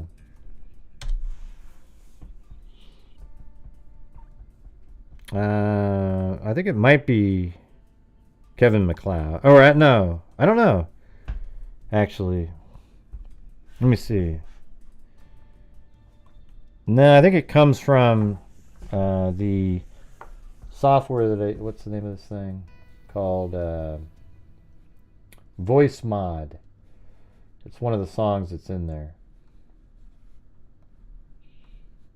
So I don't know who wrote it originally.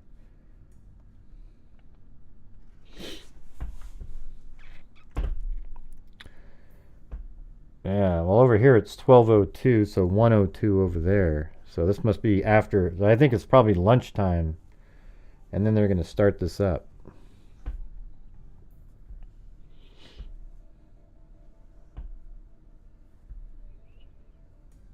What do you mean they're still saying? Well, I'm showing it right here. See on the screen it says court will begin soon.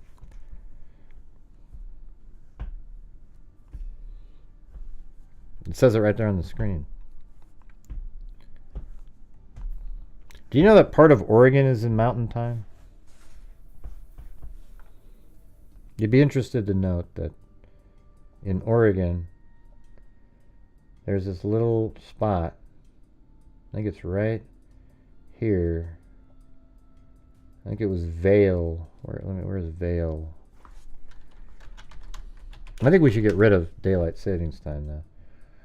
Yeah, it's like somewhere right around in here, because it kind of jets out in that little area. Even though that's out wider, they decided not to. But this little part, right in this little area, is in Mountain Time. Might be Ontario. We have an Ontario, Oregon.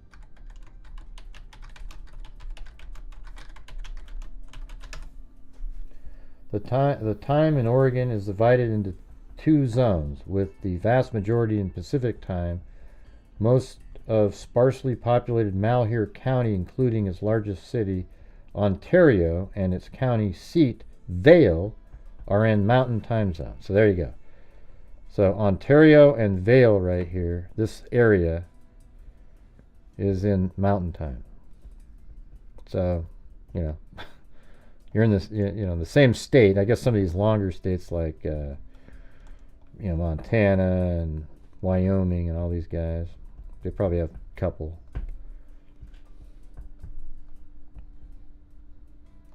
You know what I like to do sometimes though on Google Earth? I just like to go like this. See, like that part of the globe, there's almost no land at all, right? So you pick a spot right in the middle of it and you zoom in. You go like that. And then look at that. There's these little islands out here. Like those two, those are almost about to come out, right? But like right there, look.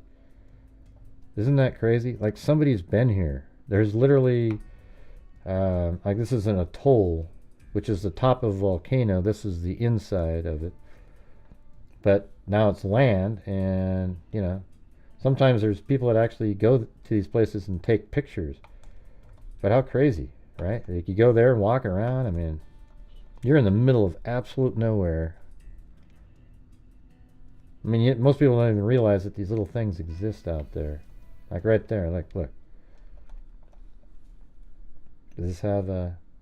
this one actually has a road. Google Maps guy was there. Can you believe that? So look at, that's what it looks like. Looks like Gilligan's Island, for God's sakes. I mean, look at this. Just randomly in the middle of absolute nowhere. Watch this. So look at, there's all these homes, probably a vacation spot that nobody's ever heard of. Called Motu Koi or Motu Kavada, whatever the hell. And then what? Watch this. I mean, my God. Isn't that crazy? Yeah, I guess think how peaceful that would be. And the other day I found this location out in the middle of nowhere. It's like a little string of island, like atolls. I just thought it was cool as hell. There's some of these are big resort areas. Look at. I can't remember. I think it was this one right here. And there's these little 360-degree camera shots. And look at that. Look how amazing that would be. My God. I mean, you're nowhere near a damn thing. And you're just there, and you're all by yourself. And jeez, look at that. And there's a whole bunch of them in order here. Tons. But there's probably some that are like obscure off to the edge over here. But, you know, I'm sure there's people who've been here too. On that one. I don't know. Thought you guys might be interested to see that real quick. Stuff that we don't really think about too much. But all of these places are places people have been and hang out on sometimes. How they get there, I don't know. You know, it's like there must be a bigger island or something you can land on, and then you sort of shift over. But right there, there's nothing. But there's a little bit right south of that. These look like actual islands here.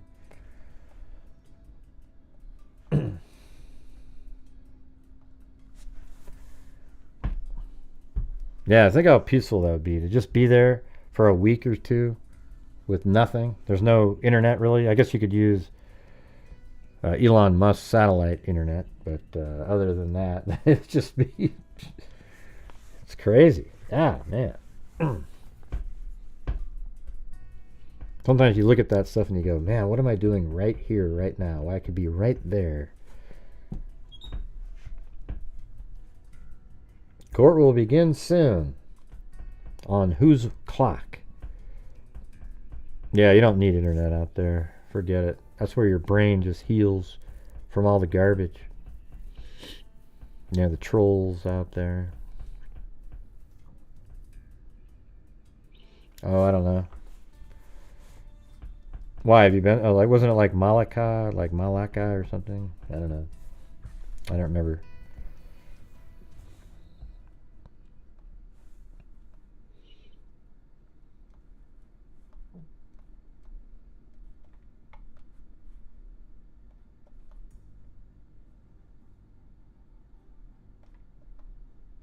Oh yeah, that's Hawaii right there. I think it was in here, right?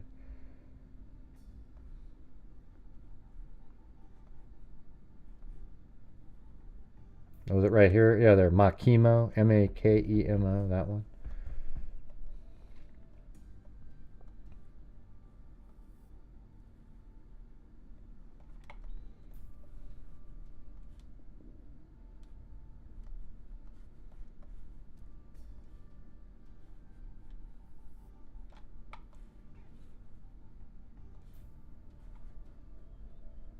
Look, there's somebody took a shot from out in the water over here. 360. A little bit of turbulence there, but look at, they're just, I mean, obviously people are out here and they enjoy this stuff, you know. There, I guess there's the little, there it is right over there.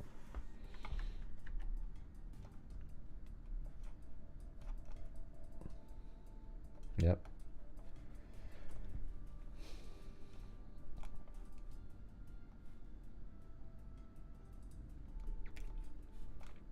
Isn't that interesting? Like inside of that, you got all these. I think there's probably boats moving around or something. What's that right there? That's more a little piece of a little tiny little island right there, inside of the atoll.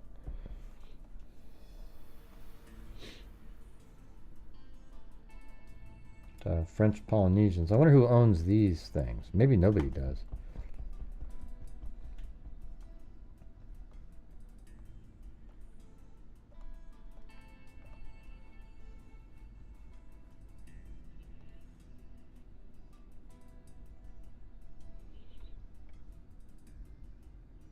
It's so crazy. You know, we've inhabited these little... Tell me you wouldn't want to hang out there, man. Who's ever even heard of this place? Look at that. That is... I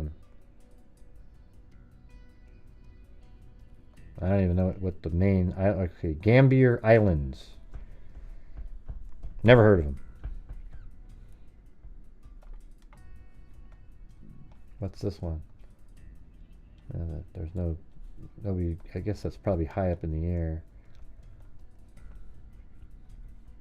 I think I've Gambier. It seems like I've barely heard of that.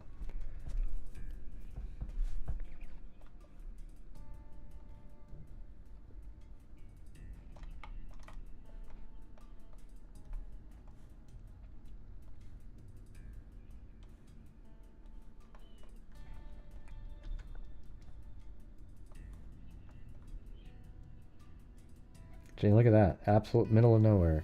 Thousands of miles from any main. It was right there.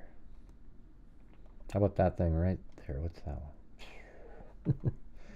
Oh, look at that crazy thing. And a atoll with an island in the middle.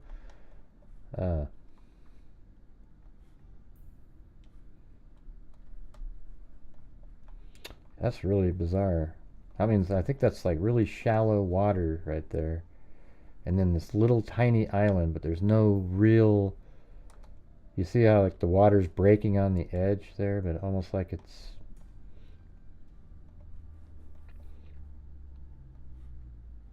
Yeah, there's no images from there.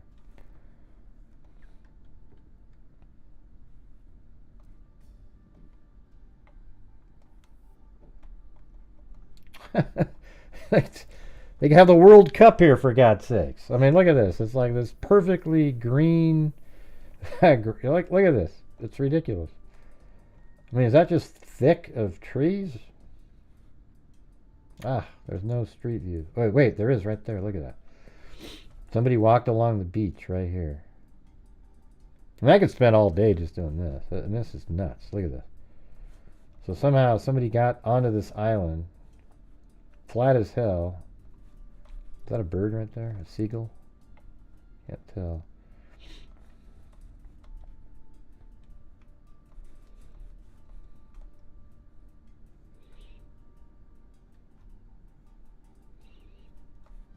This is where I need my drone out there with that music. Look at that. Have you guys ever seen an island that looked like that? Just pure one type of vegetation almost. Just completely green. Now that's what should be called Greenland right there, right?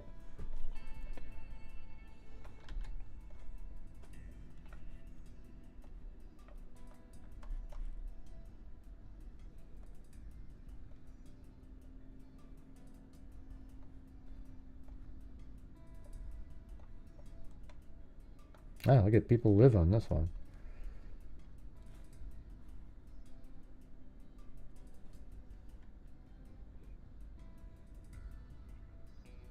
Oh, this is This is that island. What's that called again?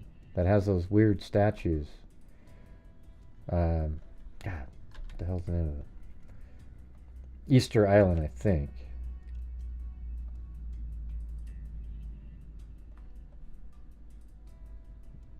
Doesn't say that, but Easter Island has those same little statues. Where is these? I bet it's near here. It's gotta be. Oh, it is. This is Easter Island. Okay. Yeah, so they have those weird heads on there. So look at where Easter Island is. These people live there, and it's so far away from anything.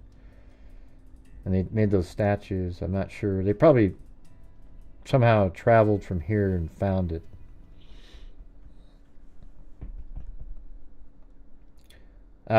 This portion of the hearing is closed. So again, Jesus, you guys.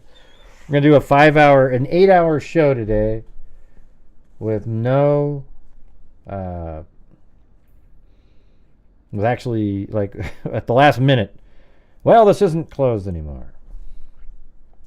Thank you for being here, and good night.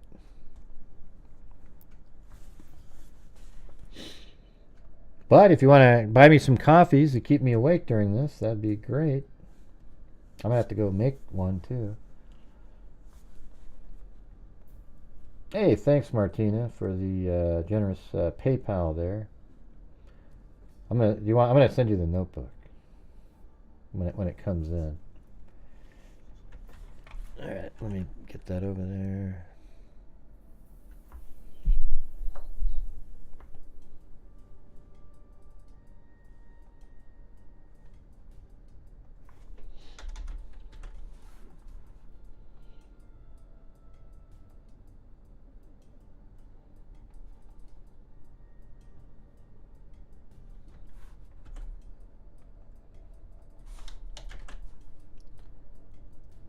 Alright.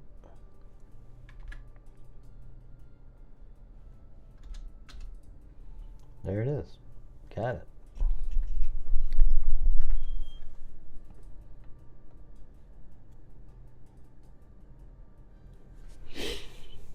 Are they done for the, no, I don't think so.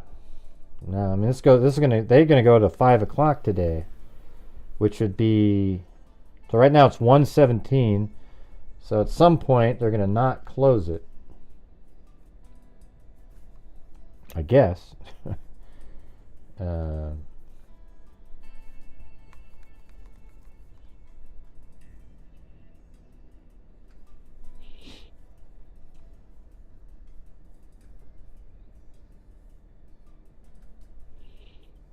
it's crazy. That was fun. Yeah, I think it's fun looking at all of. There's so many of those islands that people just aren't aware of. You know? So I guess we have more time to kill. You know, a lot of times there's stuff that I've noticed over the last years that always is kind of strange. You know, like I didn't know that North Korea and Russia had a border that met each other. That was one of the weird things I didn't realize until looking at it. Little tiny sliver, tiny little spot. Hey, thanks, Jeremy Pearson.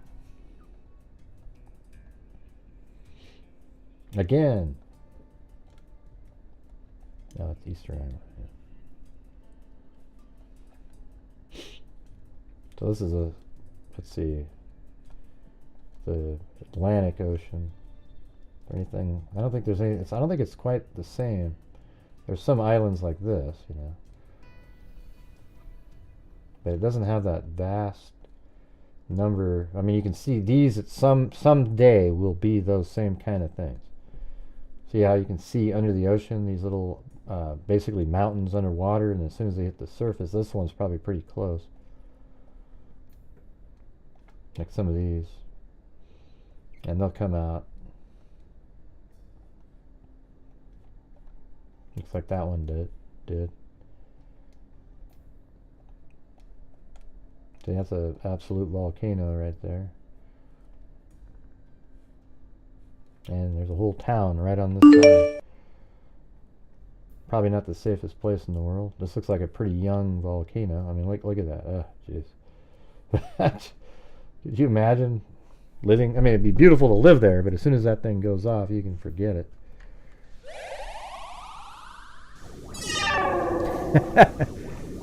There's Bigfoot on top of an elk.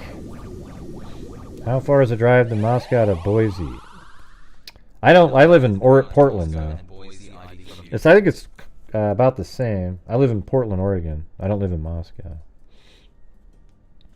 But yeah, from there, like if I stay, yeah, I see what you're saying, because I was thinking about, like, I could hang out in Moscow, and then, let's see. I guess I could just type it in Google. How long, let's see. Google Maps.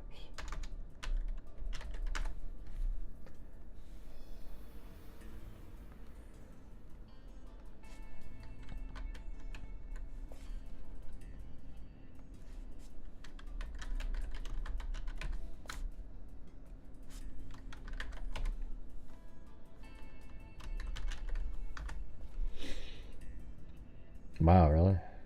Oh yeah, that's a big, yeah, it's an issue. I mean, it's like a 5-hour drive.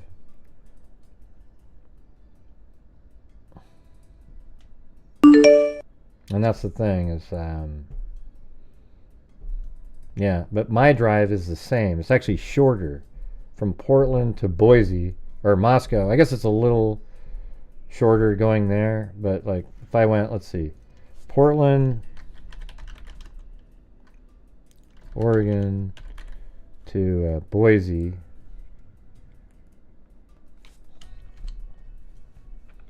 That's 6 hours and 30 minutes.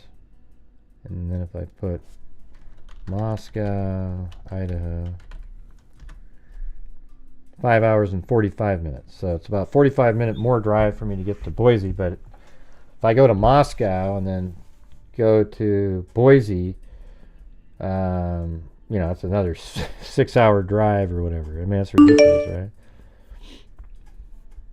So I think it would be something. I think what I would do is go to. Hey, it looks like Ted Bundy sent me another coffee. Any more hints? Nope. No more hints from Ted Bundy.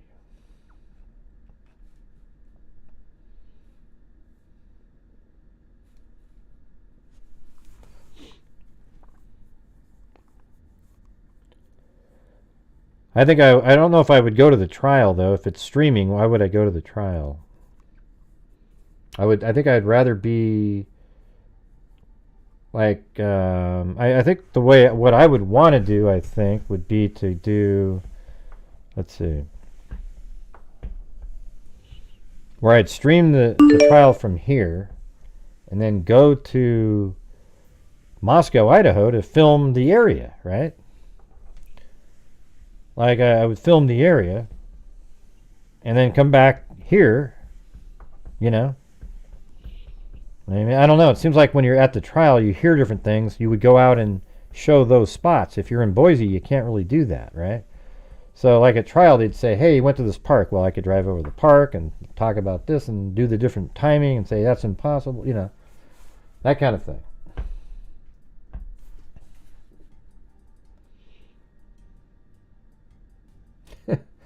Well, Ted Bundy just supported me again, but I don't know. Is that you, Holly G? Are you Ted Bundy? Is that why you laughed right there? I don't know, man. I don't know who Ted Bundy is. They don't give me any hints. But thanks, Ted Bundy. And like Amber said, who in the hell would ever think of saying that?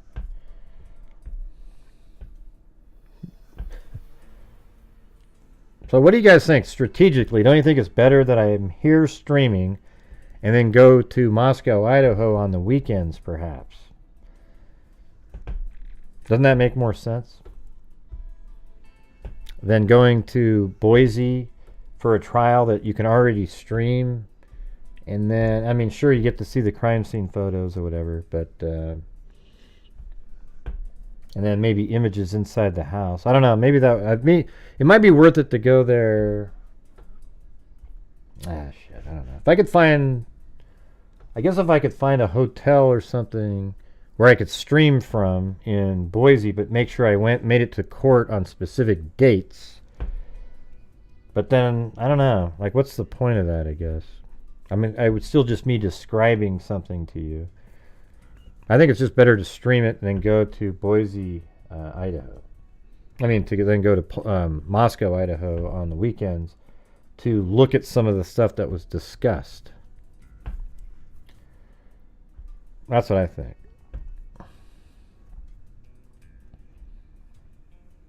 Oh, I thought that was you because you were laughing, Holly. I mean, maybe just as a trick. But thanks, Ted Bundy. I think they've given me, let's see, 2, 3, 4, 5, 6, 7, 8, 9, 11 coffees. That's pretty good. Here, let me get back to the screen over here. I'm gonna go make something. I guess we could play this one. That's for my RGB network. Yeah! This is PIR, Portland International Raceway, where the biggest thing says a Pinewood drag. We have Rod Laver, a retired astronaut with his hydroelectric car. It's guaranteed to rip up the road right in front of your face. We also have Jim Henson with his Beavermobile, the only car that knocks down trees at 200 miles an hour. Trials from 6 and 7 be there.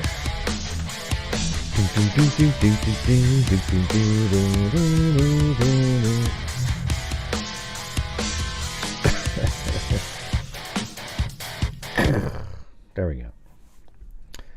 Ted Bundy is saying you're going to stay awake until they ever open the damn hearing. Yeah. Hey, Gray, I'm sure you've discussed, but what is your personal thoughts on the roommate that survived? I think that Dylan Mortensen was in an absolutely horrendously creepy situation that night. Her room is right there, right below Madison Mogen's room, right down the hall from Xana Kernodle's room. Bethany Funk down here was in probably the best spot to not hear anything. But Dylan Mortensen was right below Madison Mogen being killed. I mean, literally, her entire room is the same size as Madison Mogen's room. Or actually, it's a little bit bigger because the bathroom up here takes up some of this. So, she heard it all, and I think she was literally petrified. She got up and she heard noises and her heart's beating really fast, and she's looking, listening, and she thinks... I think she probably said a little bit more than what they wrote in those documents. And they're just really, she's just freaking out. And I think it's similar. I mean, I always tell the story, like when I was a kid, I was like 11 or 12 years old at a Timothy Lake, and everybody was telling Bigfoot stories. Do you think and they came back? Do you think they left and came back? Who? Who's they? Do you think they left and came back? Who? Do they think they left and came back? So I think like when I was a kid, like I was in this tent and they would told these Bigfoot stories and I'm scared already, and then all of a sudden I hear this. And I was like, oh my God, Bigfoot's right here. Bigfoot's right here. And the whole night I was totally petrified. Just stayed so still. I didn't want to make a noise. And in the morning, I peered my head out and I realized it was just somebody snoring the whole time. I mean, it had nothing to do with anything. But I was scared out of my mind that whole time, you know? And so I can see like that. Like once she's there and she sees his face, she shuts her door and then she wants to be really quiet and she just doesn't say anything. And then later, you know, she probably tries to text her friends, they don't answer, and then she says, oh my God, oh geez, something really bad must have happened. Then got a hold of some other friends, they show up and they she's standing there and just kind of, they go, hey, it looks like somebody's on the floor here. It looks unconscious or whatever. They take her phone and call 911. To me, it makes sense. It doesn't bother me whatsoever. Dylan Mortensen has absolutely nothing.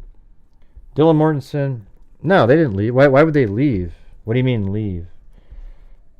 Why would Dylan or Bethany leave and come back? I don't get it. They were there the whole time. Yeah. I don't understand. Was there information out there that made it seem like they left, or? No, they didn't leave and come back.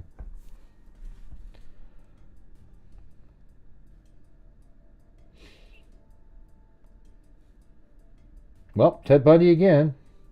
now they're just teasing me. They're not going to let me know who they are.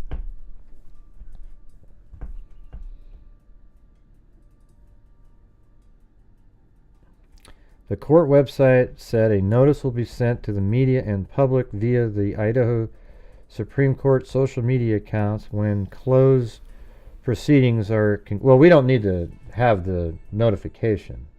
It's just right here. You know, it's going to start showing. But yeah, I'm probably not one of the people that they're going to send it to. But if you guys see it on social media, let me know. I thought for a second you were about to play the song Goodbye Horses. Yeah, they stayed in their rooms, yeah. I think that's how a lot of people would be. You're scared shitless to even exit your room. And the reason you don't want to exit your room is because the fears that you had will become a reality. Or possibly you don't want to face the reality of what may have happened. Nor do you're sort of scared, so you stay still all night. And it might have been that they were texting each other back and forth, Bethany, Funk, and they were trying to get hold of the other people, but they never replied, and it really freaked them out, and they stayed still, probably locked their doors or whatever. I don't know. It just seems... I don't really understand any sort of wondering if they're involved somehow. It's just, to me, it's bizarre, that thought process. Yeah.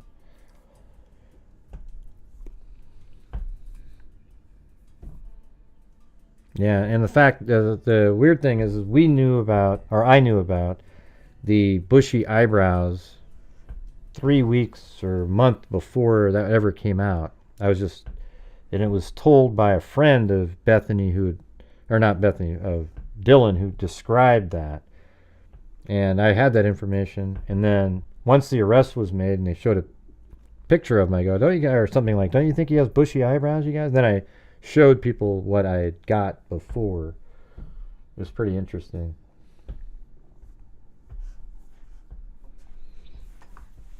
I don't know, you're not suspicious of them, right, Jeremy? It's good to know they're still considering having open court later. Yeah, but what's going on during this time?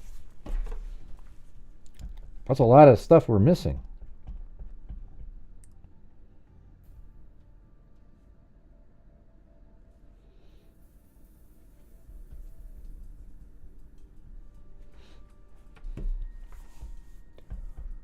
Yeah, well, Dr. Colleen Fitzpatrick can come on tomorrow after, but she can't really give me an opinion. She can just tell me what things are about, because it's she's also somebody that testifies in court.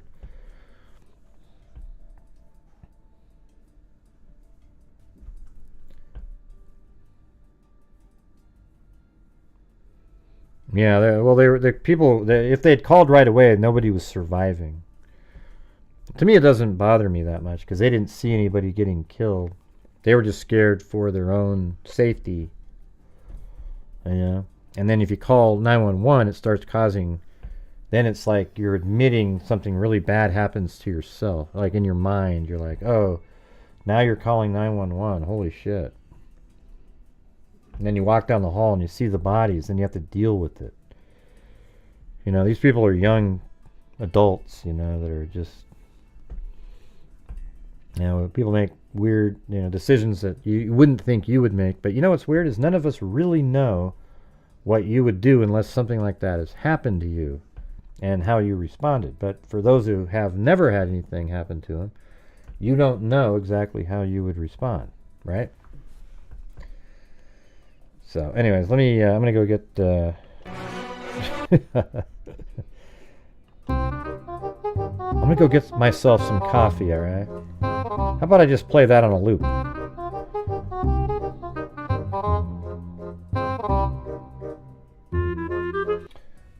That's too happy.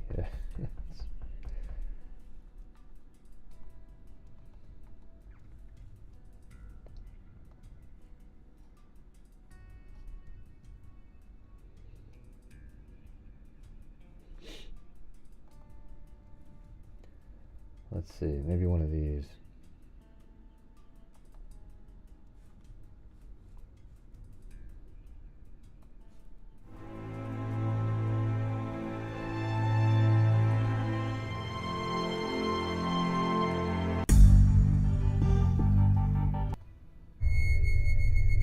How about that one right there?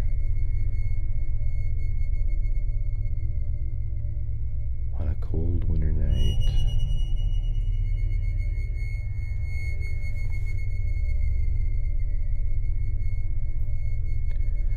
Yeah, I don't think they're involved. I would bet everything I own that Dylan Mortensen and Bethany Funk have absolutely nothing to do with anything.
That's the podcast music. What was it? What did J.K. say up there? He said, I don't think Dylan and Bethany are involved. As a scared college kid, I likely would have called when it got light out, or excited, or exited my room. Everyone reacts to potential of severe trauma differently. Yep. Yeah, totally. Gotta agree with that one. Thanks, Alley Cake. We got some trolls in here? What happened? I missed them, didn't I?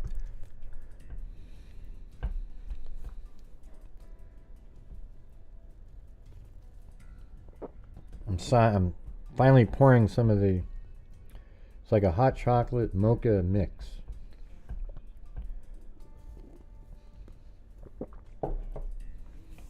I didn't see any trolls.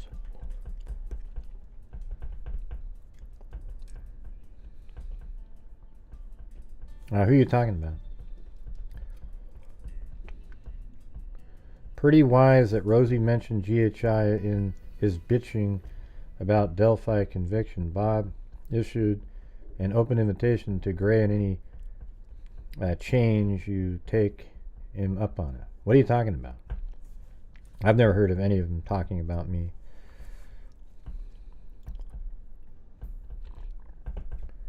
What did Rosie have to do with... He never mentioned me. Where would he talk about me?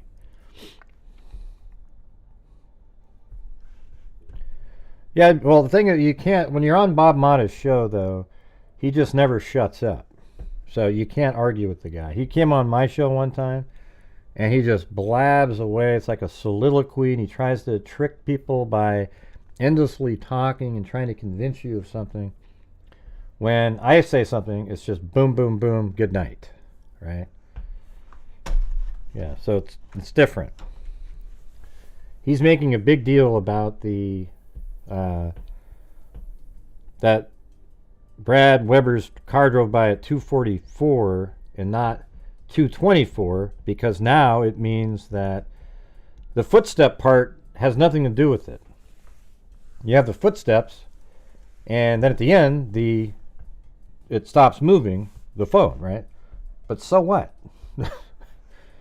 Okay, it stopped moving, and that just means that 13 minutes after that is when he saw the car and the van, and that's what startled him, and then he sped up the process of whatever he was doing and left. It just changes by 20 minutes when he was startled, he still saw a van that nobody else knew about. What Rosie interview? They mentioned Gray by name as having info. Oh, okay. Yeah, you mean the part about that I heard a rumor regarding that Richard Allen told a psychologist, and he mentioned the van, and I heard about the rumor a year after he actually said that. What a joke. Come on, you guys. Yeah, the chat would say something like that. Those people know.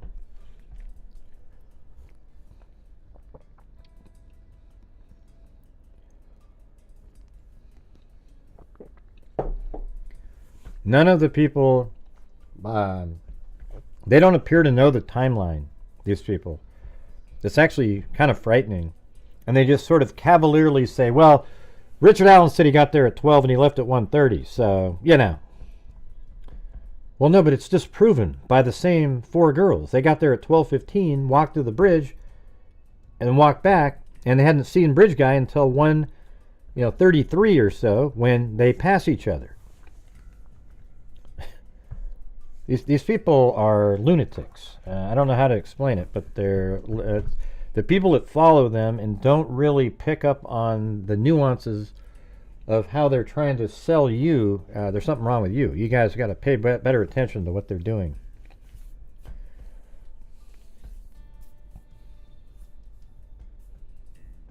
Yeah, it's people in the chat. Okay, yeah, they do that all the time. What do you mean you find the clip? You're saying it wasn't people in the chat? You're saying they were talking about me? You can actually look in there. All right, what was it? When they just did a show yesterday or something? Let's see. Hold on. Let's see if we can find it. I know how to do it. Man, Rosie, who gives a shit, man? He's one of the reasons they lost the case.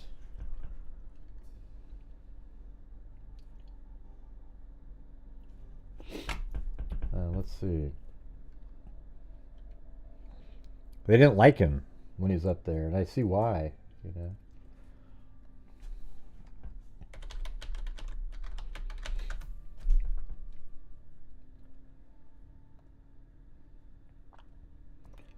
So is this the with Rosie a day ago? Okay. Let's see.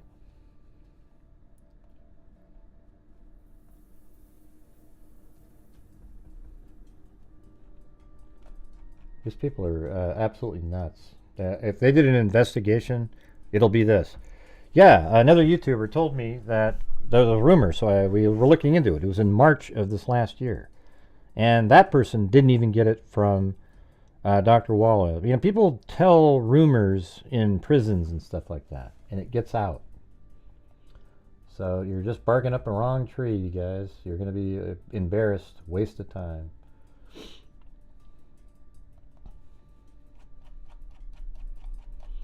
All right, let's see.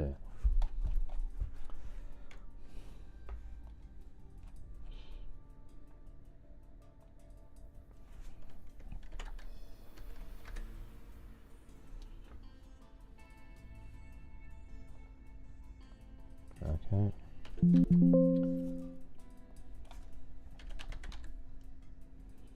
Okay. So here we go. There is something that mentions my name. Oh wait, I don't want to go there. Shit.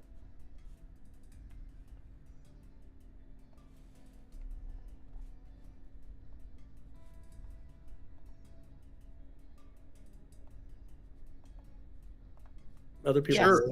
Yeah. I want to say maybe it was Gray Hughes. There was a YouTube bit from him, and it had to do with. Oh my god. Oh my gosh. Seems like it had something to do with maybe some of the incriminating statements that he might have mentioned. Oh god, I'm struggling. I think there was a time that he mentioned you guys are going to see something about if this is what you're referring to, that he mentioned expect to see something about that van coming back. Right. Yeah, it was the van. You're right. And it was before. It was well before we had any information about any of that. Yeah. Right. I remember watching the YouTube. Do you know what's crazy is the rumor is what led to them even knowing that it existed. That's the crazy part. So they are talking about special it. And it was maybe a 8-minute bit or something. It wasn't a really long bit, but so that's one. That was one. Hey, all right, man. Woo! It's funny. Yeah, so it was in there. Yep, I heard about a rumor in March of last year, a year after Richard Allen confessed to Dr. Walla, mentioning a van. I heard a year after that in a rumor that Richard Allen confessed to a psychologist, didn't know what the name was or anything, that he saw a van. Now we thought it was like, oh, maybe it's like 3:30, 3 o'clock, so we were looking into that. We were trying to find the time frame. That's all I can tell you, man. There's nothing more to it. I'm not gonna say what YouTuber, even though I did say on my show, I said what person told me this. I gave him credit for it and everything. And then where they got it from, I don't know. But you can sit there and spin your wheels and waste all your time you want. You know, it's crazy. It'll never lead to a damn thing. Oh, do you see Gray? Those guys are gonna cover up for him.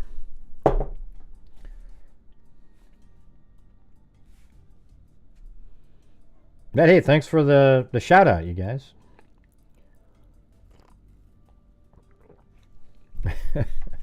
Yeah.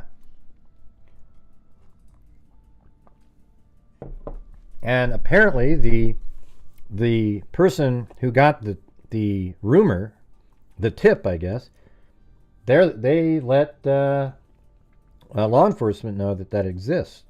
And that's why none of those guys even knew about it at that point either. You know, I knew about it after law enforcement knew about it.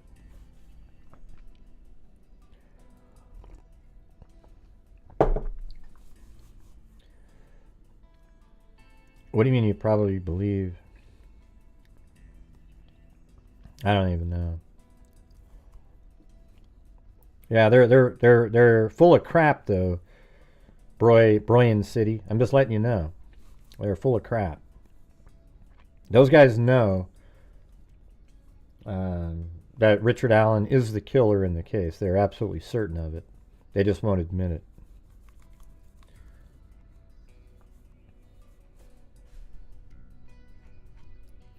All right, so when the hell's this hearing? Man, it's already getting kind of late. I mean, sorry, you guys. I'm just doing what we have, and that's all we're at.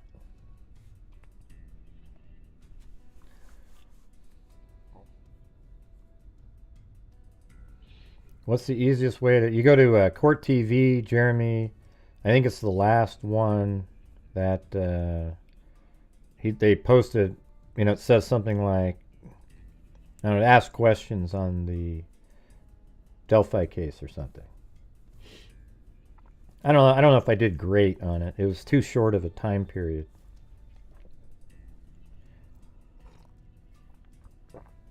I had way more to say about the because yes, it does change the story and timeline slightly. It just means that he was interrupted 20 minutes later than he thought. But the defense team did not want to bring that up. They knew they had that video. They didn't bring it up because it destroyed the timeline that they tried to insinuate with Brad Weber driving by and hoping the jury might pick up on that maybe the girls got into his vehicle and drove him somewhere. But then later they said, well, Brad Weber wasn't even around because he was looking at his ATM machine, so they couldn't even pick the same theory in their own world. That's how ridiculous those people are. They had two theories that they wanted the jury to pretend that was legit. Hey, thanks, Lawrence, on the... Oh, okay. I guess I won't... I don't know if that's... If you're pretending that's you or what that is, but... Alright. Is that really you? Okay. I guess we don't know. We could have people tricking me out here.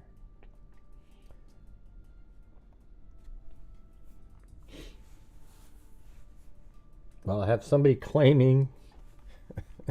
Never mind. Ah, shit. Welcome, Jane.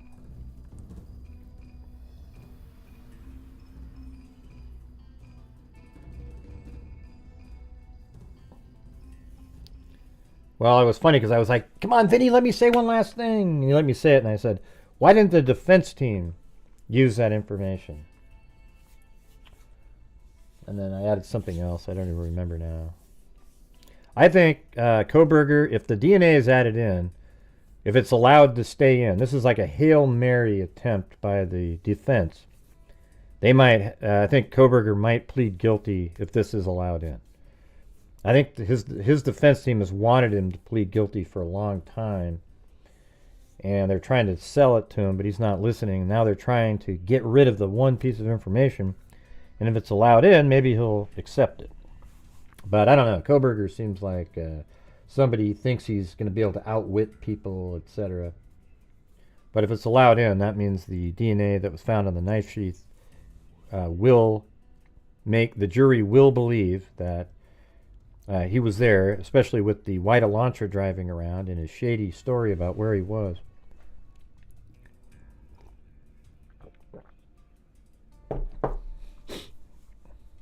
He didn't buy 20 coffees. He bought like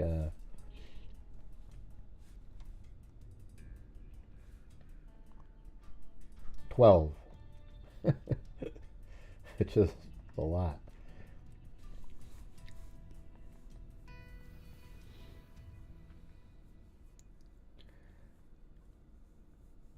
I'm hoping it's Ivan.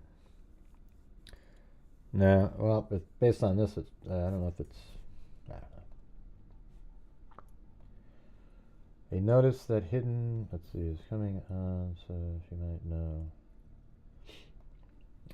I don't know if she knows anything more than anybody else. But it doesn't really matter. You don't need to let me know. It's going to show up right here on the screen, you know.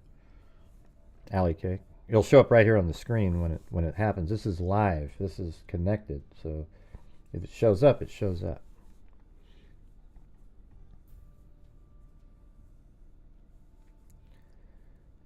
If found innocent, will Bryan reoffend?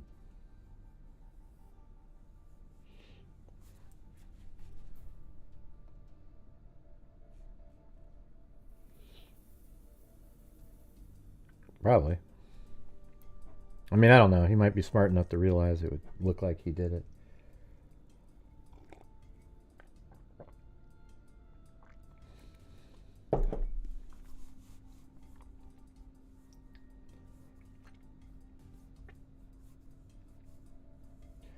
Just realize this channel and the information we've been putting out, we know the case better than any of the other people trying to cover the case, okay? Way better. They're just going to be able to throw out the little quick little hot sound bites that you're all going to love. But we know this sucker. All right?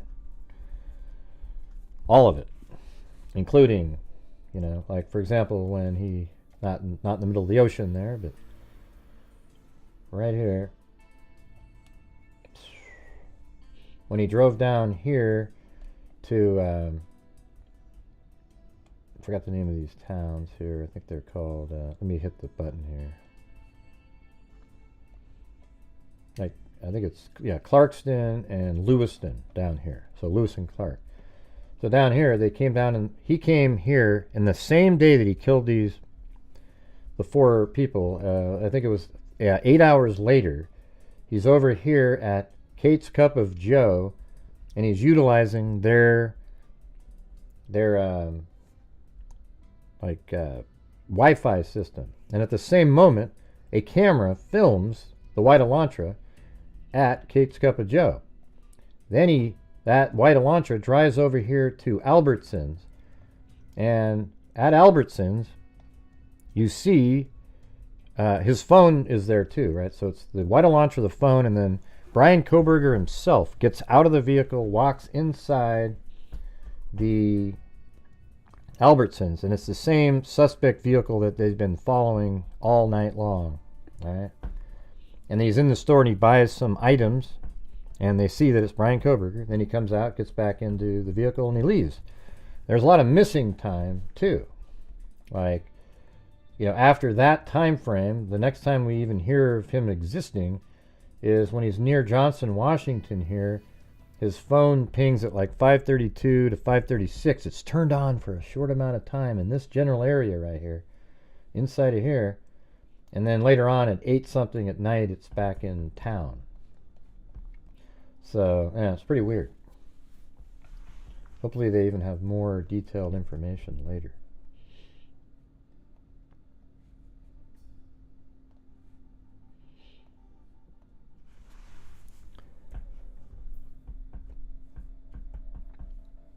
Yeah, I'm sure they know what they bought.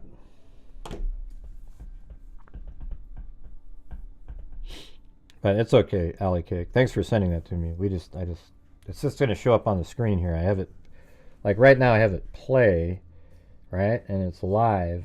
And so whenever it comes on, it's just going to show up.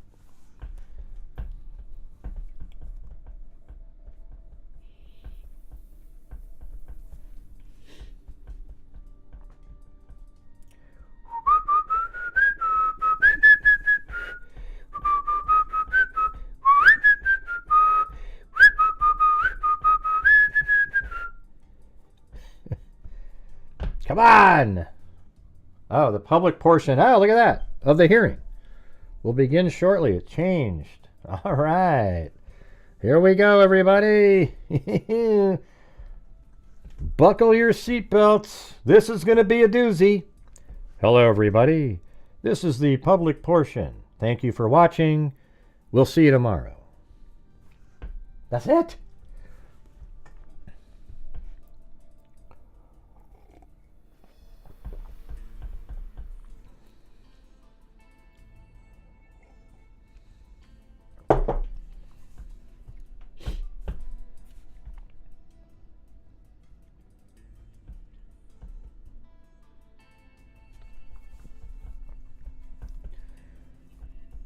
Yeah. Watch it.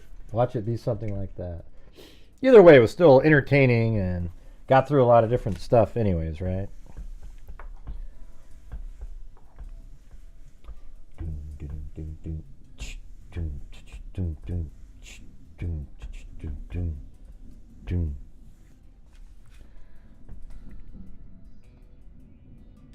All right, guys, if we do, if we get 38 more in super chats, I'll send in 5 memberships. All right, that's the goal.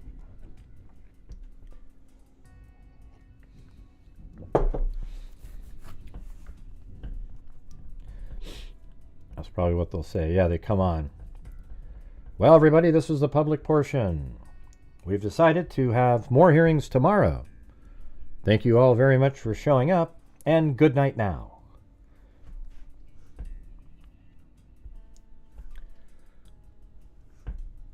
Yeah, I have a ton of videos that I took out there.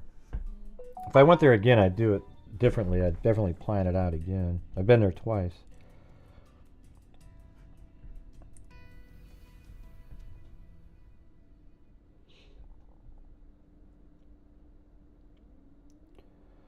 All right, well, thanks, Ted Bundy.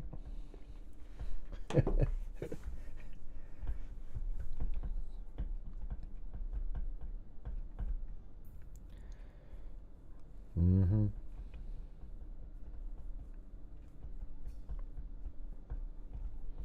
Should be soon. Should be soon. Thank you, K-Me.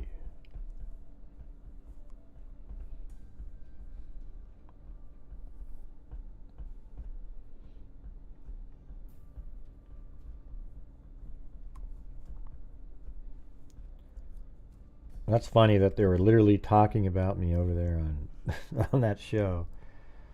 That's all right. I talk about those guys all the time. How they're misleading people often. Oh my God. Oh God, everybody. It changes everything. No, it really doesn't. Beatboxing, great. Thank you for keeping things sane. Thank you for all of your work. Well, thank you for beatboxing. Although I don't know it was Harry, I told him it was Gary. Some say that's right, some say that's necessary.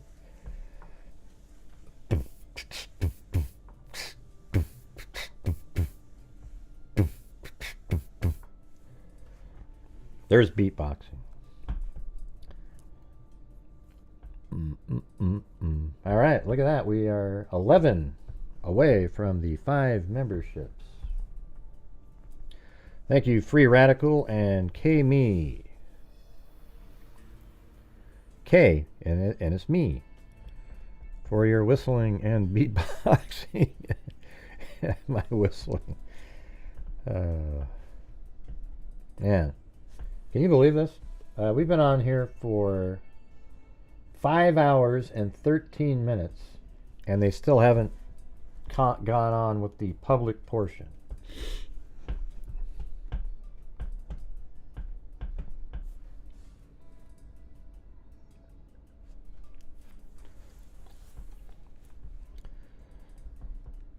I mean, I got up so early, it's ridiculous. For me, anyways.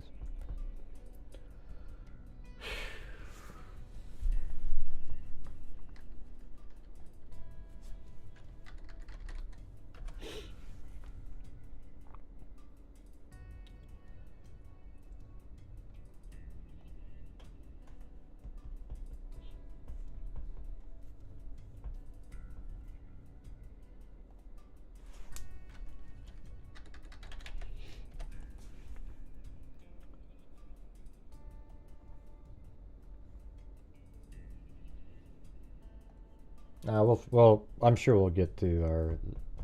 I'll donate the 5 memberships during this live once we finally go live here.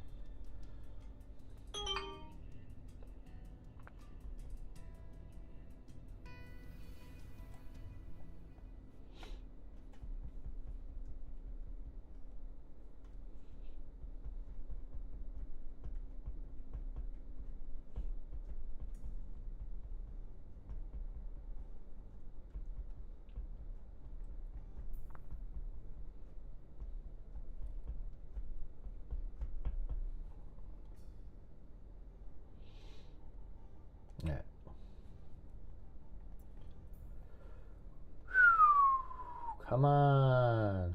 Let's play it.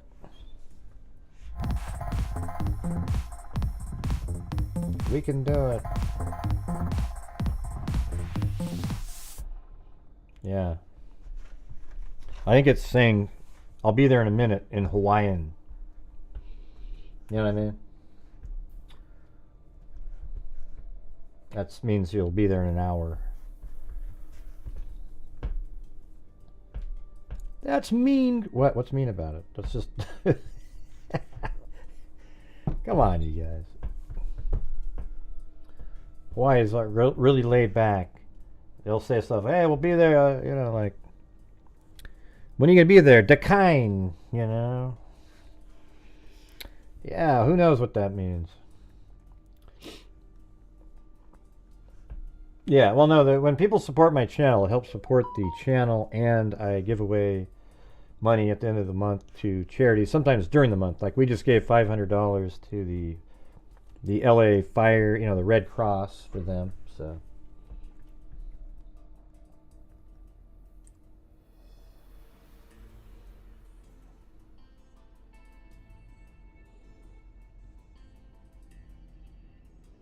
All right. Well, I guess Ted Bundy's helping me out now on what is this? I forgot what app that is. Let's see. It's on Venmo. Ted Bundy's all over the place, you guys. All right, I'm gonna go ahead and.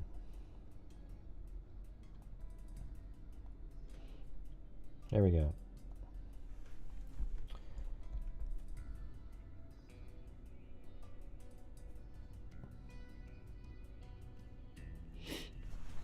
There we go. Island time. You must be on rewind. All right, we got Afro or Troll, Chris, Courtney Fettinger, A. Heineman. I'm sure that's probably a troll name. And then Calissa Katz.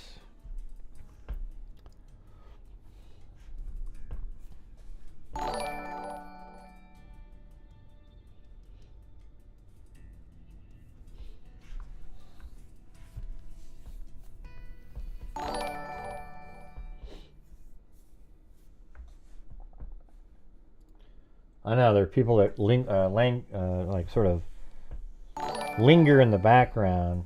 A lot of people, like I wouldn't say, I'd say about 20% of the time when you give 5 memberships, 1 goes to a troll.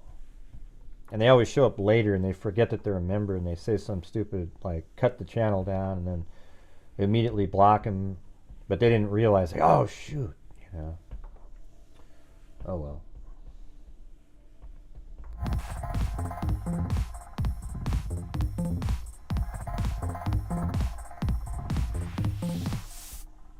Thanks, Linda Howell. Thanks, Gray. Thanks, Ted Bundy and Freaks. If you need to adopt someone, Ted, I am here. Yeah, Linda Howell said if you want to adopt her, she's available. Ted Bundy. Hey, that's the last, you know, when will you ever hear that again? Ted Bundy, would you adopt me?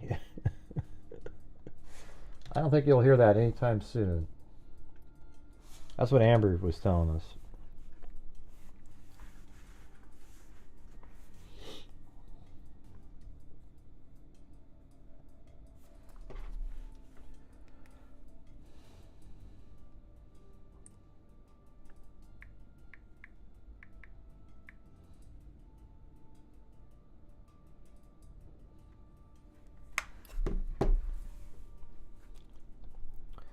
We have to find out who Ted is.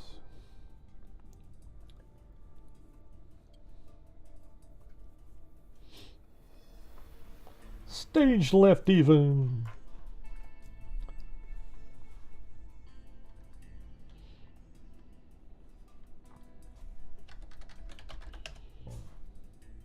Hold on. Oh God, my stomach's just Jesus.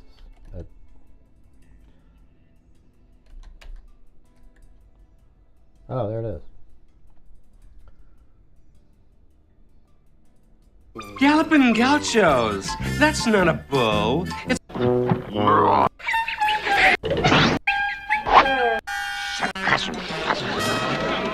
paid already. People.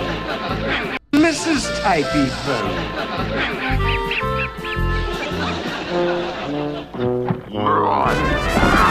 cow. A Mrs. Typey not a bull. It's a moo cow. Shows. That's not a bull. It's a moo cow.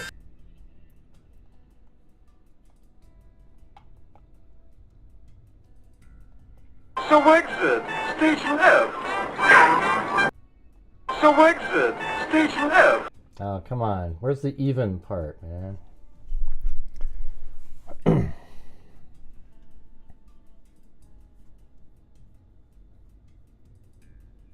They're not in the chat. They're not talking in the chat, you guys. They're just sending me coffees and things. They're a mystery. A mystery, you guys. Wrapped in an enigma. A riddle. Wrapped in an enigma. He doesn't come in chat. Also, I guess he called in a month ago. He left as a clue one time. Or she or he. I don't know if it's a he or it could be a he, I think.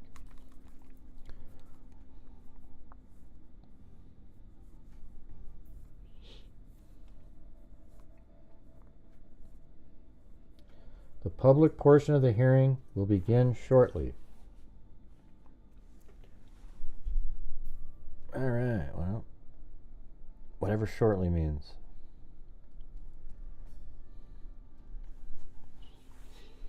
Exit stage left even.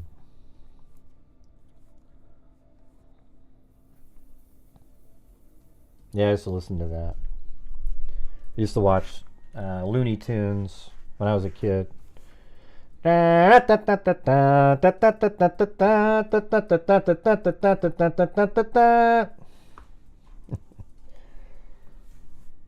see, it was Toucan Sam, or I think it was Toucan Sam, or who was the one, the guy with the two guns and like a pirate, like he had a cowboy hat on.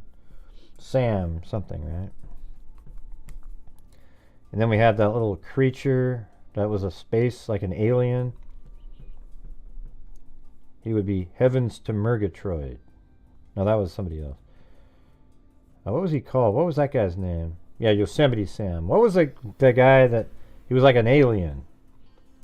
He had a little hat on and stuff. Yeah, the Martian. Yeah, there was like a Martian. Marvin the Martian. But what was the thing that he always said all the time?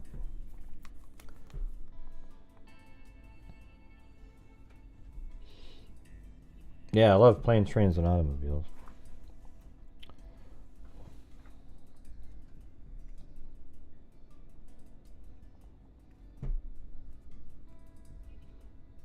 '80s, I'm talking about the '70s.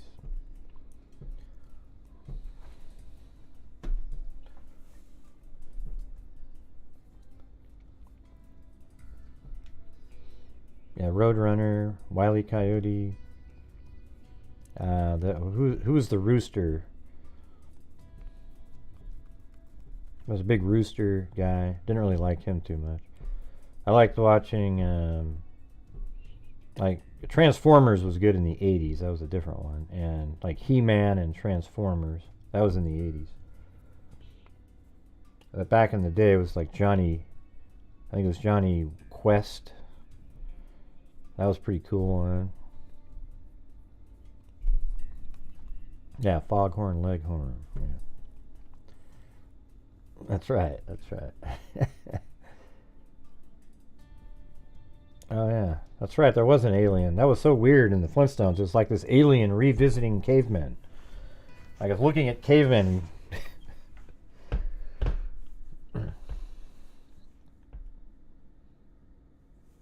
Yeah, by the power of Grayskull. Oh yeah, and then there's, yeah. So that was a good. What was it called? The League, Justice League. You know, it had all of them. The Wonder Twins. Wonder Twin activate. It was so lame. Like, of course. Well, there's a fire over there. Wonder Twins activate. Form of an eagle. Form of a bucket of water. Okay. Hey, wow, that was clever. Thank you. What city sports team, hockey, football, and baseball all wear the same color jersey? Chicago Bears? What city sports teams, hockey, football, and baseball all wear the same color jerseys? Maybe the Bears? I don't know. Maybe Bears. White Sox. Nah, it can't be it because basketball is red in it. Ah, hell,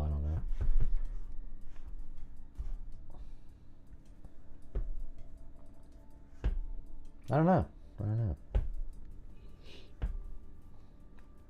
Well, Pittsburgh doesn't have a... Well, they have the Philadelphia 76ers, but they don't... I don't think their colors are the same.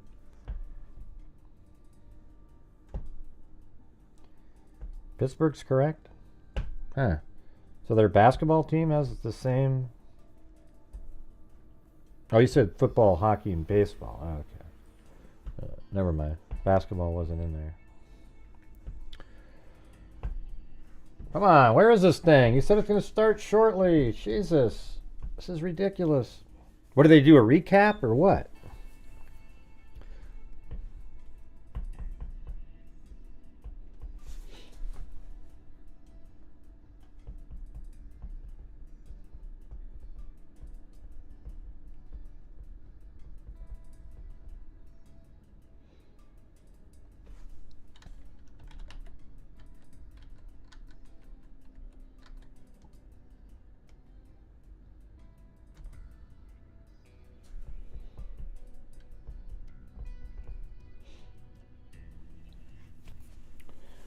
Start booing. Oh yeah, I do have the booing. I never use it though. Where is that?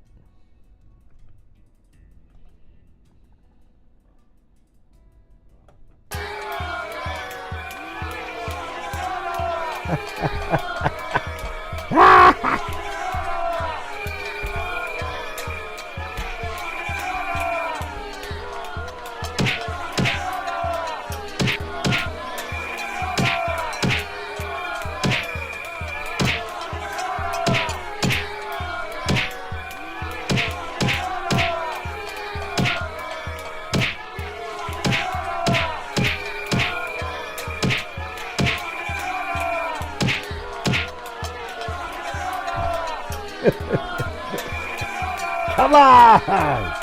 Get it going, you bastards! Where's the show?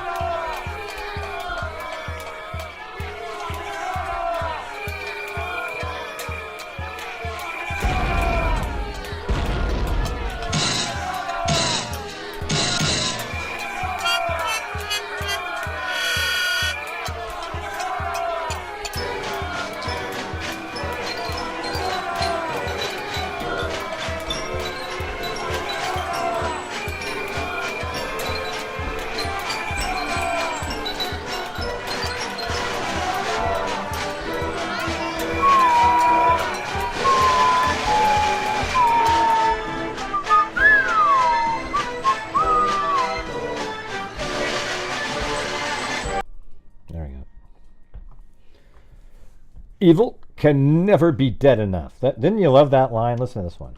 Evil can never be dead enough. Because they had this guy, he was like, he killed some people. They chased him down and they shot him. They shot him like 40 times. And there was people in the audience going, the reporters, did you have to shoot him so many times?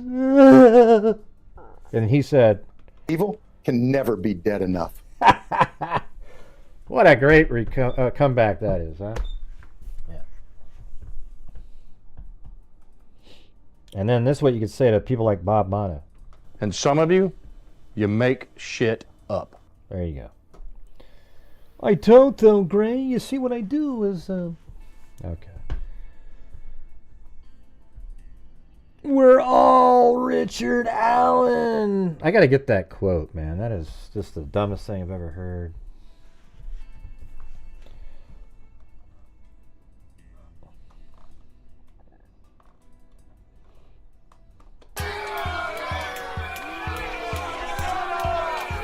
This is the crowd watching.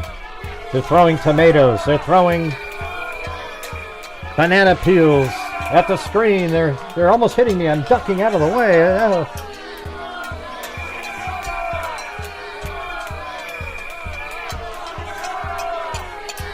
They're coming to take me away. Ho ho. They're coming to take me away. Hee hee ha ha.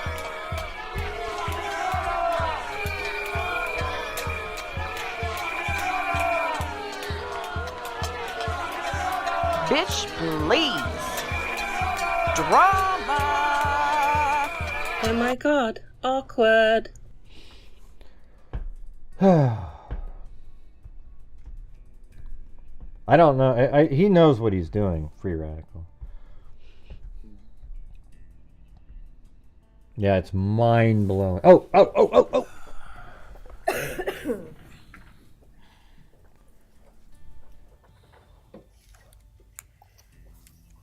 Are we ready to go live? All right, go ahead.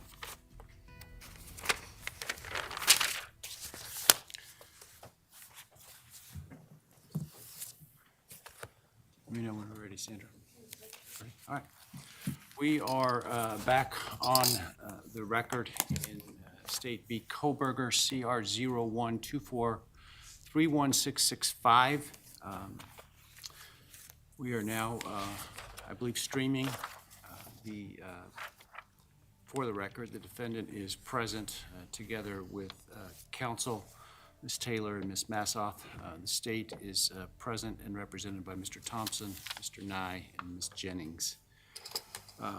We are now going to hear argument from the parties on the Franks motions filed by the defense.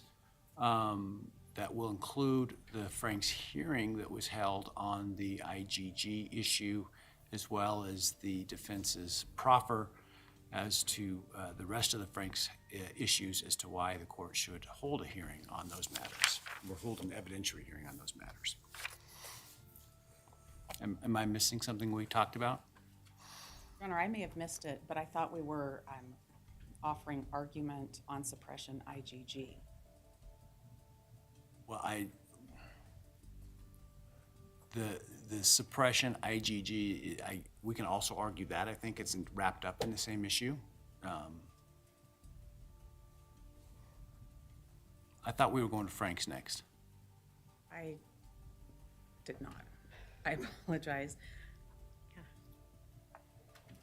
No preference over here, Your Honor. Well, do you want to argue suppression on IGG and then we can do the Franks? That's fine. Oh, good. I want to hear this. I would need 5 minutes to get my Franks items ready. Let's do argument on the suppression of the IGG related matters, and then we can then hear the Frank stuff. That's fine. If that's what you're prepared to argue. Thank you. Go ahead. It's his hair that makes him look thinner. He does look thinner, though. I'll give you that. Your Honor, our position I is can that turn it the up. court should suppress the IGG identification and everything that flows from that.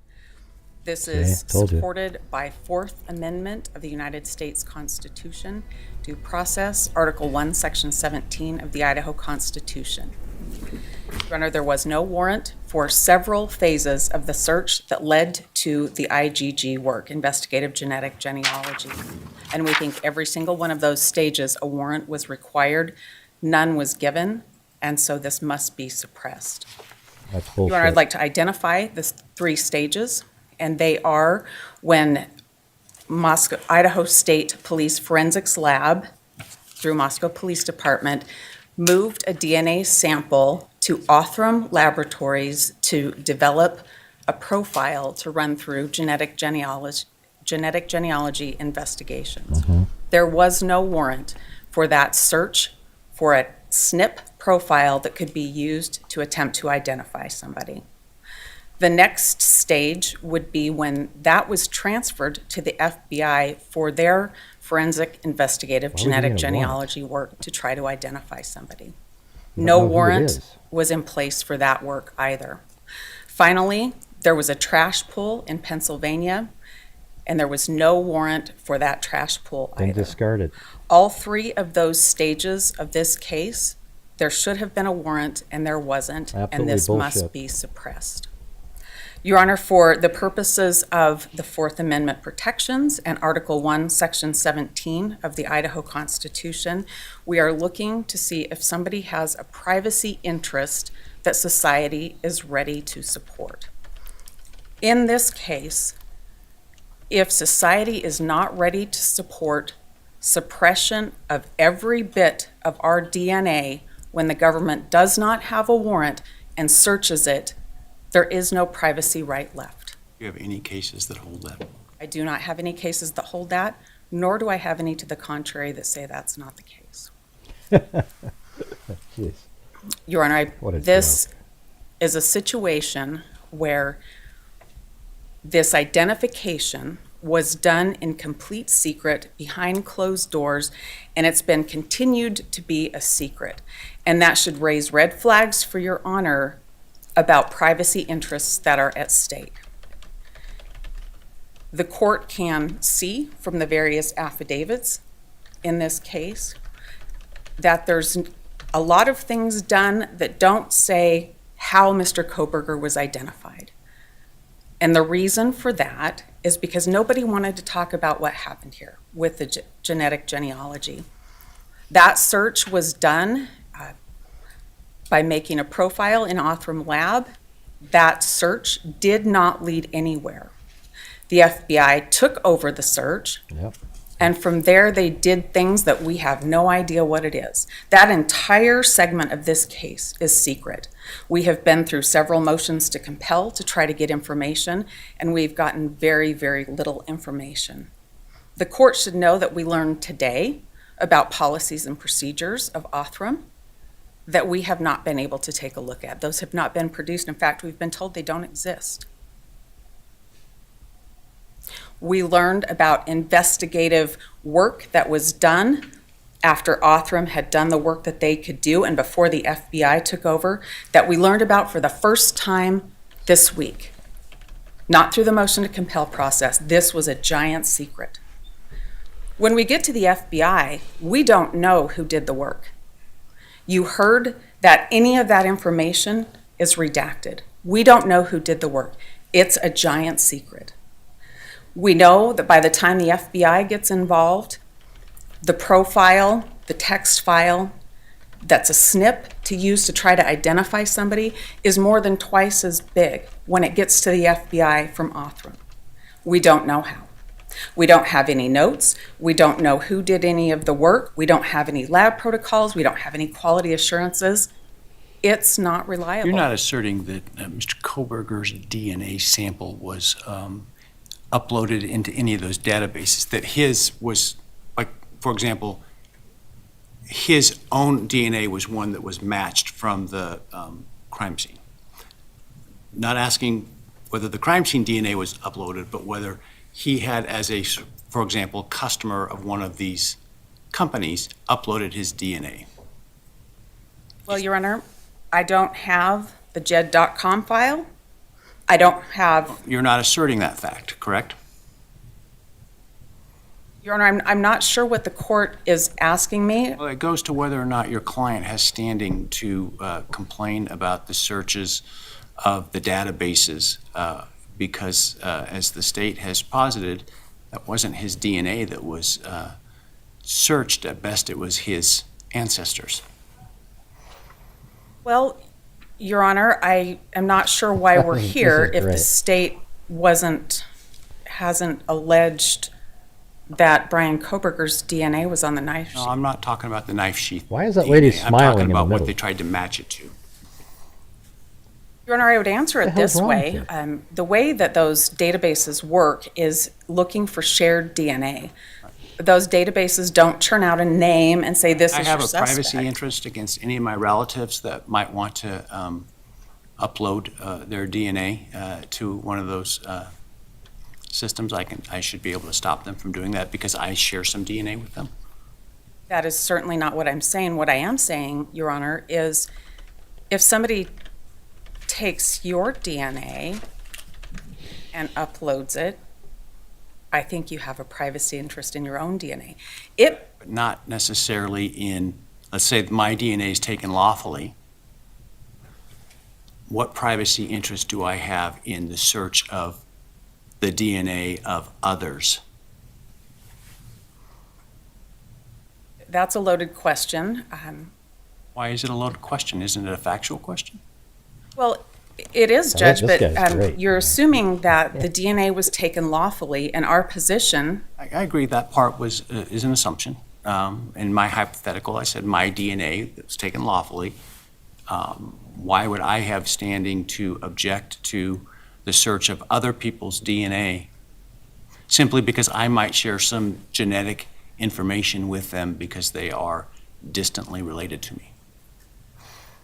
Well, Your Honor, our position is that this work was not done lawfully, that it was unlawful, that there needed to be a warrant, that this was done outside of a warrant.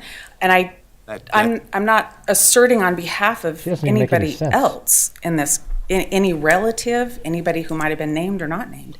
This is about an identification process.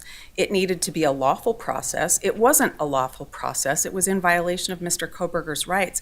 I don't know how he cannot. How was it in violation of his accused. rights? Excuse me? How was it in violation of his rights? Well, Your Honor, he's been in custody. Saying that, I understand your position, which frankly is not well supported in the law, that if hypothetically here, he went to this crime scene, committed these murders, and left DNA on a piece of evidence, his DNA, so that he now has the ability to object to that evidence being searched for identification purposes. There's no case that suggests that concludes that. And it seems to me to be an extreme position to take in light of the case law, and I'm trying to understand how you get there. Well, I think Your Honor is asking me about things that I anticipated the state would argue, their abandonment theory, and I would remind the court that the Ross case said that abandonment is a knowing, intentional leaving of something, for one thing. For the other thing, I think that the court is asking me to take a position where it feels like burden shifting to me. No, I'm trying to understand the legal argument and how this is different from example from latent fingerprints. Well, Your Honor, I think that things like latent fingerprints and like CODIS, there's statutes about CODIS in Idaho, about what's allowed in CODIS. This is a different search. This isn't an STR search. That's what happens in CODIS. This is a different search. So I'm going now to, I'm sorry, the constitutionality of using the DNA that was allegedly on the knife sheath. And because I understand your argument is twofold. One, your client complains that a search was done of databases of other people to determine whether or not any of them might be related to the person who left the DNA on the knife sheath. That's thing one. Thing two is an objection to the law enforcement searching the DNA by testing it and getting a profile from the knife sheath without a warrant. My question goes to that latter point, understanding the basis for that. Well, because I can't find any case law that would support that idea. It's ridiculous.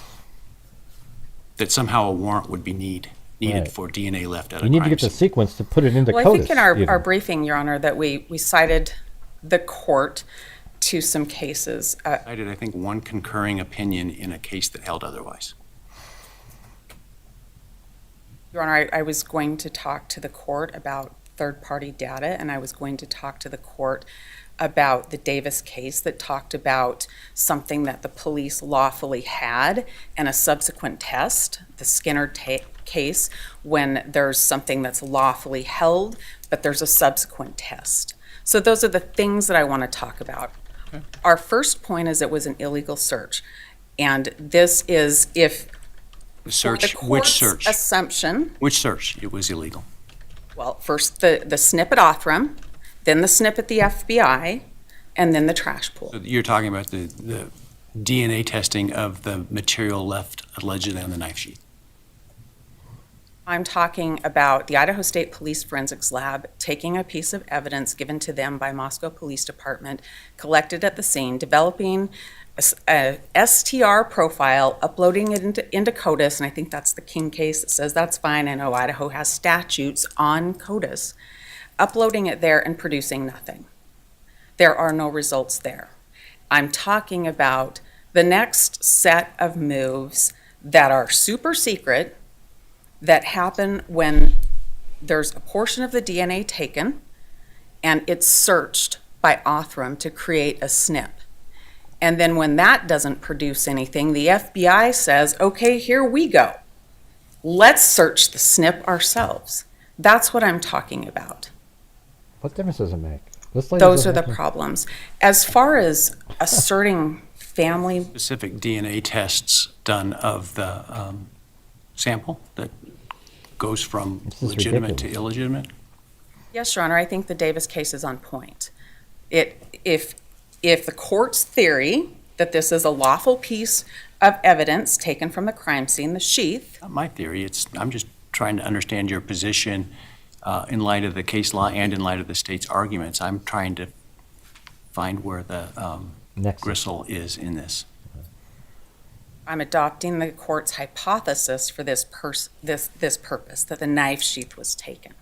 I'm adopting it only for that purpose, and I'm relying on the Davis case that says subsequent searches need a warrant. And remind me, Davis was the cell phone? No, Davis was not the cell phone. Davis was blood, a sample with blood. The cell phone case is Give Carpenter. me the cite to that. I'm sorry? But they didn't even know Can you give me the cite to the Davis case? who the DNA was 2 first. seconds. So they sought a lead by testing it in 2 the seconds and genealogical glasses. services. How would you get a warrant on DNA that you don't know who it belongs to? That doesn't make any sense. Cuckoo. You get what I'm saying? How do you get a warrant on unknown DNA?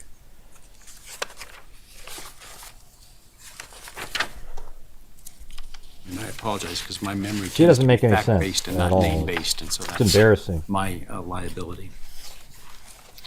Well, it's going to take me just a second. I apologize.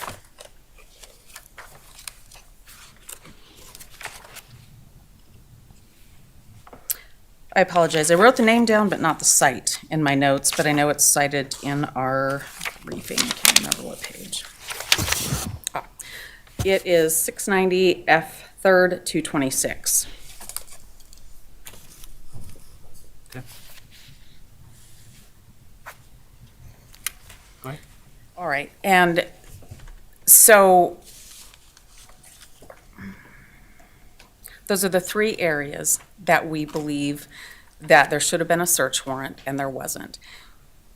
There is an expectation of privacy in one's DNA that society is willing to recognize. And I think I'd talked to the court a little bit about the things that happened in this case that were super secret. I think we'd gotten to the point where we were talking, and this goes to recognizing an expectation of privacy when there's all of this secrecy surrounding it. We had gotten to the FBI where the SNP profile was twice as big as that from Othram. And then the FBI went into databases that violate the Department of Justice interim policy. You heard a lot about that Department of Justice interim policy, and that policy it's on page 6 of that particular exhibit that the court has. It says that they're not to go into databases that aren't allowed. And they did that. The court has that in another exhibit. How's that a constitutional violation? Your Honor, it goes to privacy. Don't suppress for contractual violations or even statutory violations. I'm not suggesting that we do that. I'm suggesting that that's information that's pertinent to this court in making a very important decision as to whether somebody's Fourth Amendment rights were violated, as well as Article 1, Section 17 of the Idaho Constitution. The purpose of offering that information is because there's a policy, so there's a recognized expectation of privacy in what's contained in a SNP, in a SNP at all. There has to be a warrant to search these types of things, and there wasn't. There would be no need to have any policy if nobody cared about this. The court heard about the different IGG databases that changed their rules in terms of use after a different case used IGG to solve it because people don't expect to have their DNA searched. That was the point of my question about whether or not Mr. Kohberger's DNA was in any of those databases. In other words, did he submit his DNA and said, I don't want law enforcement to look at it? That would have been And I pretty don't interesting. think that that's the way the question should be looked That would at. be I very think the question interesting. should be looked at is in the way that we always look at warrantless searches. It's got to be a standing.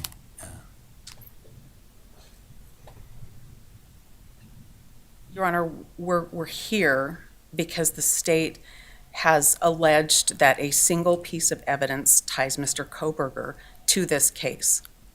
They've alleged that there's a knife sheath that has DNA that they allege matches Bryan Kohberger.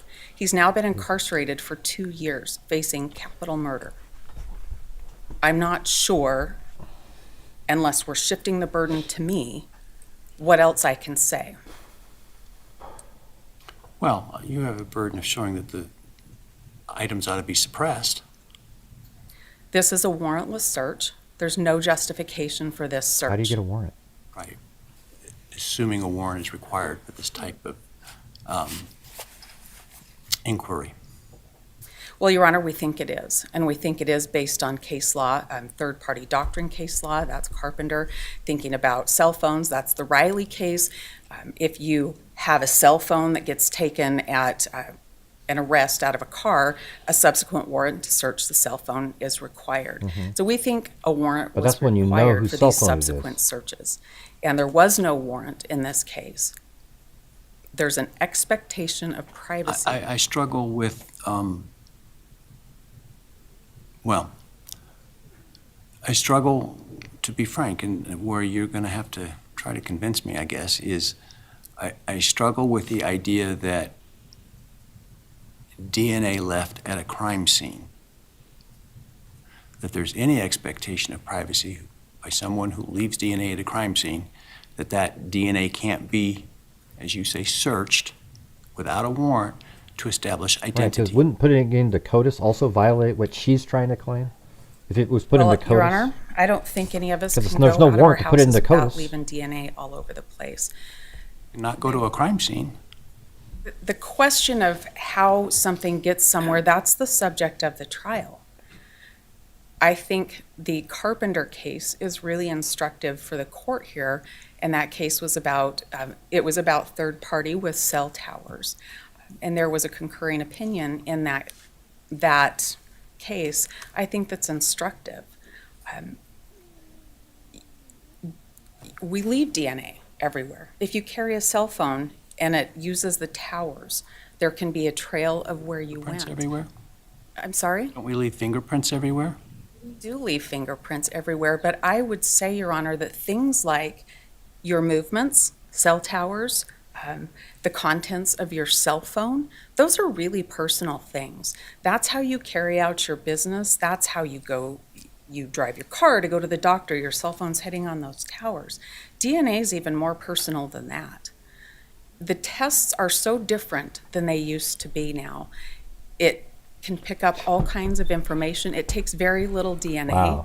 DNA This lives is on the surfaces Kohberger's a lot hero? longer than Jesus, fingerprints God, live on give me a break. surfaces. So without more, they're not much of an indication of anything. There's a warrant requirement to protect people from unreasonable searches, and that's what we're asserting here. There's so much information contained in your DNA, and you can't stop from shedding that when you go out of your house. None of us can. To be able to have that searched without a warrant could put anybody in jeopardy. There's no privacy left if that's going to be the standard. You put it in public so it can be searched. That can't be the standard. That would erode the Fourth Amendment. Our position is that there is an expectation of privacy that society is willing to accept. Our position Even on is a that knife there's sheath case law at a crime that scene? supports this. Maybe not exactly directly on point, but the court talked about one of the cases that we cited that's similar. It's out of Washington. In that case, it keyed on whether the database was a voluntary, law enforcement can search this or not. In this situation, that's not the case. You know from the exhibit you have and from the testimony that you heard that the FBI went into 2 databases that they weren't permitted to search.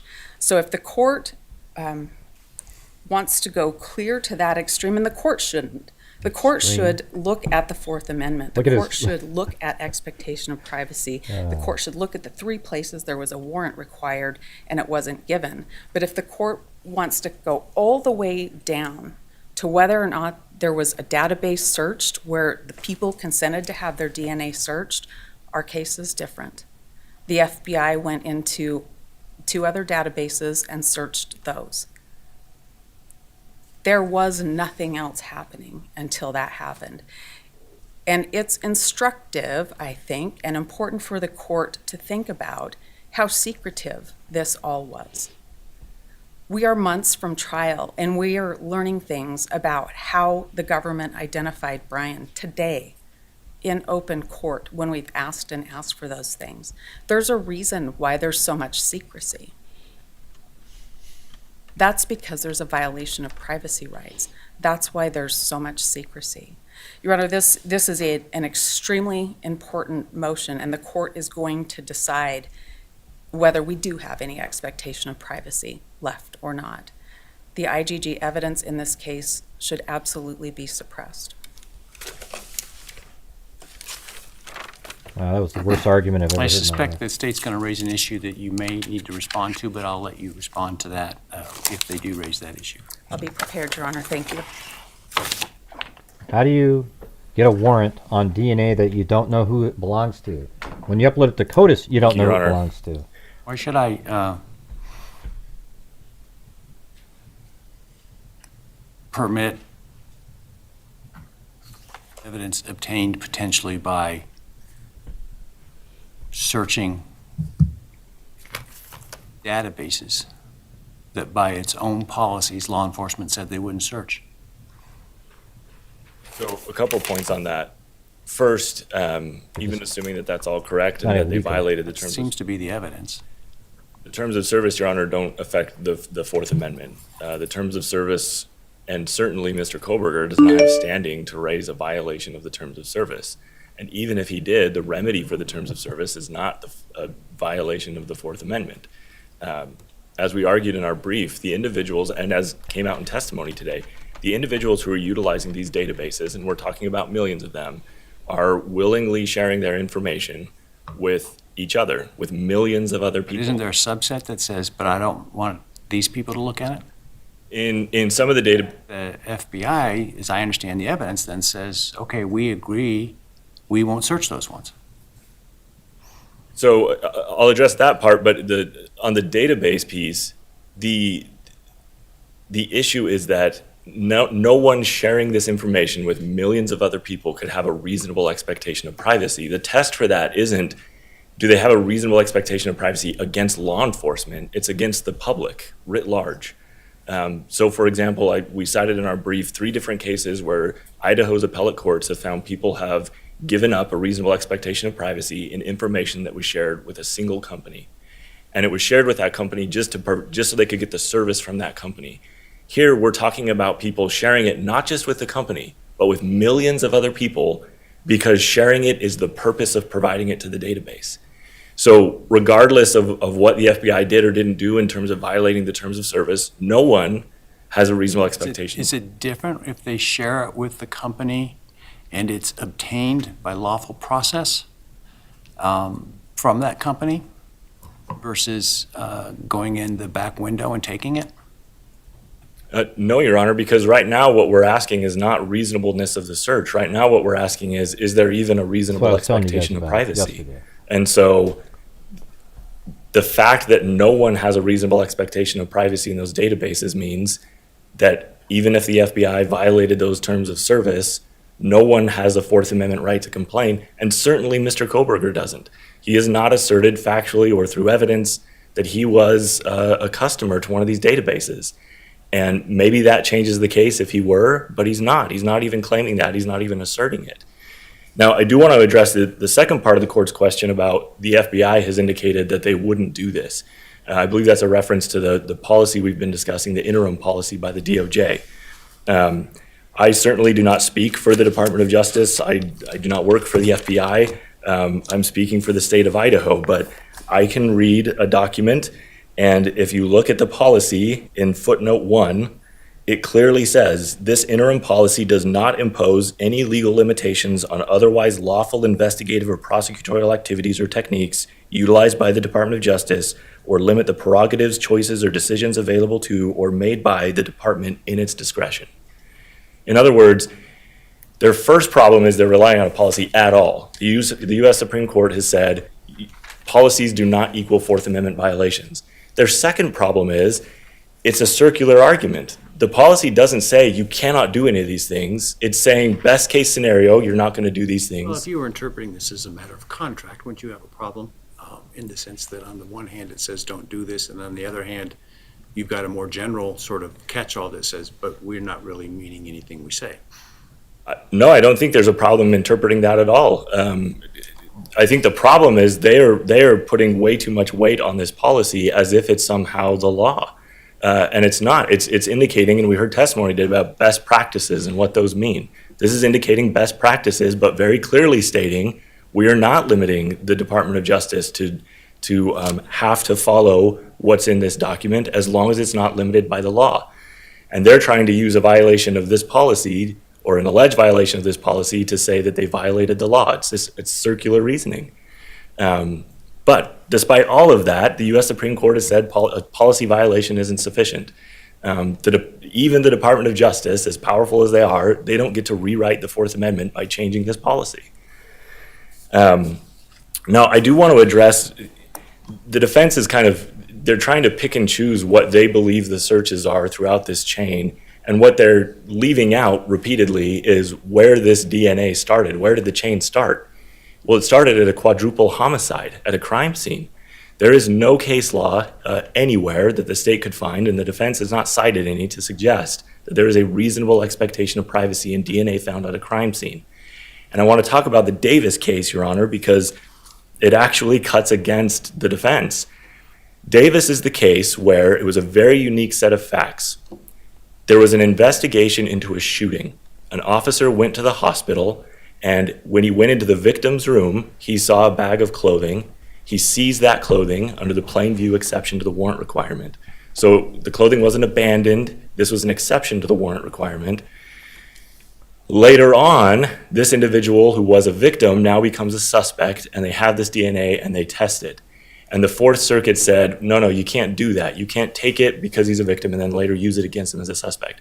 That is nothing at all like what we have here. And in fact, if this court looks at the district court opinion that was affirmed by the Fourth Circuit, it expressly states nothing about this holding is indicating that the government needs to get a search warrant for crime scene DNA. That does not support their position. The Achilles heel in their entire chain argument here is that there is no case anywhere that suggests that a DNA analysis restores a reasonable expectation of privacy. So in the Davis case, no one lost their reasonable expectation of privacy. It was seized pursuant to the plain view doctrine. The other case that they're relying on is that recent Supreme Court decision from Arizona. They attached it to their reply. That case is similar to Davis in that the DNA was collected from someone who consented to it under a statutory framework because they had to provide 2 vials of blood so it could be tested for alcohol and drugs. Again, that case would have come out differently had the 2 vials of blood been found at a quadruple homicide. That is a pretty big factor in deciding whether or not someone has a reasonable expectation of privacy. In Idaho, while this specific issue has not been addressed by the appellate courts have told us what to look for when you're talking about a reasonable expectation of privacy. And it's things like ownership, possession, control, ability to regulate access. Mr. Kohberger had none of those things with respect to the DNA on the knife sheath. We are talking about not just a crime scene, not just a murder scene. We're talking about a murder scene in a house to which he has asserted no connection whatsoever, 4 victims to which he has asserted no connection whatsoever. We're not just talking about his DNA happened to be found in, a dresser drawer or something. It was found on a knife sheath where 4 people were killed by a knife. This is as crime scene as it gets. And that's where the DNA was found, and they can't cite any case law whatsoever. And so they try and just ignore that and skip over it and say, well, let's just talk about the DNA analysis. The other problem they have, as this court questions indicated, is the analysis that was done in this case, as we heard the evidence today, is not something that revealed a bunch of private medical information. In fact, the defense's own expert, who is engaged in the same kinds of conduct as Othram in terms of developing these SNP profiles, said he had successfully developed hundreds of SNP profiles and never once learned medical information about any of those individuals. He testified that he has never even heard of a forensic investigative genetic genealogy case that was solved using medical information. And in fact, and I wrote this down when I asked him what he would need to do to learn medical information from those SNPs, he said, quote, it would be a lot. Oh. So the defense is positing this question of, they're saying the court needs to ask itself, what could law enforcement do with the DNA? And then decide whether or not there's a violation of the Fourth Amendment. But that's not what the U.S. Supreme Court says. In Maryland v. King, they were very clear when it comes to DNA, because the defense there was asserting the same argument. We have DNA can reveal a bunch of private medical information, and the U.S. Supreme Court said, quote, even if non-coding alleles could provide some information, they are not in fact tested for that end. So the question under the Fourth Amendment is not what could law enforcement possibly do with this?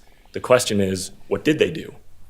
And in this case, there is no evidence whatsoever that they did anything to find out medical information about Mr. Kohberger.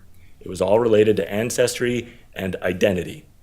And as the U.S. Supreme Court said in King, there is no greater privacy interest in DNA than in fingerprints so long as law enforcement is limiting its activities to identification.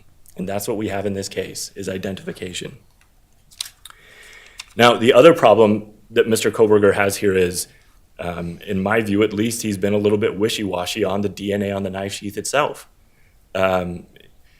You don't get to claim Fourth Amendment standing and then just say, well, that may be my DNA, but I have no idea how it got there. Again, the Idaho Court of Appeals has held in a couple different cases that if someone, for example, in one of the cases denied the existence of a bag that had been thrown out of the window, and the court said, well, you can't have a reasonable expectation of privacy in a bag that you deny exists. This is a very similar thing. We have a defendant who is trying to get the best of both worlds. He's trying to say, well, it's not my DNA and the state can't prove that, but he's also trying to say that he has Fourth Amendment standing. And that is not how the Fourth Amendment works. Your Honor, I also wanted to respond to an argument that was made in the reply brief, since I didn't get a chance to do it in the briefing. And this has to do with the trash pull in Pennsylvania. And I'll just start by saying that the defense has offered no evidence whatsoever that would take the trash pull in this case outside of the Idaho Supreme Court's decisions in Donato and Paluzzi. Paluzzi is very recent, came out in the middle of the briefing, in fact, and rejected the exact arguments that are being pressed by the defense here. Obviously, this court is bound by that reasoning. When the state pointed that out in their response brief, in the reply, the defense made an assertion that this case is different because the documents the state has provided are not clear on where the garbage cans were located, and that maybe the officers went up onto the driveway instead of collecting them from the street. Trash company collected it. Correct. I'm sorry, Your Honor, I misspoke. The trash company collected them on behalf of the officers. They just did the regular pickup, I thought. And correct. Pulled over after they got out of the neighborhood and said, here's what we grabbed. Well, I do believe it was prearranged with the FBI for them to do that. But my point is just, I do think it's telling that they didn't provide the court with these documents that they believe are not clear. And I looked them up to make sure that they were. And in fact, there is an FBI report that was disclosed in discovery that details that the garbage cans were at the end of the driveway, at the end of the property. And at the end, it says, see video. And there was a video disclosed in discovery where you can see the officer's body cam as he drives by the house shortly before they look in the garbage cans. And they're in the exact place you would expect garbage cans to be when they're out for collection. That is sweet. So they, of course, have the burden of establishing a search. They haven't presented any evidence to that. It's not sufficient for them to stand up here and say, well, it's just not clear. Which brings me to my final point, and that is, Ms. Taylor continues to say there was a lot of secretive stuff happening in this case. That is not sufficient to satisfy their burden that there was a search, that someone had a reasonable expectation of privacy. When you have the burden, you have to present evidence. You don't get to just stand up and say, well, it was very secretive.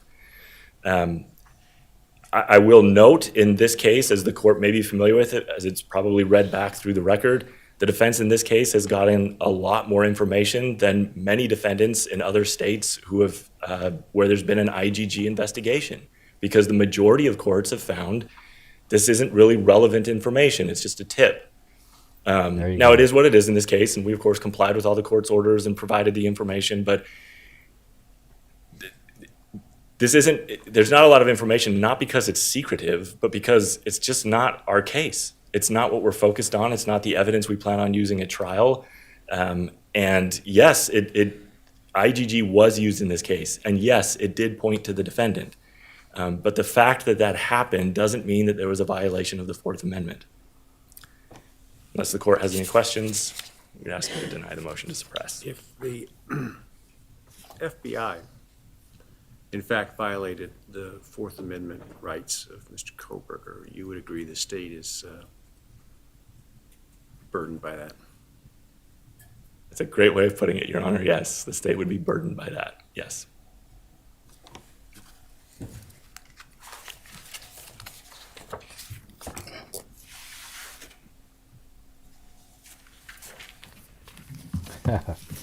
So there you go, I guess.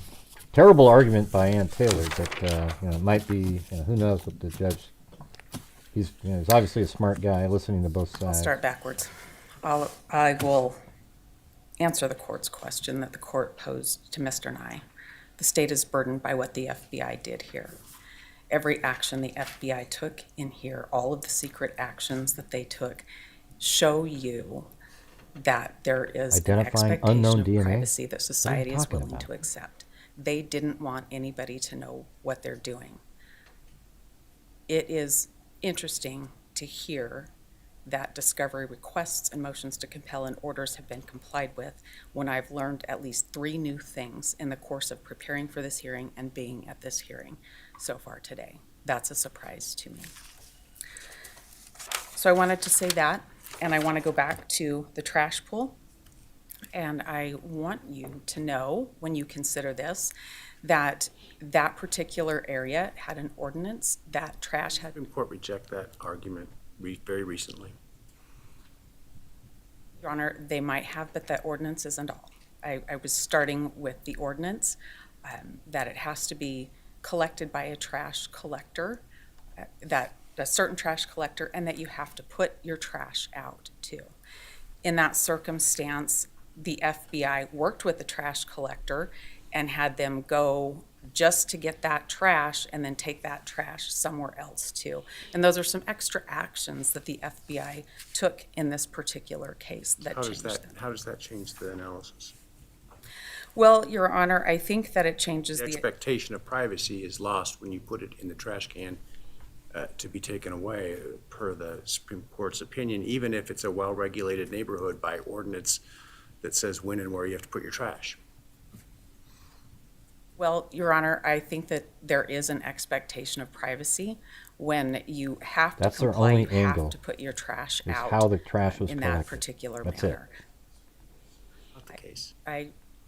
Unless you're saying the Supreme Court was wrong, the Idaho Supreme Court was wrong, and you're reserving that for a later higher appellate court, that's fine.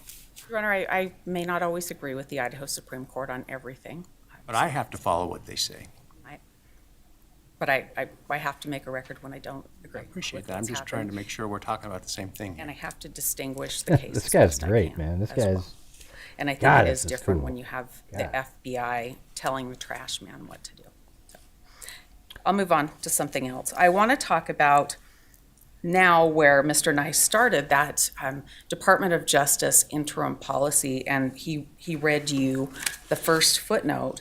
And I would just direct the court to pages 6 and 7 in that. And that is that the FBI is not to search databases that they're not allowed to. In this case, the 2 of the 4 that they did. And the next page talks about the things that have to be kept in case there's a prosecution case. The prosecutor talked to you about, well, this is a tip. This is just a tip. It's like an informant. And it's thought of in this Department of Justice policy as more if they're told to keep things in case there's So even a if it's prosecution something you case. don't want to hear, And so that should well be explained, considered yeah. when you're considering the entire picture that we have here in light of the amount of secrecy that happened here. That takes it out of being a tip. It takes it out of being a lead in the case. I would remind the court, I'm sure the court knows pretty well when we're talking about confidential informants and that type of law, you have to have some reliability. And there should be a big question here about how reliable this is, how reliable whatever it was the FBI did to develop this profile with the rest of the secret things that they did in this case and their willingness to violate their own policy. I'm certainly not suggesting that this court create a new Fourth Amendment right based on violation of Department of Justice policy, but I'm saying you should look at that and consider that when you're thinking about what the FBI did here and how credible this informant was, how credible this lead was in this particular case. That's fair for you to consider just like you would in any other confidential because it led to identification, case. matching. I would like to distinguish what we have here with our subsequent search. I talked a lot about that before. I won't go too far on that. This is a second search and a third search if we're just focusing on the 2 SNP files. These are extra searches that happen after the initial search is done and the STR profile is developed and it goes into the CODIS database. This is completely different and a SNP is different. You heard a lot of testimony about how this is sort of new and evolving technology and the standards that apply are catching up and there's best practices. You heard a lot about that today. So I don't think we can just say, well, if CODIS is fine, this is fine. It's not the same at all.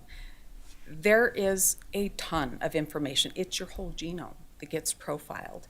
Maybe the SNP that uploads into MyHeritage, which it shouldn't have, maybe that SNP doesn't tell you certain things about a health profile, but the potentiality is there in the SNP profile. For $12, you can upload that profile and find out all kinds of personal health information. It's the potentiality of that, and that's the Carpenter case that talked about the potentiality of that. People have an absolute privacy interest in their health matters. Idaho has a couple of different laws on the books. It has the family DNA law on the books, and think about HIPAA. I mean, we all have to sign those forms every time we go to the doctor if we want anything released to our surgeon. Health matters are important. If you can upload one of these profiles for $12 and find out all kinds of information, how is that not a Fourth Amendment issue?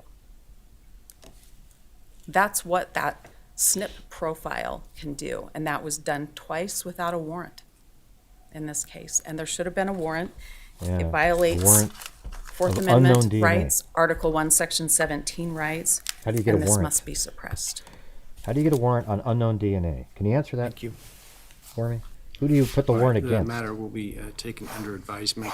Let's proceed with the Frank's argument on the IGG and the Frank's proffer more generally. Or did I get it wrong again? Your Honor, I'm prepared to do that. I would request that the court maybe give me 5 minutes. I have different things. We'll take 5. Thank you. Back in 5. Jeez. I mean, she was god awful. I mean, that was terrible. Terrible arguments. The judge, though, is aware, like the FBI, it was a really interesting point. If Kohberger had uploaded his DNA to one of these sites and said it was not for law enforcement use, and then somehow his name came up and that's what identified him, I think there would be a problem there. That would be an interesting legal thing. But why? But again, why though? Because you had this unknown DNA. You take unknown DNA and you upload it to CODIS, right, to try to see who it is. Is that against somebody's Fourth Amendment? And no, it's not, right? So you have this other DNA and you upload it to GEDmatch and you just try to find ancestries. And if he had somehow had his DNA in there, then shit, it would lead right to him. However, you still have to investigate him to see if it matches. So then you take his DNA swab and you compare it to the original sample from the knife sheath, and you get a match. And that's the whole deal right there. A tip led to getting a warrant to get a swab from Kohberger that then matched the original DNA from the knife sheath perfectly. All right, so it's like, who cares about the veracity of the tip? Like, she wanted him to investigate the veracity of the tip. How credible was the tip? All right, well, when psychics give tips, do you see how credible they were? When you have informants, does it really matter? See, with an informant, it matters because it's their tip that is directly pointing at somebody. That matters. This is different. This is a tip, but it's also similar because you still have to investigate the tip from the individual, from the informant. But this is a tip that's generated off of a DNA sample of possible relatives. Then the law enforcement then has to prove that is the person. And it turns out it was a great tip because the DNA on the knife sheath matched Bryan Kohberger perfectly. Yeah, so there's no argument here. I'd be shocked if the judge rules in favor. But I like the judge because even when it's stuff that you don't really want him to hear, and he's sort of, opining on the stuff that would help the defense, he does it in a way that's interesting and makes sense, and you would actually respect his answer, I believe, on it. But anyways, the volume was so low, I turned it up 15 decibels, and then they turned it up on their end, so they changed it down 8. So right now I'm currently at +8, so I'm having to yell into the microphone. But hey, guys, now that we got the actual show started, if you could help support the channel with the coffees or the super chats, etc., that'd be great. This is going to be one of those 8-hour days on here, so I'd appreciate any support that you're able to give me. And maybe we can help make up for some of these other days that we've had recently. So if you can do that, I would appreciate it. Here is the coffee if you want to send something there, or you can do whatever you feel like doing. But if you can, that'd be great. Thank you. So I've been saying all these same things that they're saying here. Okay? The whole tip thing about, well, what's the difference between a tip that comes in from a psychic, for example? How do you justify that? Somehow a psychic's tip luckily turned out to be correct, and you go, oh wow, holy crap, well this isn't legit, that was a psychic. Well, it was still proven to be true at the very end,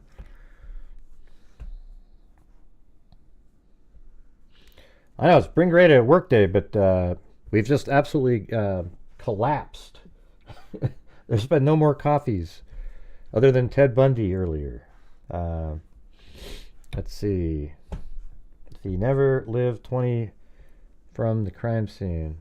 I don't know what that means. Hey, thanks, Free Radical. And look at that, Abe Link Slate, 43 months. That's like a lifetime. And then Free Radical said, you've been working hard all day, Gray, as always, giving us the best take. Well, there you go. Thank you. Yeah, that's what I think. I think so it's going to come back on. Do you guys like the way I have it on the screen where you can see people larger and stuff like that? I'm sure you don't want to see my ugly face on there. So I'll make the people on the screens bigger. Yeah. So they should be back here in a minute, I think.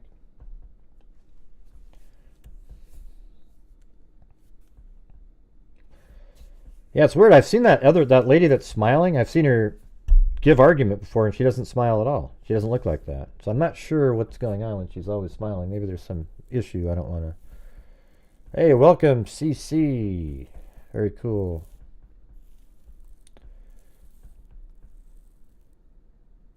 Oh, she's doing terrible, Mark. Jeez, are you talking about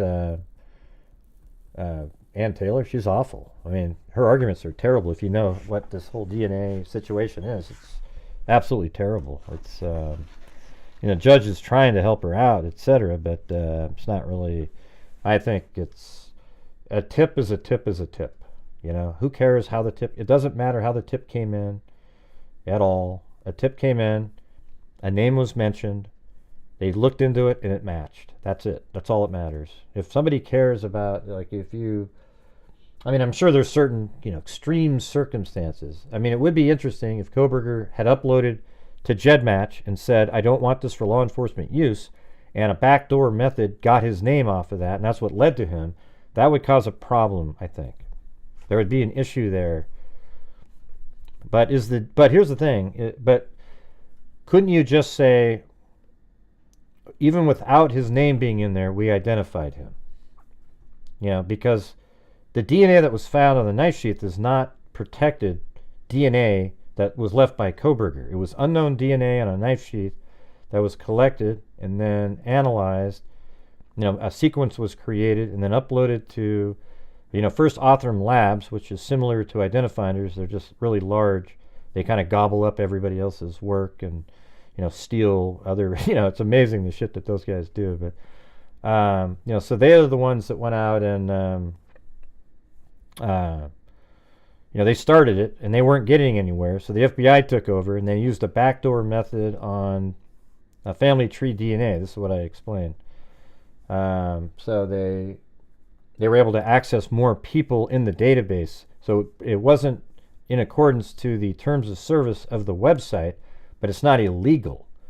Okay, they got it, they got the name, and then they provided the tip to law enforcement, who then tracked and followed him and collected the trash legally.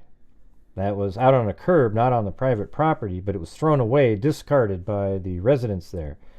Then they found the DNA and it matched the father of the killer.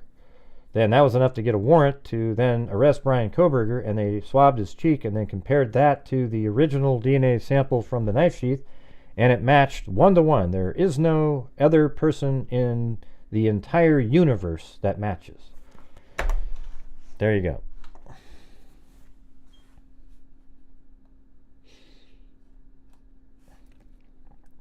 Gonna need those coffees, you guys. Gonna need those coffees.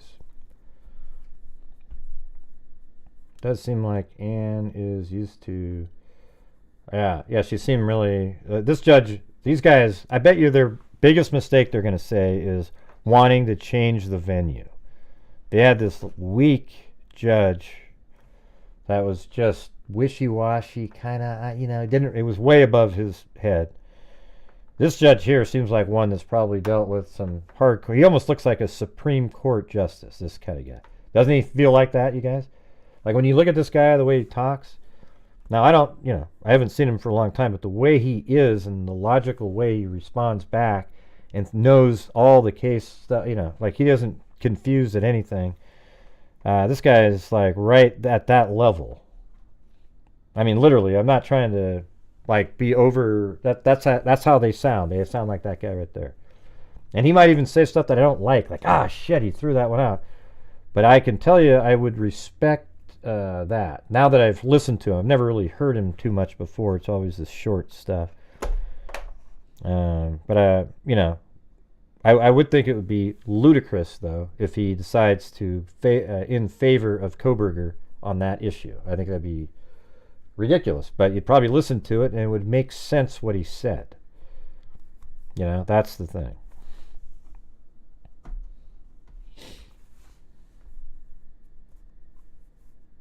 Yeah, I think there's no chance that he's going to allow that. What she's saying, it was just such a terrible. She wasn't even ready to go. The state just came in and crushed it on their portion.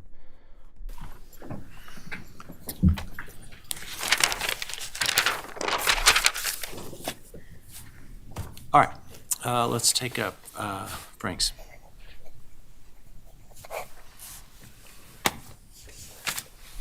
Your Honor, I think on the court's bench there was a document placed, so What? it had initials to comply thank you. with the court's. Appreciate it. All right. Your Honor, the purpose we're here for today is to offer you a preliminary showing of why we should have a Frank's hearing. To do that, we will show you that in this circumstance, the affidavits that supported search warrants in this case had false information in them that was intentionally placed there. There was intentional omissions of information that are material and exculpatory to Mr. Kohberger. Yeah, this is following the Delphi perfectly. Without the false statements and with the added information in, probable cause on the warrants should not be found. Today, I'm asking you to listen to what we have to say, look at the exhibits that have been admitted, and I'll walk through those with you to talk about the 13 areas. And at the end of this hearing, we will have met the preliminary showing required in order to schedule a Frank's hearing and fully challenge this. With the exception of the IGG, which I think we've already heard the evidence on. So we did hear the evidence, Your Honor, and I will not repeat that evidence. I'll argue from that today. my only point being that's not in the preliminary stage that all the other issues are on. Okay. Well, I'll try to hit that as hard as I can. Your Honor, in this case, there were a lot of search warrants. I'm going to draw the court's attention to those beginning on December 23rd. That day is important because it was just a few days prior to that for the first time ever, Bryan Kohberger's name came up in the course of this investigation. Your Honor wouldn't know that by reading the affidavits for probable cause. Nobody would know that. That's because that information is omitted from the affidavit. That information is something that you heard about this morning in testimony, that but for the FBI's work going into databases they shouldn't have been going into, violating their own policy, keeping no records, and doing this all behind the scenes in secret, that's the only way a name was produced. Prior to that time, the lead detective in the case had not heard the name Bryan Kohberger. He had not crossed their radar. That's nowhere in the affidavit, and that's important because that's intentionally withheld from the affidavit because of the work the FBI did, because the FBI went behind the scenes and did things that they shouldn't have been doing, because they searched databases that they shouldn't have been doing. We don't know what else they did wrong because everything else is a secret. We don't know what else they did wrong because there's no record kept, there's no process kept. We can't rebuild the process that they did to identify Mr. Kohberger. We can't do any of that because they kept no records, produced no records, and did this all behind closed doors, and it was withheld from the magistrate. Had the judge heard about that, signing probable cause, that would have been really important to understand. We don't know this name. We heard it for the first time now, and we only know it because we violated our own policy to find that.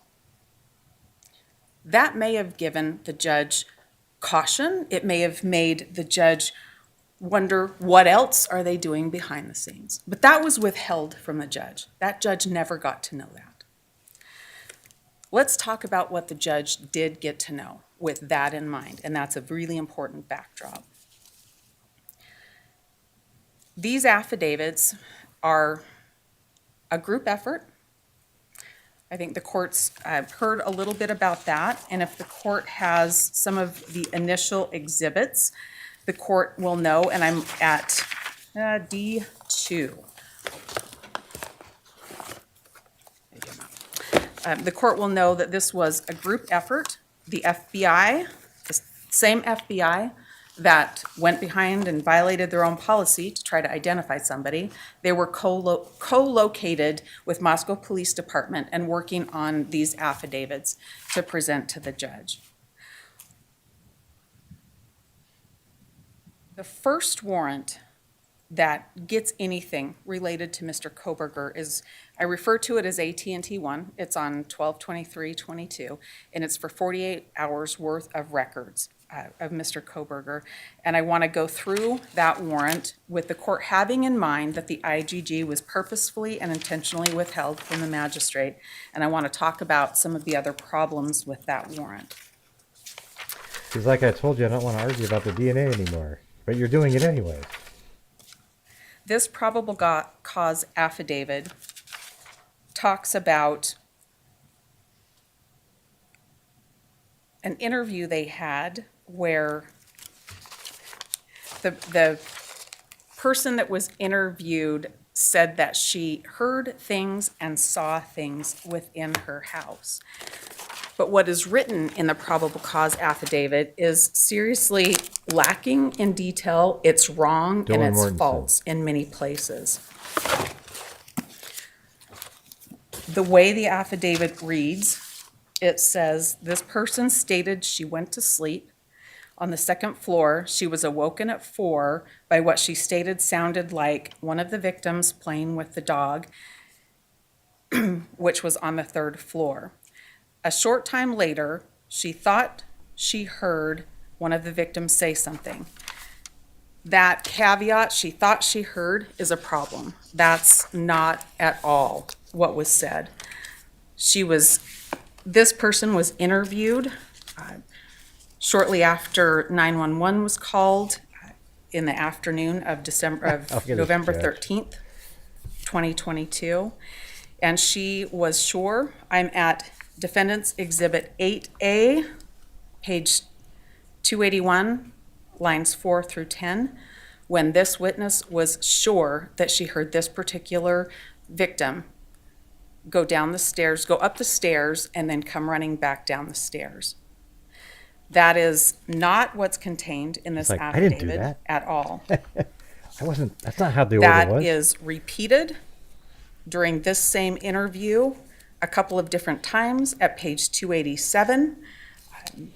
It's also repeated in a subsequent interview that same day. This is Defendant's Exhibit 8B. That's at page 313 and again at 320.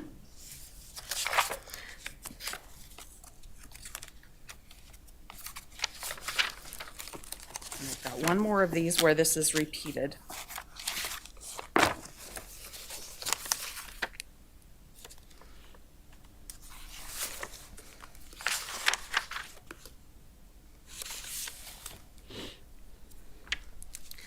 It's repeated again in D8C as well.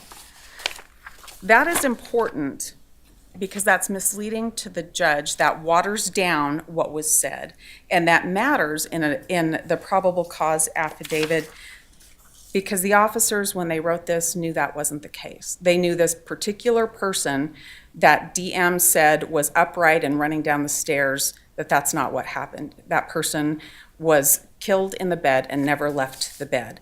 And so the officers water that down because they know that fact is wrong, but they don't tell the magistrate that.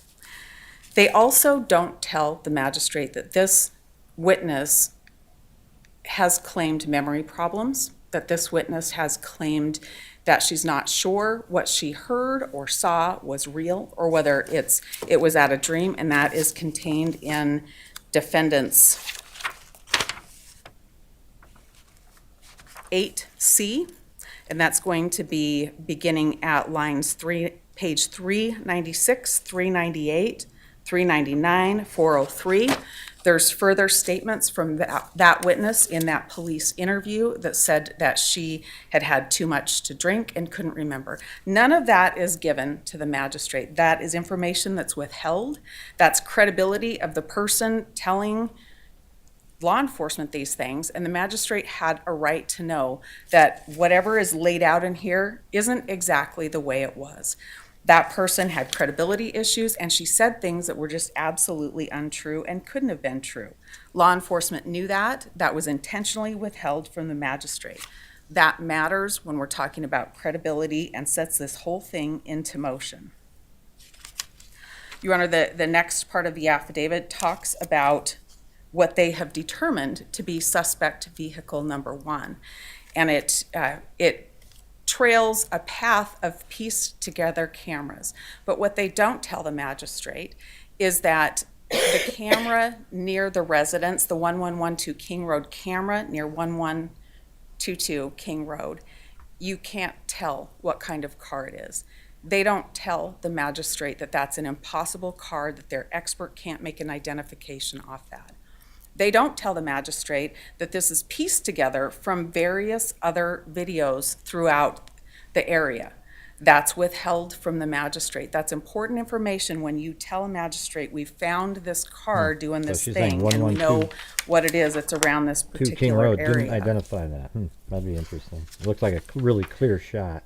The next issue is the year of the car. Oh, Jesus. There we go. Law enforcement works with the FBI to determine the year of the car. First they said and the 2011 to FBI 2013. provides some possibilities after numerous submissions to them, and the court knows this and can read about this. This is going to be in, I believe, D10. That's in D9. And finally, after several submissions, that's when the FBI IML says, I can make a car identification. The issue with that that's not disclosed to the magistrate is that car appears one time on one video and not any of the others that they try to say are the path. It's not, let me see if I can say this right. It's not following a consistent trail where the one camera that can identify the car where it appears again. It appears one time, and then what law enforcement did was they took several videos from all over the area and said, well, it's the same car, and we have an identification. That's not all. The identification was most comfortably from that FBI agent to be a 2011 to 2013 Elantra, and that's what law enforcement relied on. The court has, it is D12, and it's the Be on the Lookout that was issued by Moscow Police Department, where they look for a 2011 to 13 Hyundai Elantra. And that's what they're looking for, and they don't tell the magistrate that's what they're looking for. They mislead the magistrate and let the magistrate believe that they have a clear view of this car making this loop, and that's just not what happened. It's pieced together, and it doesn't make a whole lot of sense.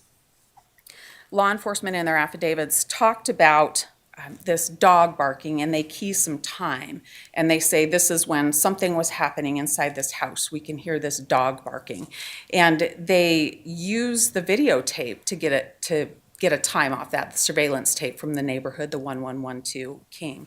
And so they've got this time, but they also have this video, this trail, that they've picked out a time that something probably happened here. And they don't tell the magistrate that this dog that's barking continues on long after the car they're interested in has left the area and then abruptly stops. Your Honor, the dog was found the next day inside the house in a bedroom with an open door, where the other bedrooms that contained people that died, It wasn't the next day. their bedroom doors It was the were same open, day, later and in this the day. dog had not tracked any blood around. The dog had no blood on it whatsoever, but it was just sitting in an open room a day later. The magistrate is not informed about that either.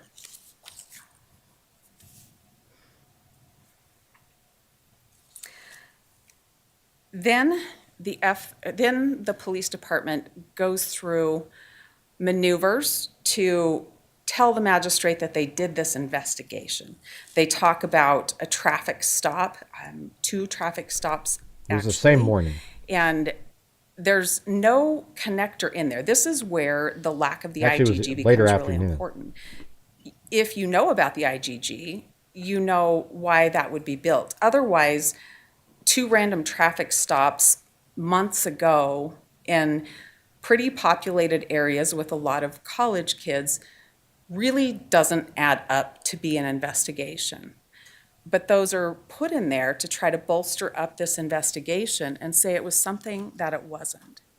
Probably the worst part of that is relying on, after the BOLO went out for 2011 to 13 Elantra, then WSU, Washington State University, officers find cars. They find one that's registered to Bryan Kohberger, parked at the apartments he lived in, but it was a 2015 Elantra, and so they don't really do much with it. But this is placed, that is placed in the affidavit like it was an investigative fact, and it wasn't.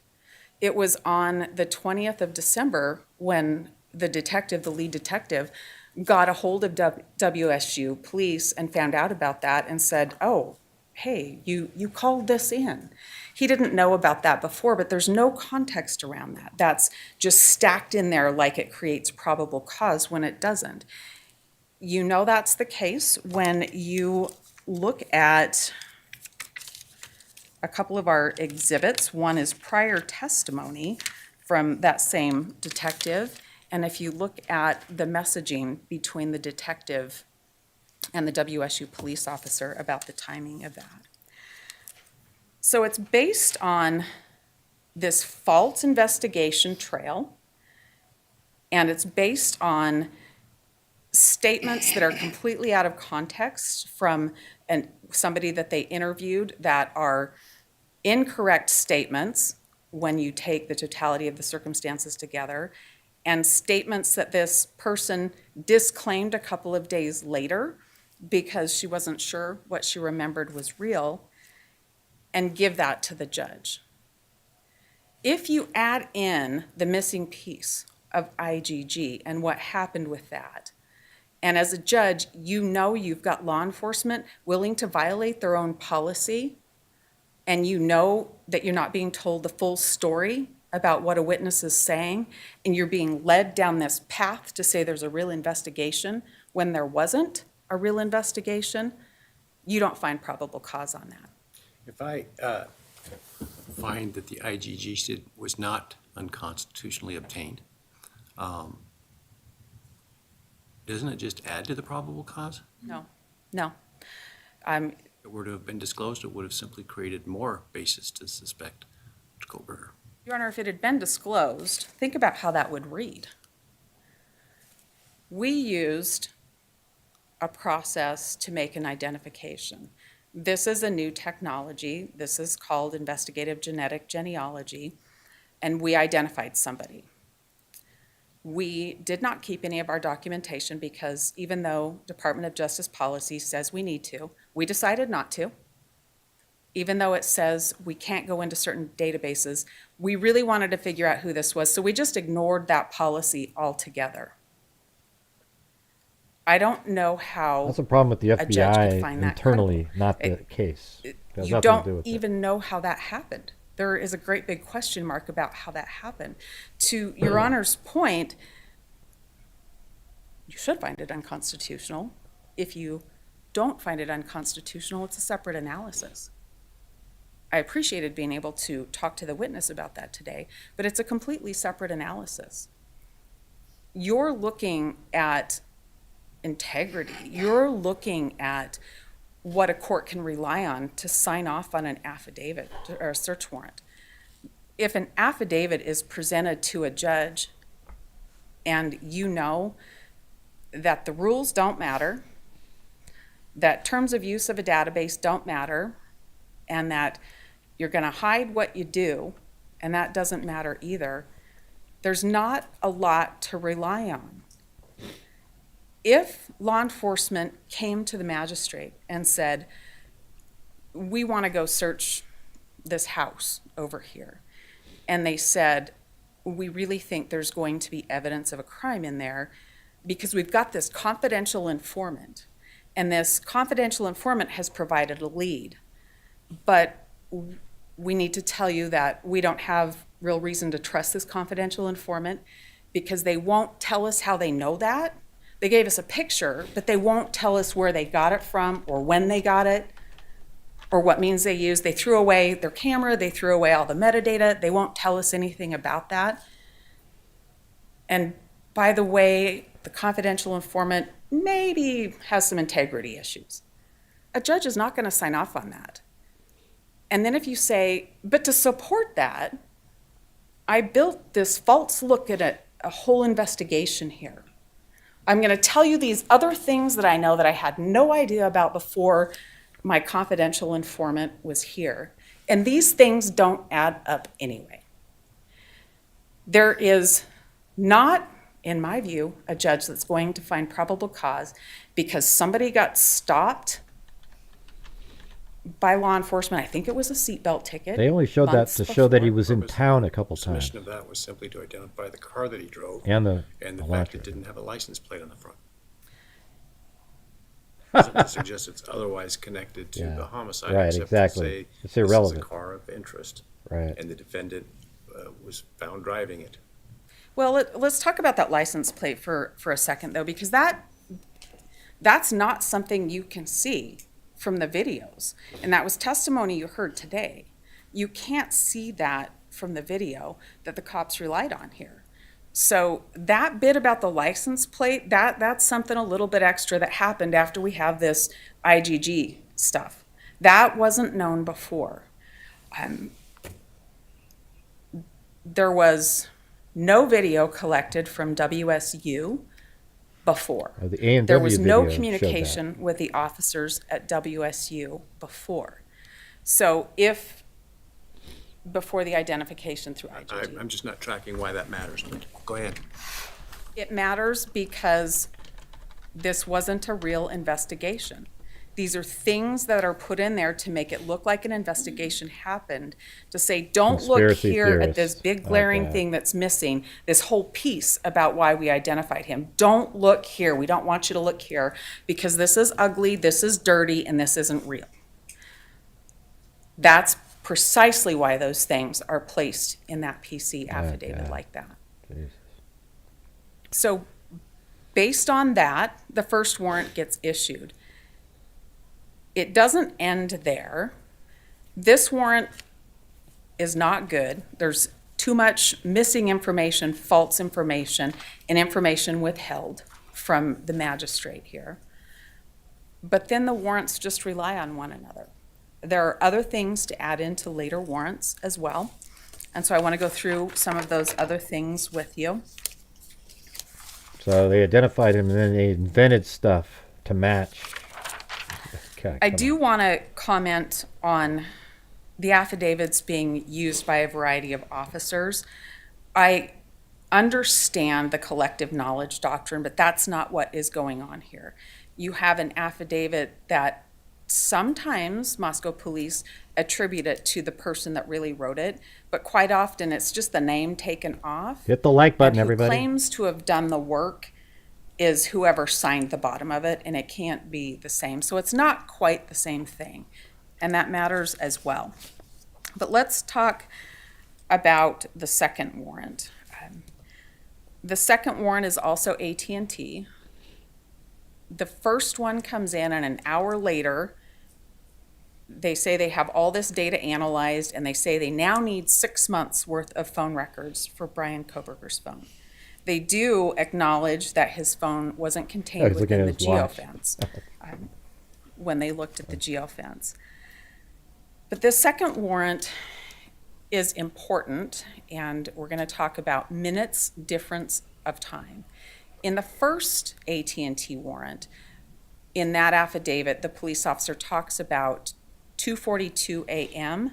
that WSU cameras, because they start looking at WSU cameras after the IGG identification, they find a white car that they say is an Elantra at 2:42. Mm-hmm. So they get the phone records, and then it becomes 2:44 that they say Mr. Kohberger's leaving his residence, 2:44 a.m. It's not and true. The place near Bishop Boulevard where one could turn to go to Moscow at 2:42 is inconsistent with 2:44, but they don't correct that. They don't correct that. They don't say that vehicle at 2:42 cannot have been the right She doesn't white have the Elantra facts right there. running around that night, because we now know it was at 2:44 a.m. They want to keep that in there because they want the car positioned like it's going to be going to Moscow. And that is really important with the misleading of the magistrate. When you look at 1A, that's the map we looked at earlier today, where there's the whole loop around, but there's a blue line as if pointing the car towards Moscow, and that's not what happened. They then report the phone stops reporting to the network at 2:47 a.m. Mm-hmm. And that's not right. We submitted their cell experts report that say the phone stops reporting at 2:54 a.m. We submitted 2 affidavits to you from our experts who have worked with the call detail records, and that's just not right. Don't get caught up in thinking 7 minutes don't matter here. We're talking about ground that can be covered in a vehicle in a short time. We're talking about 2 towns that are fairly close together. And so the way a car points when they go off the network matters a whole lot in this circumstance. That's not corrected in any of the affidavits. That's the part that's really exculpatory to Mr. Kohberger, is what direction, when the phone stops reporting to the network, what direction is the car traveling? And you can know that based on the cell towers, the handoffs from tower to tower as it tracks where a phone's going. The FBI knows how to do this. They chose not to do this. They chose to take a time 7 minutes before it really stopped reporting, and they chose to make a map that showed a direction that that phone wasn't traveling in to create a false narrative for the magistrate to rely on to find probable cause.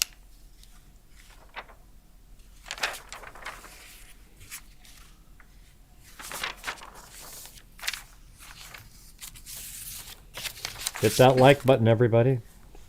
Your Honor, I draw the court's attention to D7 and 8. Those are the affidavits from the defense experts. Their CVs are in D28.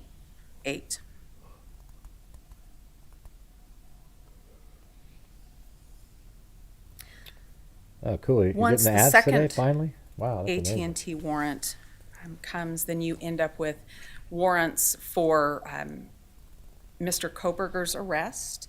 You end up with warrants for DNA samples to be taken, warrants for the search of his apartment, the search of his car, the search of his parents' house. Those are the warrants that are next implied in that. Here, what's added to that set of affidavits is the paragraph that talks about Mr. Kohberger's phone using a tower that provides service to 1122 King on a number of occasions. The PC affidavit says 12. Your Honor needs to take a look at, I believe it is D1B and C. That's an email from Nicholas Balance, and he's talking to the detective in Moscow about the dates that he says this thing happens. And then he puts those dates in his cast draft report and in his cast final report, and they don't match up. There are different dates on those, different times on those. But the really big deal about that is that it's misleading when you say the cell tower that also services this particular location. Moscow has, I think, 2 cell towers that service the town. Those cover places that one shops, places that one eats, places that one gets gas in Moscow. From the records, you can see handoffs, and so you know where a vehicle is going. You can know whether it's stationary or not. You can know whether it's parked, looking at a particular place or not. Based on those records, we also provided the records just so the court would know there's a volume of records. I don't expect the court to decipher those records. But based on those records, they absolutely knew that Mr. Kohberger wasn't around that residence, wasn't parked near the residence, didn't stop and have his phone in a stationary position at that residence. They absolutely knew that that's not what was happening, but they put it in there to make a connection that didn't exist. They put it in there so that the judge would think that this was the right person, and they shouldn't have done that.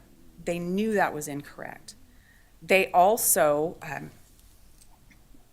changed that quite a bit, performed a drive testing, and so there were other bits of data that kept coming in so that they would know that was untrue. Now, for a magistrate to be relying, remember, on somebody who's a witness, somebody who's been interviewed 4 or 5 times, and continually says something that's absolutely impossible, has memory problems, and the judge never knows that, and we'll keep the IGG identification off to the side, but then you have this false narrative that looks like stalking, that looks like following, Bullshit. and it's That's true. not true. It is true.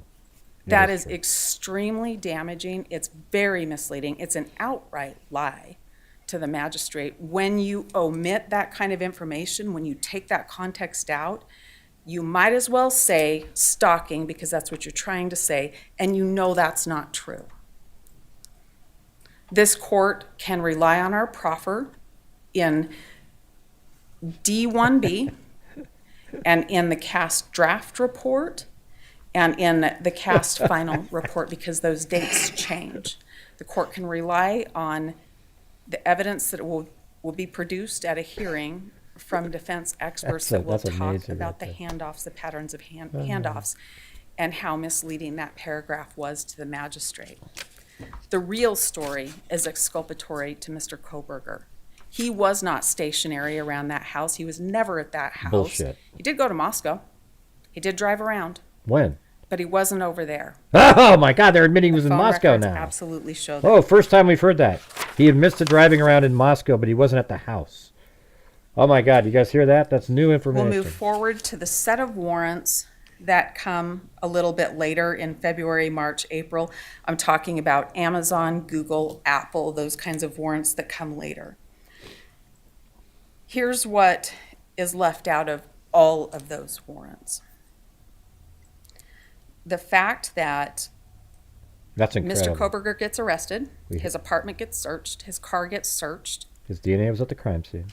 his car gets searched again, His DNA was his at car the gets crime searched scene. again, Yep. and DNA there's was at the crime absolutely scene. no connection between him Right. and anybody from Well, 1122. that's because he was a And what I mean by that criminal justice is that doctorate. there's candidate. no blood in his car. There's no He wasn't connected to that house, to the people in the house. She's about to say there was no Your DNA Honor, in the house. I'm Maybe I'm thinking of a different date for the AT&T. I thought, not the cell tower stuff. Are you still talking about the cell tower stuff? No, I mean, that stuff applies to every single warrant we have, because that was I early. thought you transitioned to warrants that were obtained after the arrest. I did. Yeah, and by the time of the arrest, they had a direct DNA connection. Who else is giving you Your this Honor, what look I'm on talking YouTube? about- You guys, come on. Other evidence that the defense can claim in cross-examination or their own case is exculpatory, but isn't the DNA connection in and of itself probable cause to support any of it from there? Your Honor, the DNA I'm talking about is the lack of DNA in Mr. Kohberger's car and the lack of DNA in his apartment, the lack of connection to the individuals. What is that? What does that do with anything? Even if disclosed, preclude a finding of probable cause when there's a DNA match between the DNA and the sheath and Mr. Kohberger. Right. Isn't that probable cause every day and twice on Sunday? Not in this context, because of the IGG work. Because we need the taco stomp. How do we do that? I mean, that's the ultimate question that will be before a jury. What does that mean, right? What does a knife sheath at a scene mean? That's going to be the ultimate question. Killed by a knife, it probably means a lot. Yeah. It might. It might mean a lot. Probable cause is not a It's 51%. proof beyond a reasonable doubt standard. It's probable cause to think that this person might have done it. And I'm not sure how that direct DNA connection to a sheath That's why I keep telling people over and found over. on or near one of the victims doesn't close the book on anything on probable cause after that. Well, I think Exactly. it doesn't close the door on That's probable exactly what I cause. I said. think when you know the other factual information what I was saying that a the minute ago. magistrate should have known, DNA on the knife sheath. I think that there's a DNA lot on of the knife pause even at a probable cause level, Judge. This was information withheld from the magistrate, and I'm talking about, let's just go with the car. Let's just go with. I understand the lack of evidence of DNA material or other victim-related material in the car and in his apartment as asserted, but I'm not sure how that precludes probable cause when there's a direct DNA match. There's plenty of reasons that might be the case. And when a magistrate's looking at this, they have a direct DNA match to a person from a object likely associated with a murder weapon. I've not yet met a magistrate would not find that probable cause. If the magistrate had the other facts, I think the magistrate would have some serious concerns and would not find probable cause. Your Honor, the vehicle, and I know the court knows what I'm going to say, there's not DNA in that vehicle that was brought out from a crime scene. This absolutely matters, Your Honor. If you want to go to the state's theory, right, with their videos that they've talked about, that they told the magistrate about, that this is the video, this is what matters, it parks at this certain time, it leaves at this certain time. If you want to go to that, there's about 13 minutes of time, right? 13 minutes between the last time you see the car and the next time you see the car on the video. And if you end up with a car that's searched, and I mean searched and taken apart, the brake is taken apart, the gear shift is taken apart, the key fob is checked, there's no blood on any of that, none.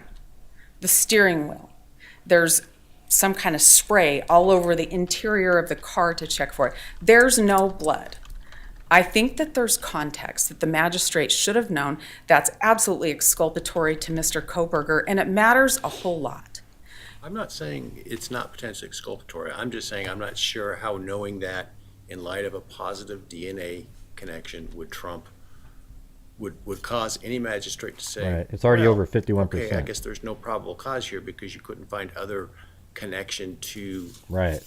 forensic Exactly. evidence. When there are other things in the affidavit or affidavits at that point that could explain that, including the use of covering clothing and covering gloves and all that could be put into a bag real quick on the way out that was in one of the affidavits. Exactly. That's what I thought. I guess, and I don't intend to argue. Put his with you, clothes but in a I'm bag just- on the way I mean, out. I understand your other arguments, but when you get to once they have the actual DNA, evidentiary DNA, He's going to leave the DNA in. He knows how important it is. it seems to me that it's an uphill battle to say there's not probable cause at that point.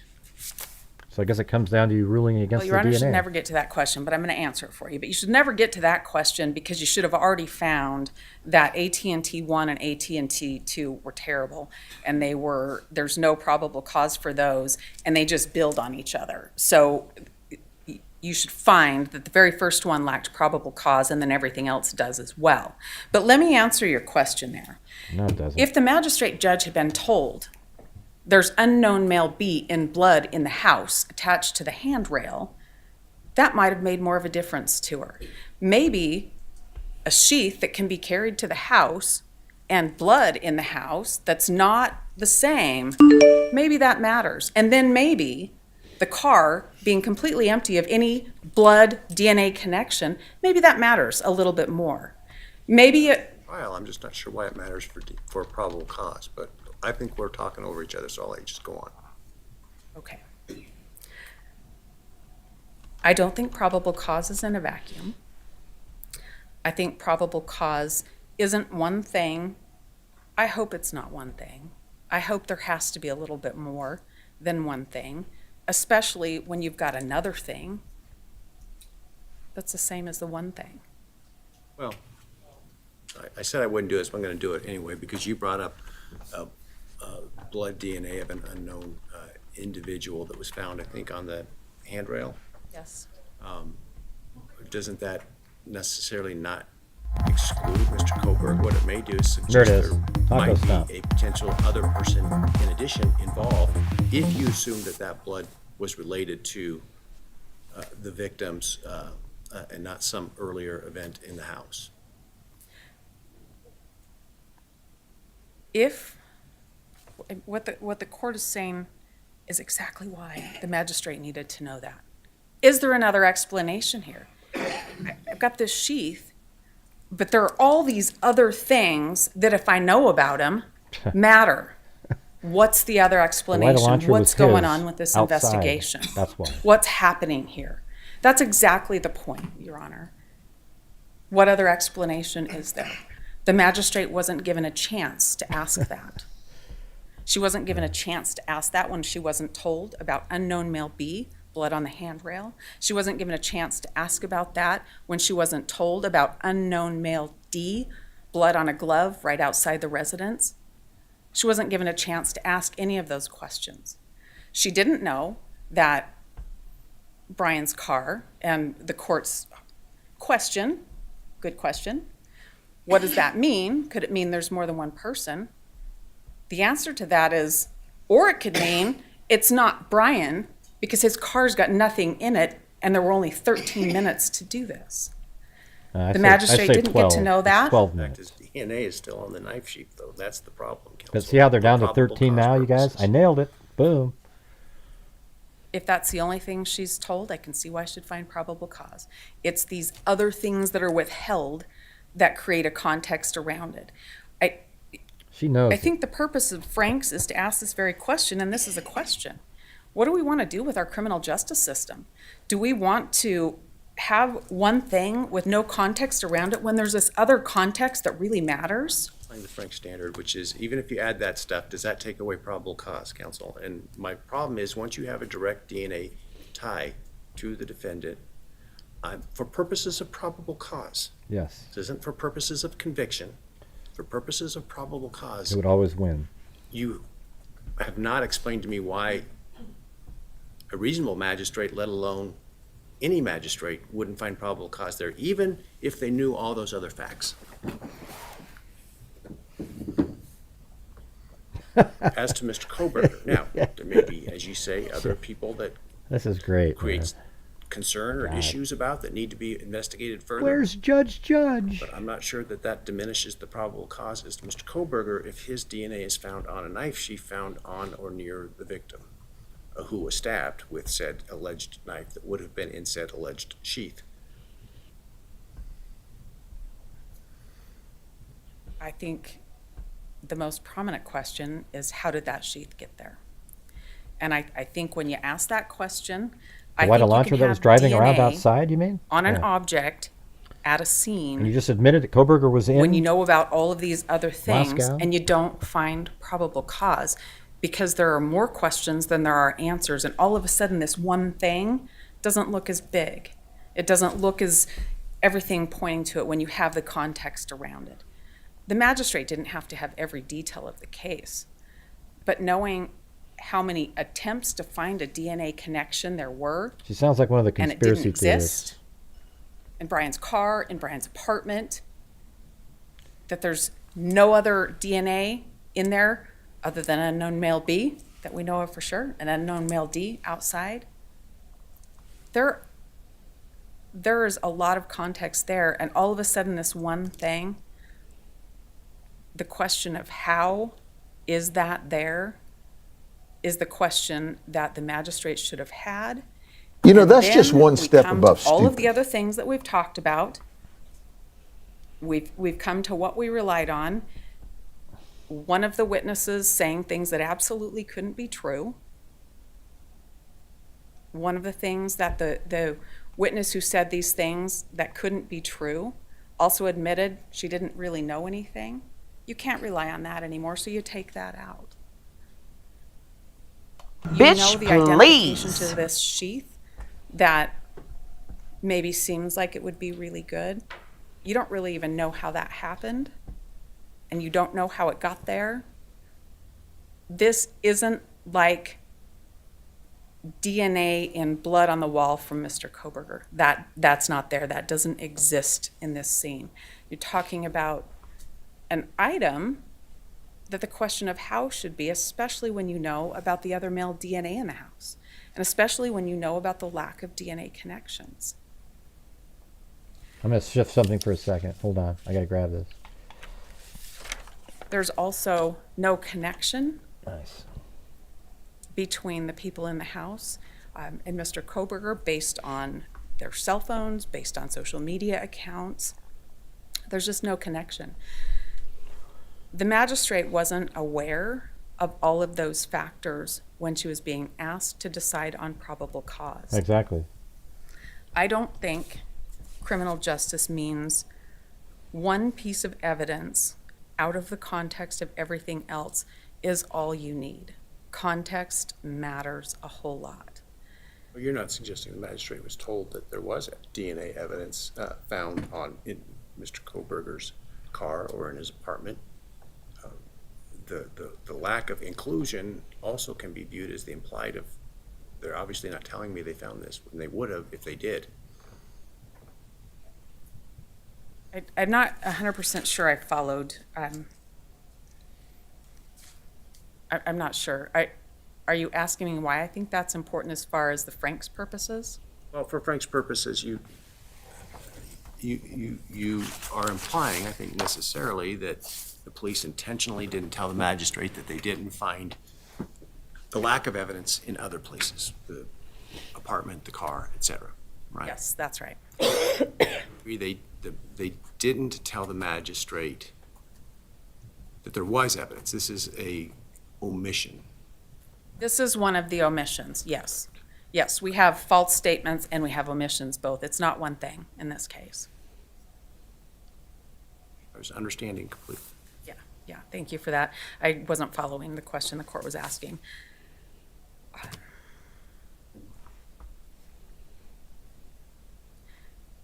think the other thing, I think I covered all on my proffer, Your Honor. Thank you. Sorry. Yeah, that's no chance. Sorry. What a joke. But we found some new information, you guys.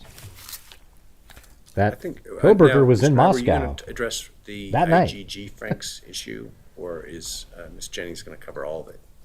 Your Honor, I think I'm going to cover all of it. All right, go ahead. All right. Get to hear somebody else.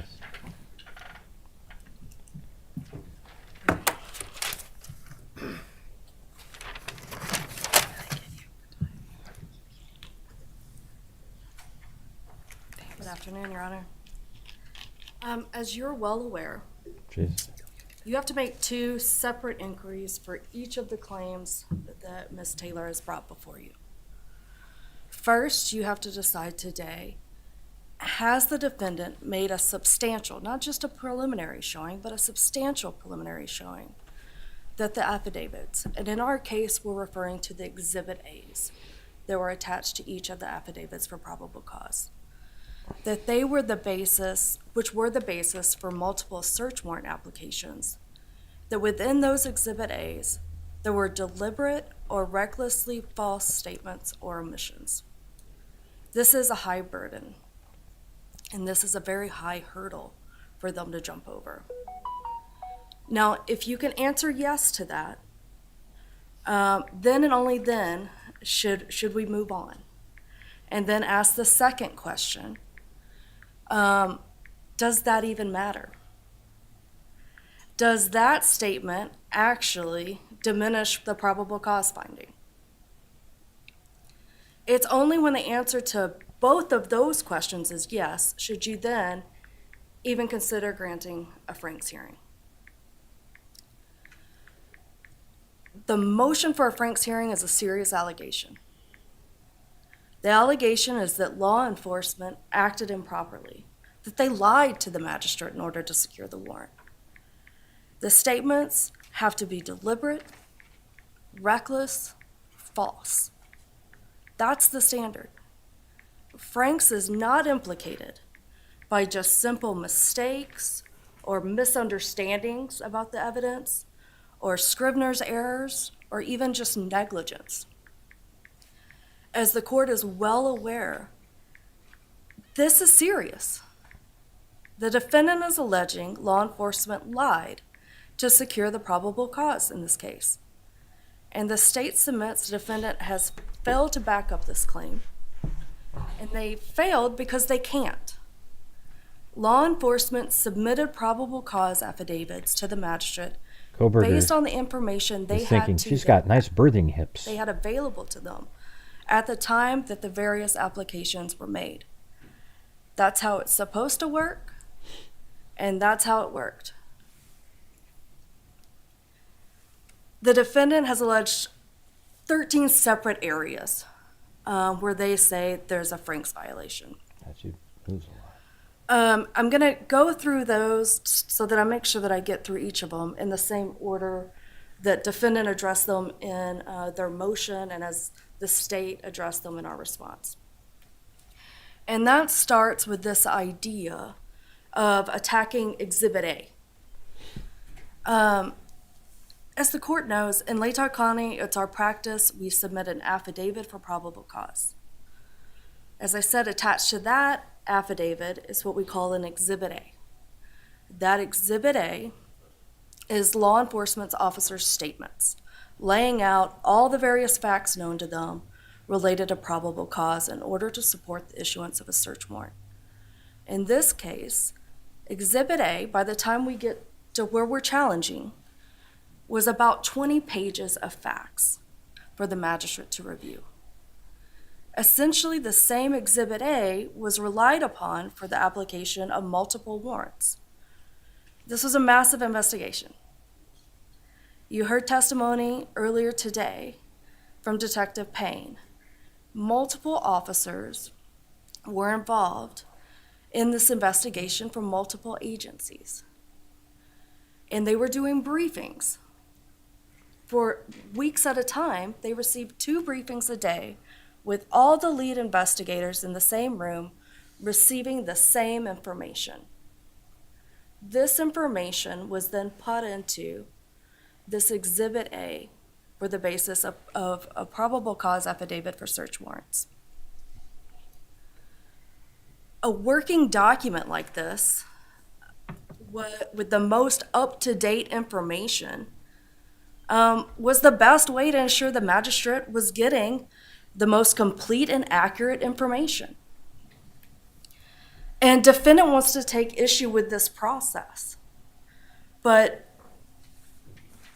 what do I do if the affidavit is attached to Detective A's submission, as Detective A's affidavit, right? And there's for purposes of my question, a material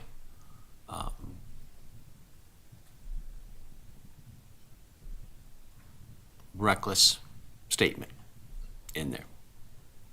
But Detective A isn't the one that made it. It was another person on the team, let's say the cast member expert.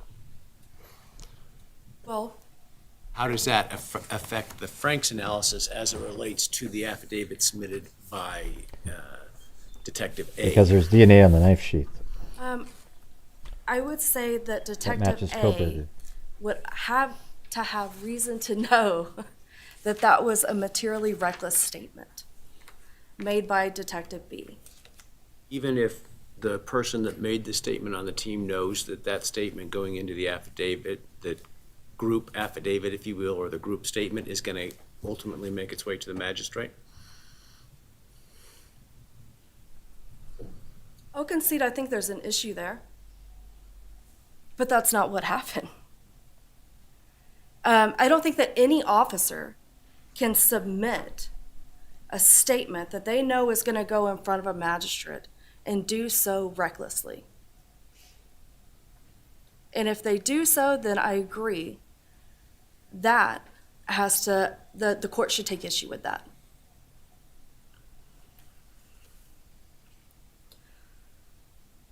But the cooperative nature of this investigation and this kind of group effort is allowed. As discussed more extensively in the state's response, we have several Idaho cases that support I think this. it's good that he does that. He's trying State to v. Rubio, be responsible and see State both v. Gomez, sides State v. Alger. in the way he's doing it. And in our case, the probable cause affidavit, it wasn't as if the judge wasn't put on notice that this was exactly what was happening. The judge was put on notice. Each affidavit explicitly told the magistrate, blank officer, depending on who was applying for it, quote, is being assisted by members of the Idaho State Police and agents of the Federal Bureau of Investigations. Throughout the document, it makes references. I consulted with FBI Vehicle Specialist S.A. Imel. I consulted with FBI S.A. Balance regarding cast. I consulted with FBI S.A. Hill regarding surveillance footage. There's no drugs in It's here, very Bianca. clear what the sources Sorry. of the information were coming from. No It chance. could absolutely You're be incorrect. reasonably inferred where the information was coming from. The magistrate was not at all misled regarding the sources of each of all the information.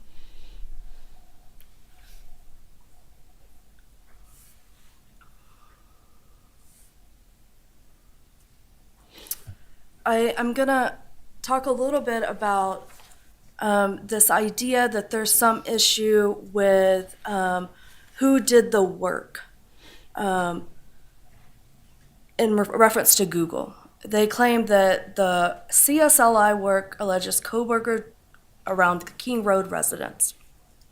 And this same claim is in Exhibit A signed by Detective Blaker. Well, this is inaccurate. The officer signing the affidavit did not claim to do the cast work. Did you mean AT&T? Yes.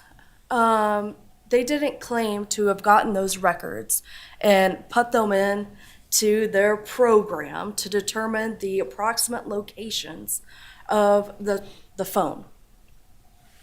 That was done by Special Agent Balance. And the affidavit makes that clear. And defendant ignores the entire paragraph within Exhibit A that makes that clear. Quote, I consulted with an FBI special agent that's a certified member of CAST. This paragraph goes on to explain what CAST is, what CAST does, the experience that's involved, S.A. Balance's own experience. And then the law enforcement officer then states, from information provided by CAST, I was able to determine estimated locations for the 8458 phone. That's not claiming to have done the CSLI work, but instead is just a reflection.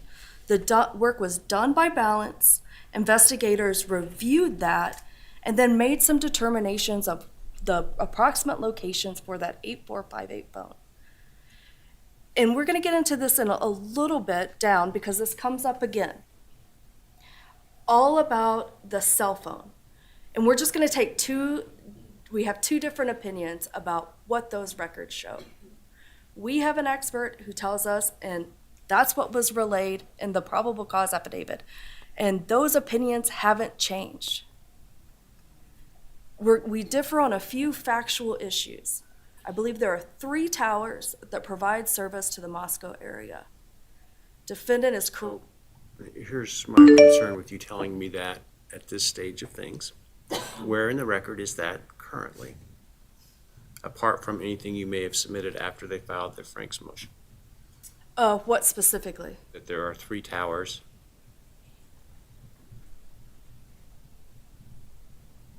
I believe Remember, I we're at- referenced we're it at in my proffers. response. Well, yeah, but that doesn't. If you give me evidence and I rely on that evidence, then I have to give them a full Franks hearing. And so that's why I've been very clear to say I'm looking at what the proffer is from the defense without evidence submitted by the state to determine whether they have met their threshold burden. And so I Just get tell them concerned there's when you DNA start on the telling knife me sheath. That's all we things care about. that are Got it. not necessarily part of the evidence. Understood. We can move past the number of towers. Here's what is in evidence, though. He doesn't want the Franks and hearing. based off of the PC affidavit, is that the phone was in the area for the tower that provides service to the 1122 residents. Still maintain that's true. Regardless, none of this has any bearing on the validity of the search warrant. Their argument is merely a clarification about which member did what work. And that doesn't matter to the ultimate determination for probable cause. Thanks. Hey, Lauren and Ted Bundy. Defendant then makes some allegations regarding an eyewitness statements related to DM. There's kind of two buckets of attacks here. The first bucket is that the defendant claims the magistrate was never informed that DM told law enforcement she, when shown a picture, didn't recognize the defendant. Well, it's clear from reading the probable cause affidavit that she's not going to recognize Thank you, artwork. the defendant. What relevance was the statements of DM that were included in the affidavit very cool. as to probable cause? I cited those in my response throughout. What were they? Okay. I can tell you generally, consistently, she gave the same set of facts. I understand the things that she said. Why was it important the magistrate know those things? In other words, are they going to who the ID of the perpetrator is? Are they going to establish a timeline of when the alleged... It describes a perpetrator, took bushy place? eyebrows. Yeah. Okay, so it's part ID as well? I think that it goes to giving a general description of the person that she saw in the residence around the time that corroborates when we know these crimes occurred. Yes, a general description is material and relevant. And that general description, which is what was provided in the PC affidavit, was consistent throughout all of her interviews.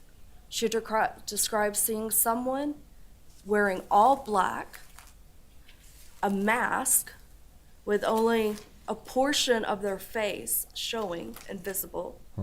This person was male, white. She heard a voice that was not something that she recognized. You missed that part. The person was a slim, skinny, lean build. And the person was taller than she is around 5'8". That's what's She's 5'8". important. It was that general description. And that general description did not change. Is it also important to establish the timeline? It is.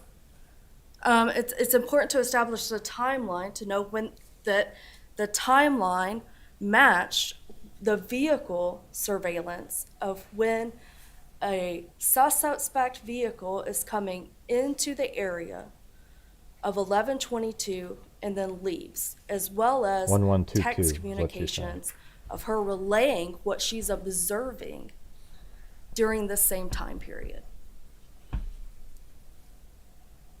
It's not 11:22 at night. It's 1122 King Road.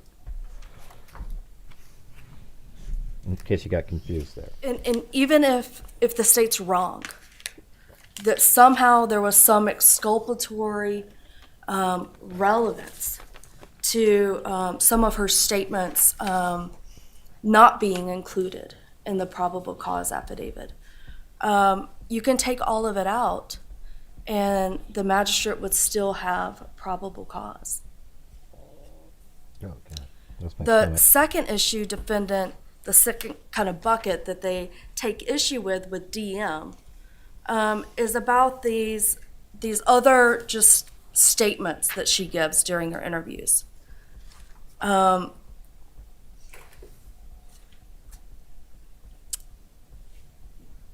The defendant argues when an eyewitness states she's not sure anything she saw was real, a magistrate should know about it.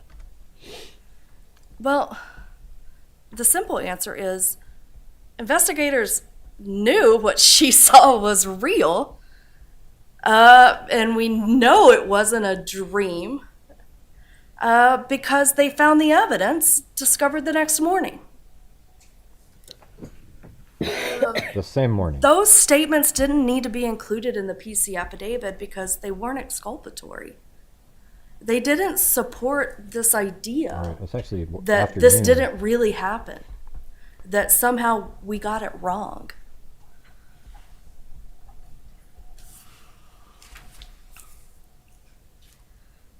Next, defendant attacks the vehicle identification. Well, this picture they're painting about how this happened just is simply not Disgusting. true. They make it sound like the the magistrate DNA was given like a very detailed picture of the investigation at the time related to the white sedan, which was later determined to be a Hyundai Elantra. This was about 5 pages of the probable cause affidavit. The reality is, yeah, still images and video were provided to a vehicle specialist. Based on his review, he provided information to investigators that the suspect vehicle was likely a Hyundai Elantra. There was some discussion regarding what was the most appropriate year range, but at the specialist direction, he said that the year range to be focused on was 2011 to 2016. So Detective Payne reasonably relied on his expertise as a vehicle specialist and included that in his probable cause affidavit. And the court has in front of it the emails attached as exhibits that show that's exactly what occurred. And the defendant appears to argue that, well, the vehicle specialist shouldn't have relied on this video because they can't tell that that was a Hyundai Elantra. To them, it doesn't look like, I guess, a Hyundai Elantra. And the video that is clear, well, they take issue with that video because, and specifically we're talking about 1125 Ridge Road, because they say, well, that can't be surveillance video of the white Elantra, even though it was caught on video about 0.3 miles from the crime scene, about 3 minutes right before when we see the suspect vehicle enter the area of the crime scene, which 0.3 and 3 minutes appear to be the amount of time it would take the vehicle to travel to the area of the crime scene. They say, well, that can't be the right video because if it were, then the surveillance right up the street would have also caught this video. But we know that's not true. And that's been submitted to this court. That's my Excuse me? path, you guys. It matched my path, my loop. Was it submitted to this? Can I get a boom? Well, it was submitted through my response. I was afraid that you were going to say. It was submitted through my response that their logic is flawed. And I can tell you, it has since been confirmed. I do not have, and it has been discovered to defense. We had Special Agent Hill confirm and he discovered this as Bates 15990, which confirms that the surveillance camera that was set up to capture motion would not have captured the corner the defendant says must have been necessarily captured. Again, it doesn't matter. At the end of the day, the defendant's speculation about the route of travel and their differing opinion on it isn't the basis for a Franks hearing. There's no legal basis for second-guessing a vehicle specialist's opinion, and they haven't made a substantial or a sufficient proffer for you to do that. Next, the briefing addresses the IGG issue. And is it possible to tell from the affidavit what shots and what cameras were relied upon to make the identification? I know that I don't know that you needed to. I don't know that all of that information had to be included. That wasn't my question. My question is whether the affidavit describes the specific shots and cameras relied upon to make the identification. No. It discusses that several surveillance videos were reviewed, that images were turned over to a vehicle specialist, and then that specialist made a determination. But no, we didn't walk through describing each and every still image or video to the magistrate. No, nor did we need to.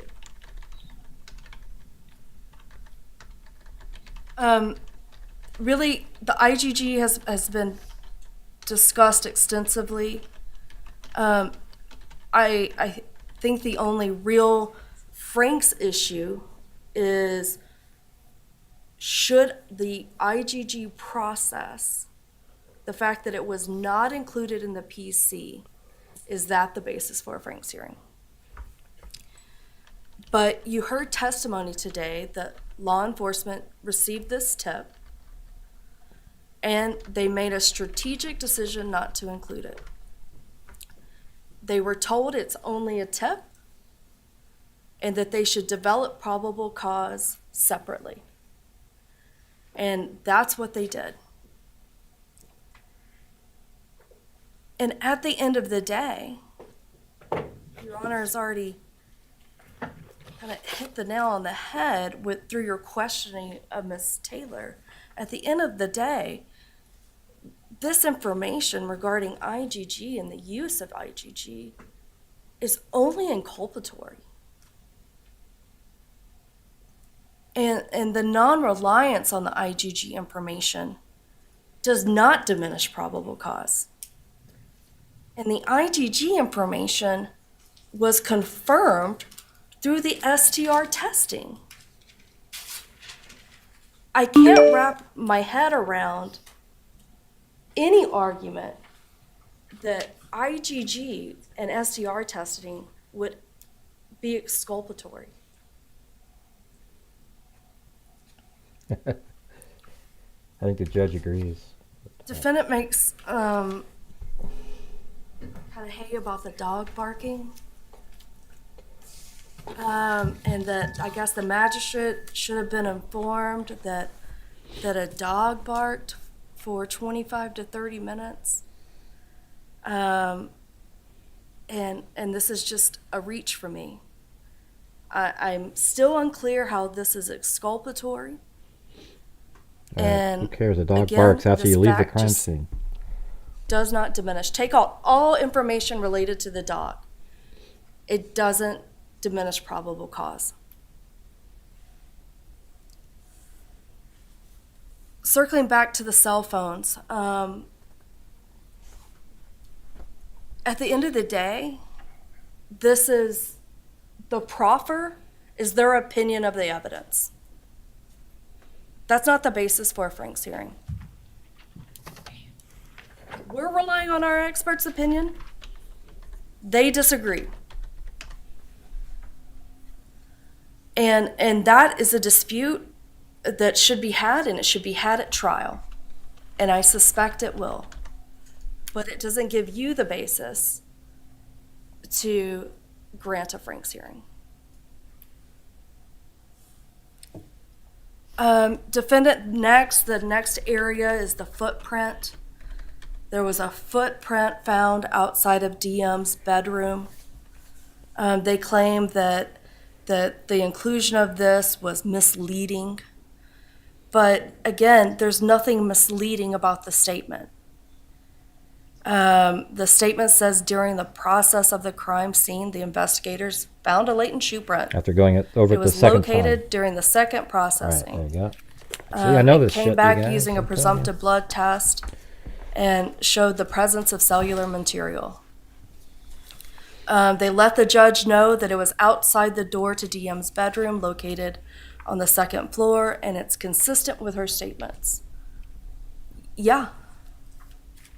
The investigators provided the magistrate the information they had at the time of the investigation.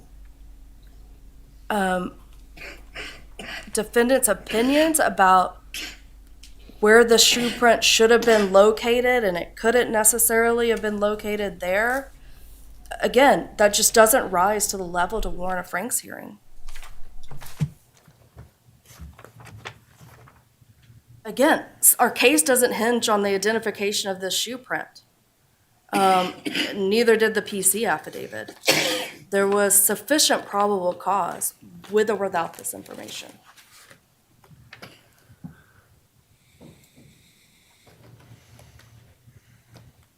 I'm going to address grand jury subpoenas. They didn't discuss it today, but it's addressed in their motion.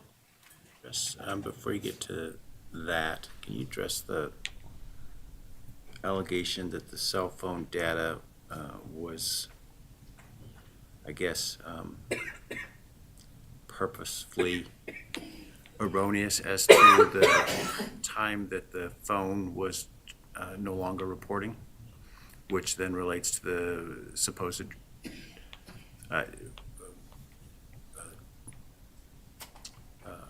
position of travel?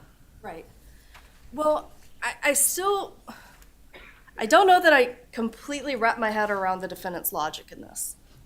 I have to, so help me out. Yeah. Well, yeah, exactly. I still don't understand. I understand her statement and her argument. I'm trying to understand your response. Mm-hmm. I guess what was reported was the information known at the time that the probable cause affidavit was given. By Detective Payne? Or by the Correct, with cast information member? that he was given from. This goes to my first question about imputed erroneous statements. So I understand the allegation in that regard, not necessarily to be that Detective Payne knew the statement was wrong, because I'm not sure there's evidence of that. But did the cast specialist know that there was a misinterpretation or an erroneous report? I don't think that you have before you a sufficient proffer that proves that the cast specialist submitted false information. Apparently there's a difference in the handoffs of 7 minutes. At the end of the day, okay.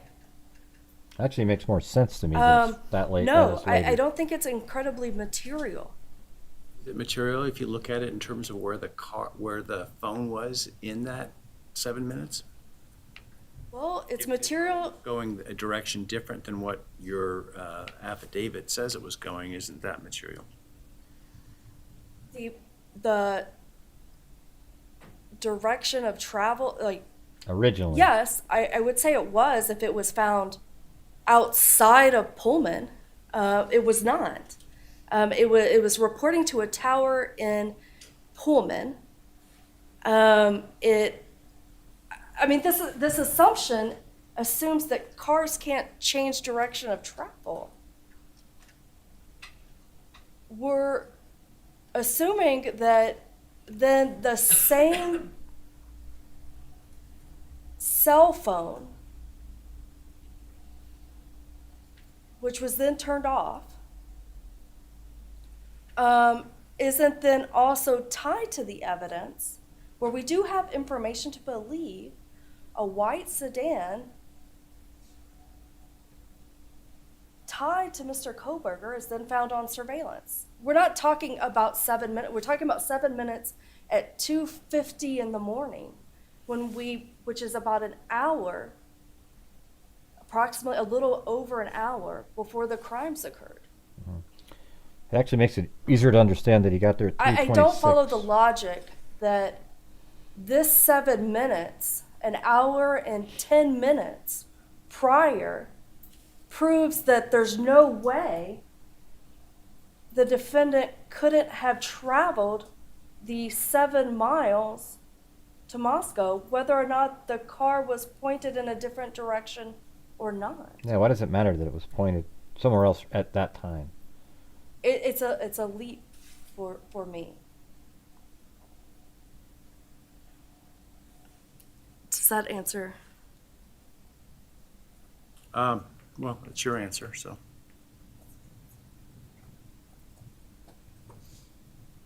Now, he needs like really Let's say it was crisp stuff. Let's say that it was exculpatory. Let's say it was materially that it was false. It was recklessly included. It wasn't, but let's say it was. Well, the magistrate still had enough information before her to grant probable cause for the arrest. So we still don't get to a Franks hearing, even if you want to make that leap. Now that's just like a really weak piece of information. I can quickly go through grand jury subpoenas. At the end of the day, their desire still, this has come up several times throughout this process, their desire to see the actual grand jury subpoenas is not the basis for a Franks hearing. There's just simply no legal basis to support that idea.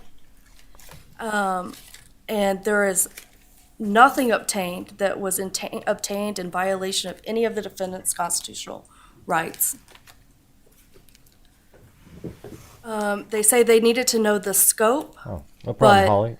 it is not clear to the state how that would have made any difference in the probable cause determination or why the magistrate would need to know that. Again, this just appears to be another attempt by the defendant to try to obtain these federal grand jury subpoenas. And I submit to you, Franks is not the proper avenue. We're going to go to lack of connection. I think this has already been addressed by Your Honor. At the end of the day, this fact just has no bearing on the probable cause determination. The investigators relayed the known information they had at the time, and timing is important. At the time of the application of most of the warrants, the evidence taken from the defendant and his vehicle was still being reviewed. We didn't know if there was a connection. Only a few warrants even fell outside of that. Apple, Thanks, YouTube, Instagram, TikTok, PayPal, and Microsoft. However, even for those warrants, the state submits to you that fact's not necessarily exculpatory. The defendant's belongings and the vehicle were recovered approximately 6 weeks after the homicides. And that fact was known in the probable cause affidavit. It could be reasonably inferred. But to the extent the court believes that law enforcement should have included this information, again, I can accept that, but it's not enough to outweigh the balance of the information that was included that did establish probable cause. I submit to you the defendant has wholly failed to establish a single false statement or omission That was a lot easier without to which explain the magistrate would not have found probable cause. I ask that you deny their motion for a Franks hearing. Thank you. He could just say, yeah, well, it doesn't change anything. His car still ends up over in Moscow, just like Ann Taylor just admitted. Ah, I'll try. Okay. I'll try to do my part to make you, so that you can, and avoid asking questions unless I'm truly stumped. Before I get started on what I want to tell you, in response to what the state said and then my summary, I'm curious about the new police report that was talked about. I didn't see it in the submission given to Your Honor. I've had such an avalanche, I can't think of what it is off my head. If it did, it certainly wouldn't be part of the analysis for the court in determining whether or not you've met your showing to have a Franks hearing. Well, that's good, because it occurred after my Franks briefing came, so I didn't get a chance to respond to that yet. All right, let's start with the grand jury subpoenas, and yeah, we wanted those in discovery. We didn't get those. We were told no a couple of different times. The issue with that is that at least one of the warrants was used, the returns from the grand jury subpoenas, it used the return from the grand jury subpoena to obtain information, and we don't have those, so we don't know the scope and parameters of that. So the magistrate relied on something that's not reviewable by us, and that's kind of gotten to be Amazon. Sorry? Is that Amazon? It is Amazon, Your Honor, and the return on the search warrant says that they already produced them pursuant to something else, and the affidavit says we saw these things, so now give them to us in a search warrant. That just seems to be problematic to me. It's kind of the same thing that's laying on pretty thick here. You can't have it. We're not going to tell you about it, but don't worry, we didn't do anything wrong. And that's a problem. That's a theme of this case, and that's really a problem. So I think we should have a Franks hearing to explore what that really is about, if for nothing. What's the omission or the misstatement that as it relates to the Amazon warrant? The omission is the FBI used the grand jury system and obtained this information outside of the warrant process, but for some reason, we need to come and get a warrant. That's probably where he bought his K-bar knife. Nobody gets to, I have them in other cases, Judge. I don't know why they're withheld here. It makes me really suspicious. Well, I mean, I guess from a Franks perspective, though, the question is there a material intentional misstatement or a reckless misstatement? From Frank's perspective, was it material? Well, it was relied on to get the warrant, right? It disclosed to the magistrate that this was the result of information given as a result of a federal grand jury. It absolutely was. What did they say that was not true, or what did they fail to disclose? I think they failed to disclose the parameter around that grand jury subpoena.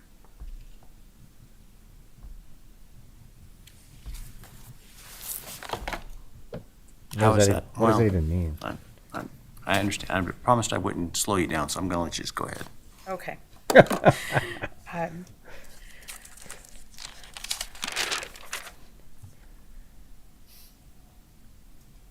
I'll go backwards. The 7 minutes that's not disclosed, that's intentional, that's not given to the magistrate to make the decision. There are a lot of these things that are intentional withholdings and a lot of things that are deliberate. You heard a lot earlier today about the hours of meetings that took place and the decisions to keep certain things secret. So I think we've satisfied the prong of deliberate and intentional withholding from the magistrate or deliberate false statements to the magistrate on all of those areas. I want to talk only about a couple of other things. The credibility of the witness that they talked to, the one that they cited information from, that was relied on. That appears in these affidavits, and it's relied on after Mr. Kohberger's identified to say, well, he has bushy eyebrows, so this person has to be right. It's relied on when the police officers put into the affidavit the footprint that I didn't talk about on my on my first one, we gave the court the photographs of it. I'm happy to give the court these. That's a misleading statement to the court or to the magistrate that was asked for probable cause.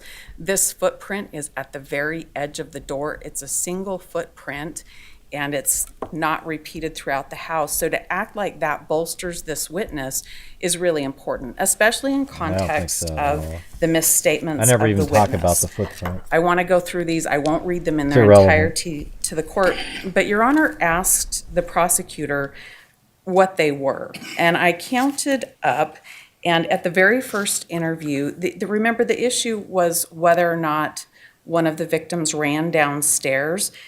And she didn't say it once. She said it 4 times in a row in the very first interview. And that just didn't happen. It just couldn't have happened. And that was not told. In fact, that statement was brushed over and withheld from the magistrate. About the memory issues in the second interview, the same day, there are 2 references to not remembering. A couple of days later, there's the third interview, and there's references to not remembering, being drunk, a statement, I don't know any of it. Like half this stuff, I don't know if it's a dream or if it's real. That's at page 399. At page 406, I don't know if this was real or in my mind was just like playing with me. But from what I think I heard, someone was crying in the bathroom. These are definite statements that were not given to the magistrate and in fact were brushed over. And credibility is really, really important when that person is relied on in the investigation. So let's talk about the vehicle. The court asked some questions about what the magistrate could see in the PC affidavit. The way it's laid out would cause one to think that the vehicle's identified on the camera near the house, and that's not so. It's not identifiable. The state's expert said it's not identifiable from that particular video. It's piecing together the other videos that they come up with something. What's the evidence that law enforcement relied on the Ridge Road footage to identify the vehicle? What did they rely on? What's the evidence that they relied on Ridge Road, which you say doesn't show anything? What's the evidence they relied on that to ID the vehicle? They relied on the Ridge Road camera, and you can see that in the emails from IML and the other law enforcement officers when they say they have Paradise Creek Road, and then they say we finally got a good one, and it produced to us is the 1125 Ridge Road footage and photograph, and that's the only one that you can make a positive ID on the car. Where is that in the record?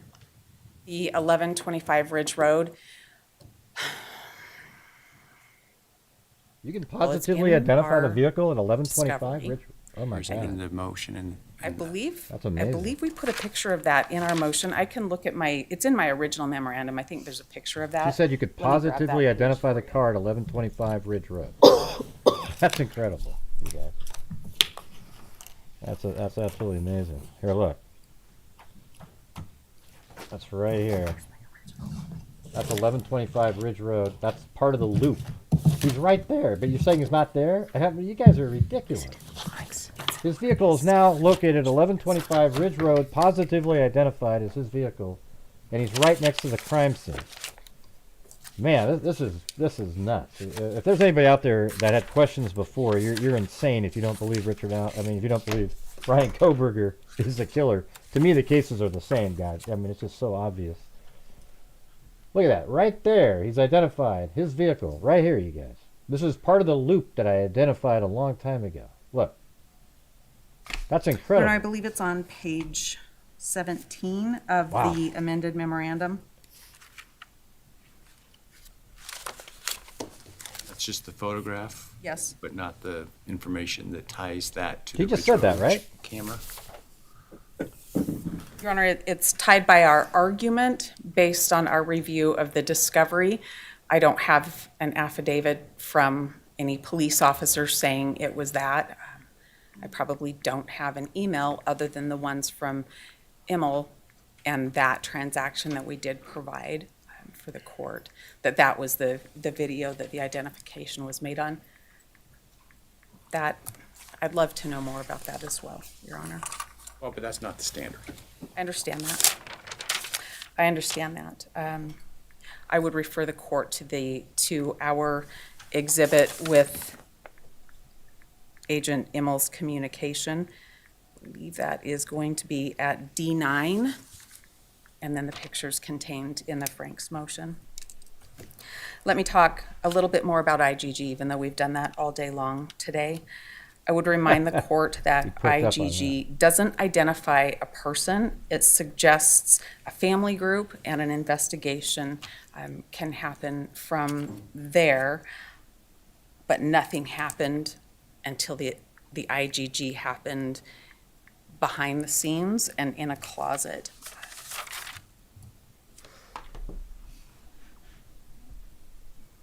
That IGG's always done behind the brings me scenes. Nobody to goes, talk hey everybody, I'm about doing a live stream today the of intentionalness IGG, of everybody. this in an overview. And the court should look at the entire picture of what's happened. It's a long investigation. It's a complicated investigation, but you have law enforcement repeatedly meeting, and you have FBI agents sprinkled in. And there are a lot of things that you've heard about today that are withheld, that are super secret, that nobody's going to talk about. And there's a lot of meetings that are happening, particularly around the IGG. That's a definite, we're not going to put that in there. But there's also the communication about the AT&T records, about what do those phone records mean? What does it mean when there's calls being handed off, or phone tower reporting being handed off to track a vehicle? What does that mean? There's communication about that. There's review of the videos together. And what these things mean is that a partial picture was decided upon, a picture that left out a lot of detail, a picture that gave false statements to the magistrate to get probable cause to get that first AT&T. That was, the officers went back and forth talking about what kind of statements to use. Statements were changed to be included in that, and definite decisions were made at that time. The decision was made to leave the witnesses' statements in as they were, even though there had been interview after interview after interview, and they knew those were incorrect. The decision was made to build a false investigation and leave out the super secret IGG part. And that decision was made based on the behavior of the agents and based on not wanting anybody to review what they did, so that we could check their work. Which one do you like better, this one? Anything. That just continued with decisions to leave things out in this case. Probable cause doesn't get determined by one little thing without context. Especially when there's context of information. That's why we have the opportunity for a Franks hearing, to ask for a Franks hearing, and to offer information for your honor to rely on. It is imperative that there be integrity in the warrant process. There's a lot of power in going to a magistrate and having no attorney there, nobody to cross-examine, nobody to question. There's a lot of power in that to obtain a warrant. And there's a lot of danger when there's that much power too. To leave just a little out here, to add a little more here, and go get a warrant, and then build everything that comes from that. And that's what happened here. Your Honor, we ask for a Franks hearing to more fully explore these. The court can see this is a massive amount of information. The court has 1,000 pages. These aren't just pages that we made up. There's a lot going on here, and we need to have adjourn for today's motion related to IG Frank's proffer under advisement. Issue opinions on those forthwith. We will pick up tomorrow with I'm trying to think. We're probably at the evidence on the motions to suppress tomorrow, correct? Yes, Your Honor. All right. I'll see you in the morning. All right. Well, there you go. All right. And I do already have the link, I think. So let's see what happens if I take this link here and I go like this and then I put this back up at the top. Does it go back to the beginning? And there it is. The whole day recorded right there.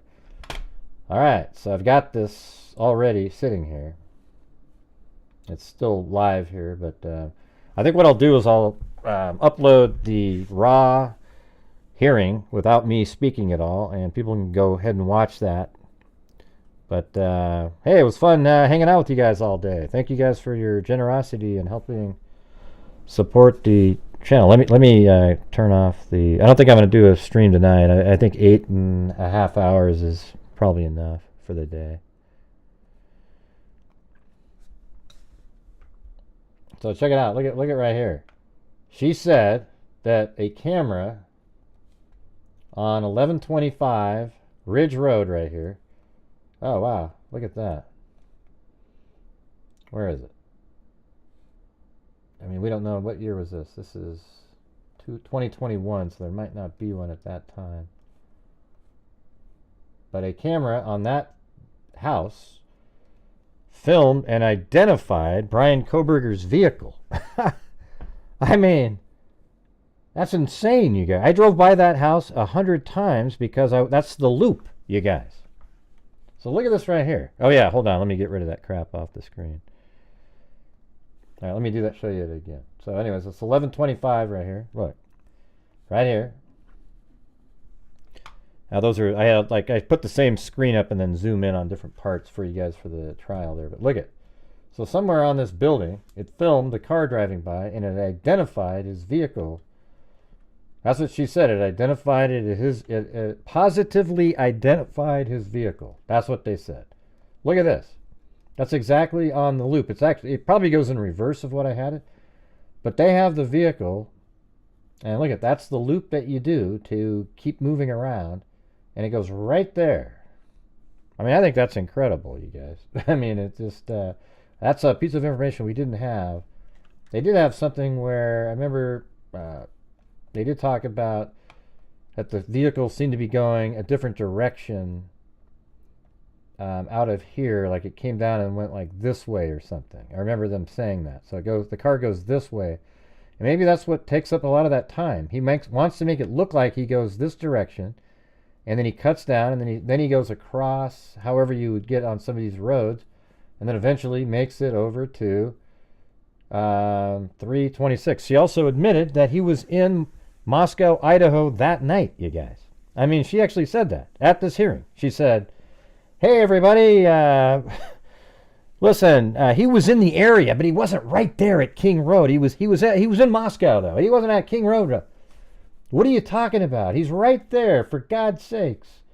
That's like, I mean, I don't even know if that's even a half a mile from the house. What is this? As a crow flies. What is this? God, that's going to be, that's a quarter of a mile as a crow flies is where that car is right there.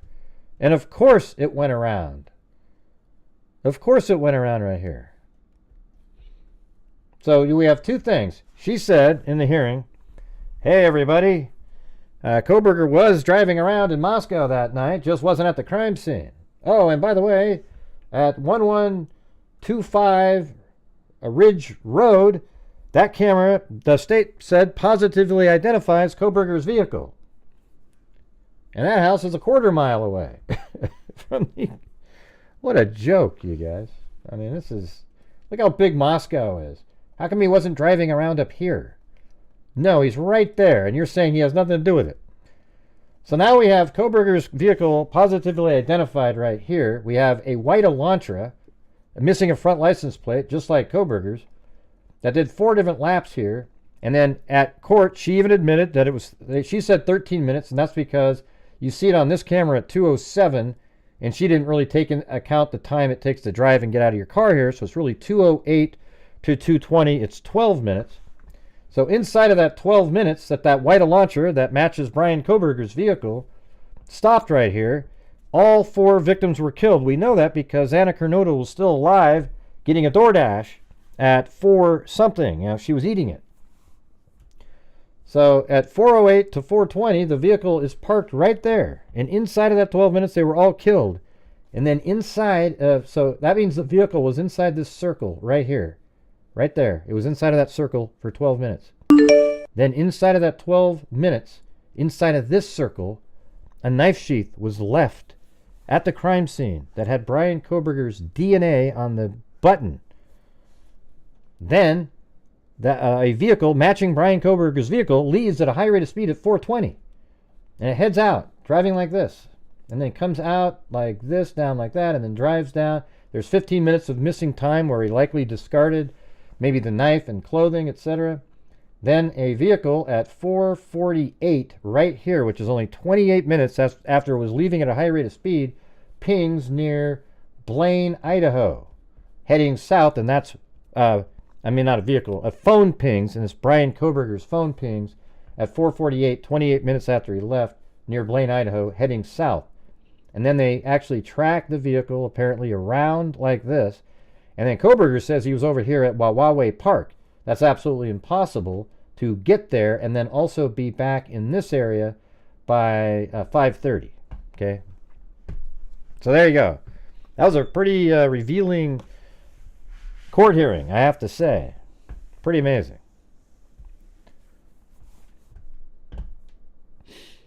But it's kind of cool to have some of your work validated, though, isn't it? We have they say 13 minutes, it's really 12. That's close enough, though. The original was 5 to 5:25, or 5, so there was 25 minutes, and now they got it down to the 13. It's really 12, and you can actually probably guess that it's, by the time he got out of the car inside the house, it was 4:09, and then left the house at 4:18, and got rid of some of his clothing, just like the judge said, put it in the bag, and that's a 9-minute period where he'd be inside the house. That would be the maximum. Hey, look at that. Georgina Stoliker just gifted a membership. Thank you, Amerigator. Yeah, the judge is cool. I like him because he's not going to, he asks difficult questions of both sides. And, I gotta say, the prosecution, she really didn't answer it very well. It should have been such a simple answer. You go, yeah, the information, it's off by 7 minutes, but it really doesn't change anything. Even if he headed that direction, it's possible he went that direction as misdirection to make it look like his vehicle was going somewhere else, and then he curled back around, and as we know, made it back into Moscow, Idaho, as you just heard Ann Taylor admit, and even that he was driving by 1125 Ridge Road, which was positively identified as his vehicle at that point. So he made it back in there somehow. He was doing a lot of driving around. In fact, when he left, he took a very sort of suspicious route back home to avoid detection. And maybe that's what he was doing on his way there, too. Because we know he was in that area at 2:54 now, is when his phone was turned off. But he didn't show up on any cameras until 3:26 at Indian Hill Road, 700 Indian Hill Road. Anyways, boom.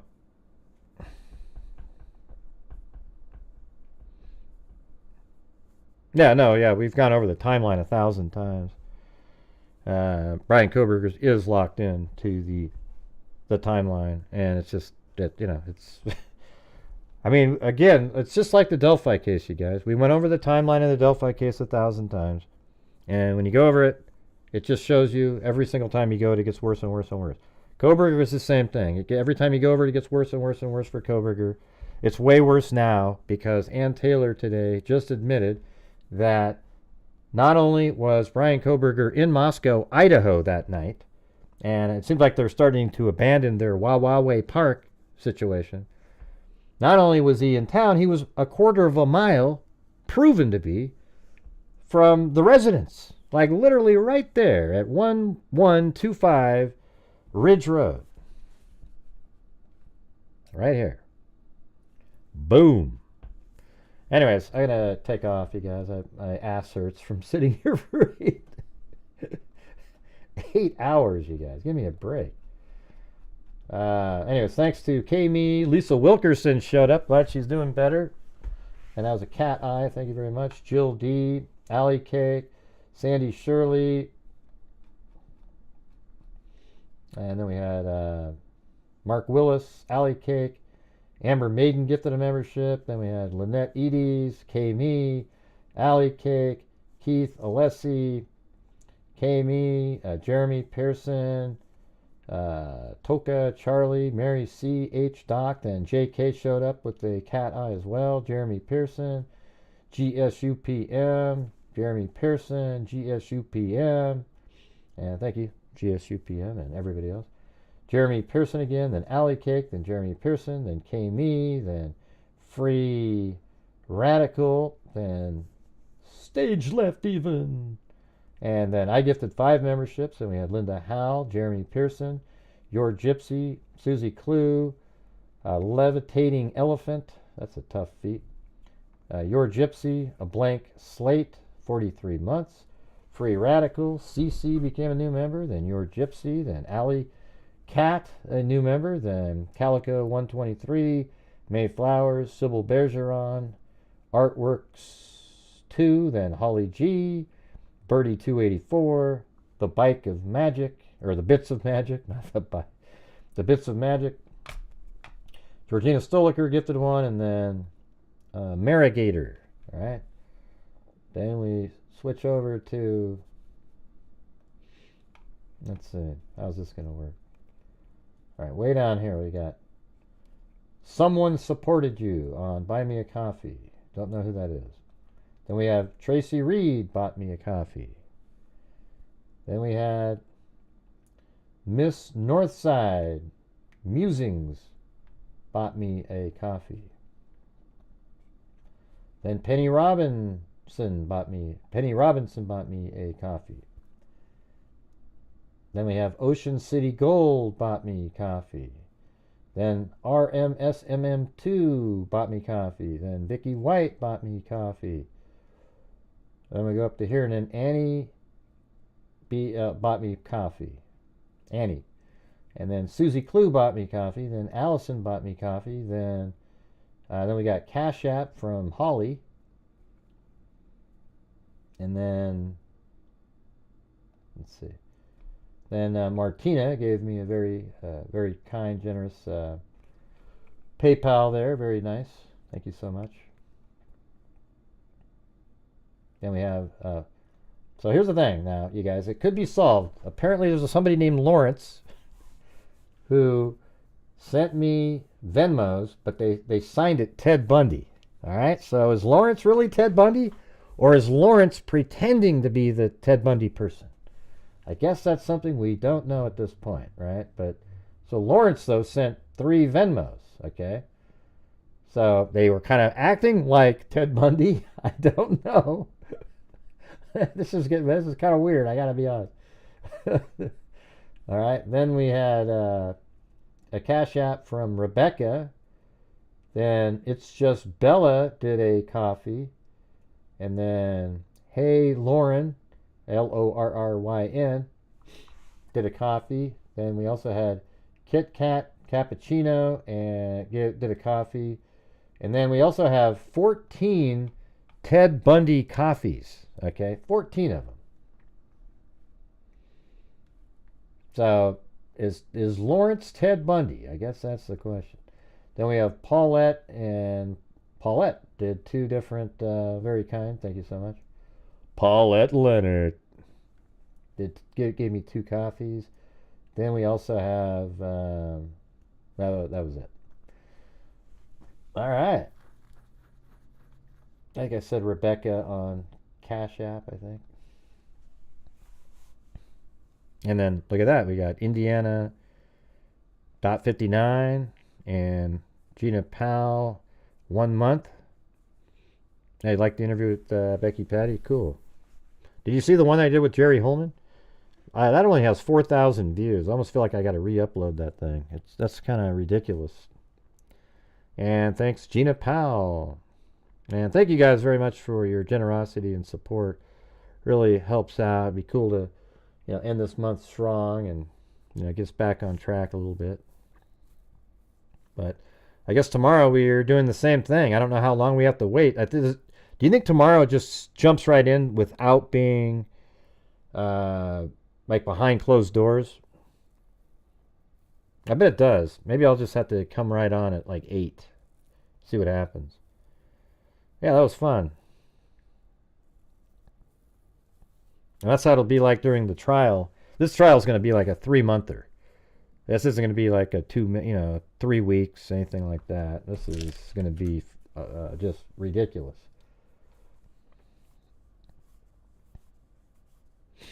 Yeah, so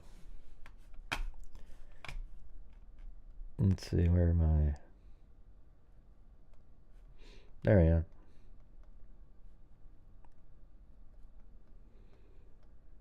I can't believe she said that. I mean, why would she put that out there? Maybe just a little Easter egg. Hey, yeah, he was. We know that Bryan Kohberger was in Moscow, Idaho. She said. Oh yeah, and he was spotted right there at this on the loop, very loop that we talk about so many times. I think that's unbelievable, right there.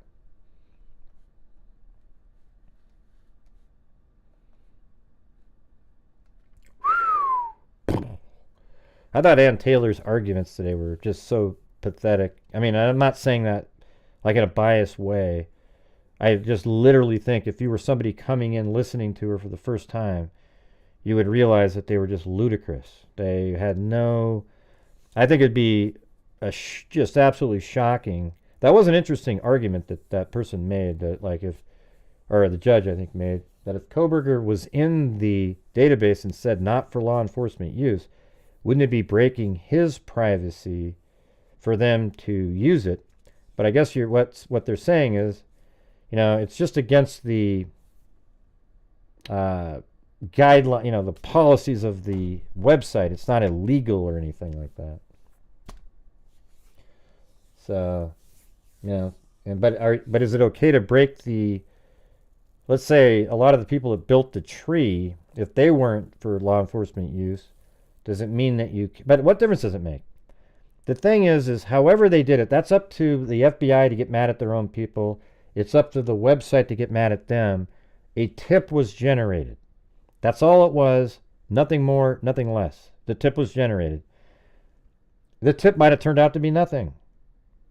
But unfortunately for Bryan Kohberger, it turns out to be everything, because his DNA, when it was all said and done, matched the DNA on the knife sheath. You see? So that's it. And we went through the whole, how it works and everything earlier. So if you want to watch the whole 8 hours, go feel free, all right? Anyways, thank you guys very much for being here. I appreciate it. Thanks for all your support. I'm going to go take the rest of the day off. That was a long one. I think 9 hours, right? Let's see. 8 hours and 29 minutes and 58 seconds so far. All right. Thanks, everybody. We'll see you guys later. And as I always say, until next time, be safe out there. And a 1 and a 2 and a 3. Yeah, I've been doing this true crime thing When you for put quite a while Kohberger now. dancing there. And during this whole time, I have not seen one person that is a crime dissector, thug rejector. I'm a certified human lie detector. Gonna get ya on a stretcher if you try and play me like an old projector. Crime sector is my nectar. Professor Gray is gonna give another lecture. Crime collector, fake connector. Animal is gonna be a protector. Full deflector, interceptor.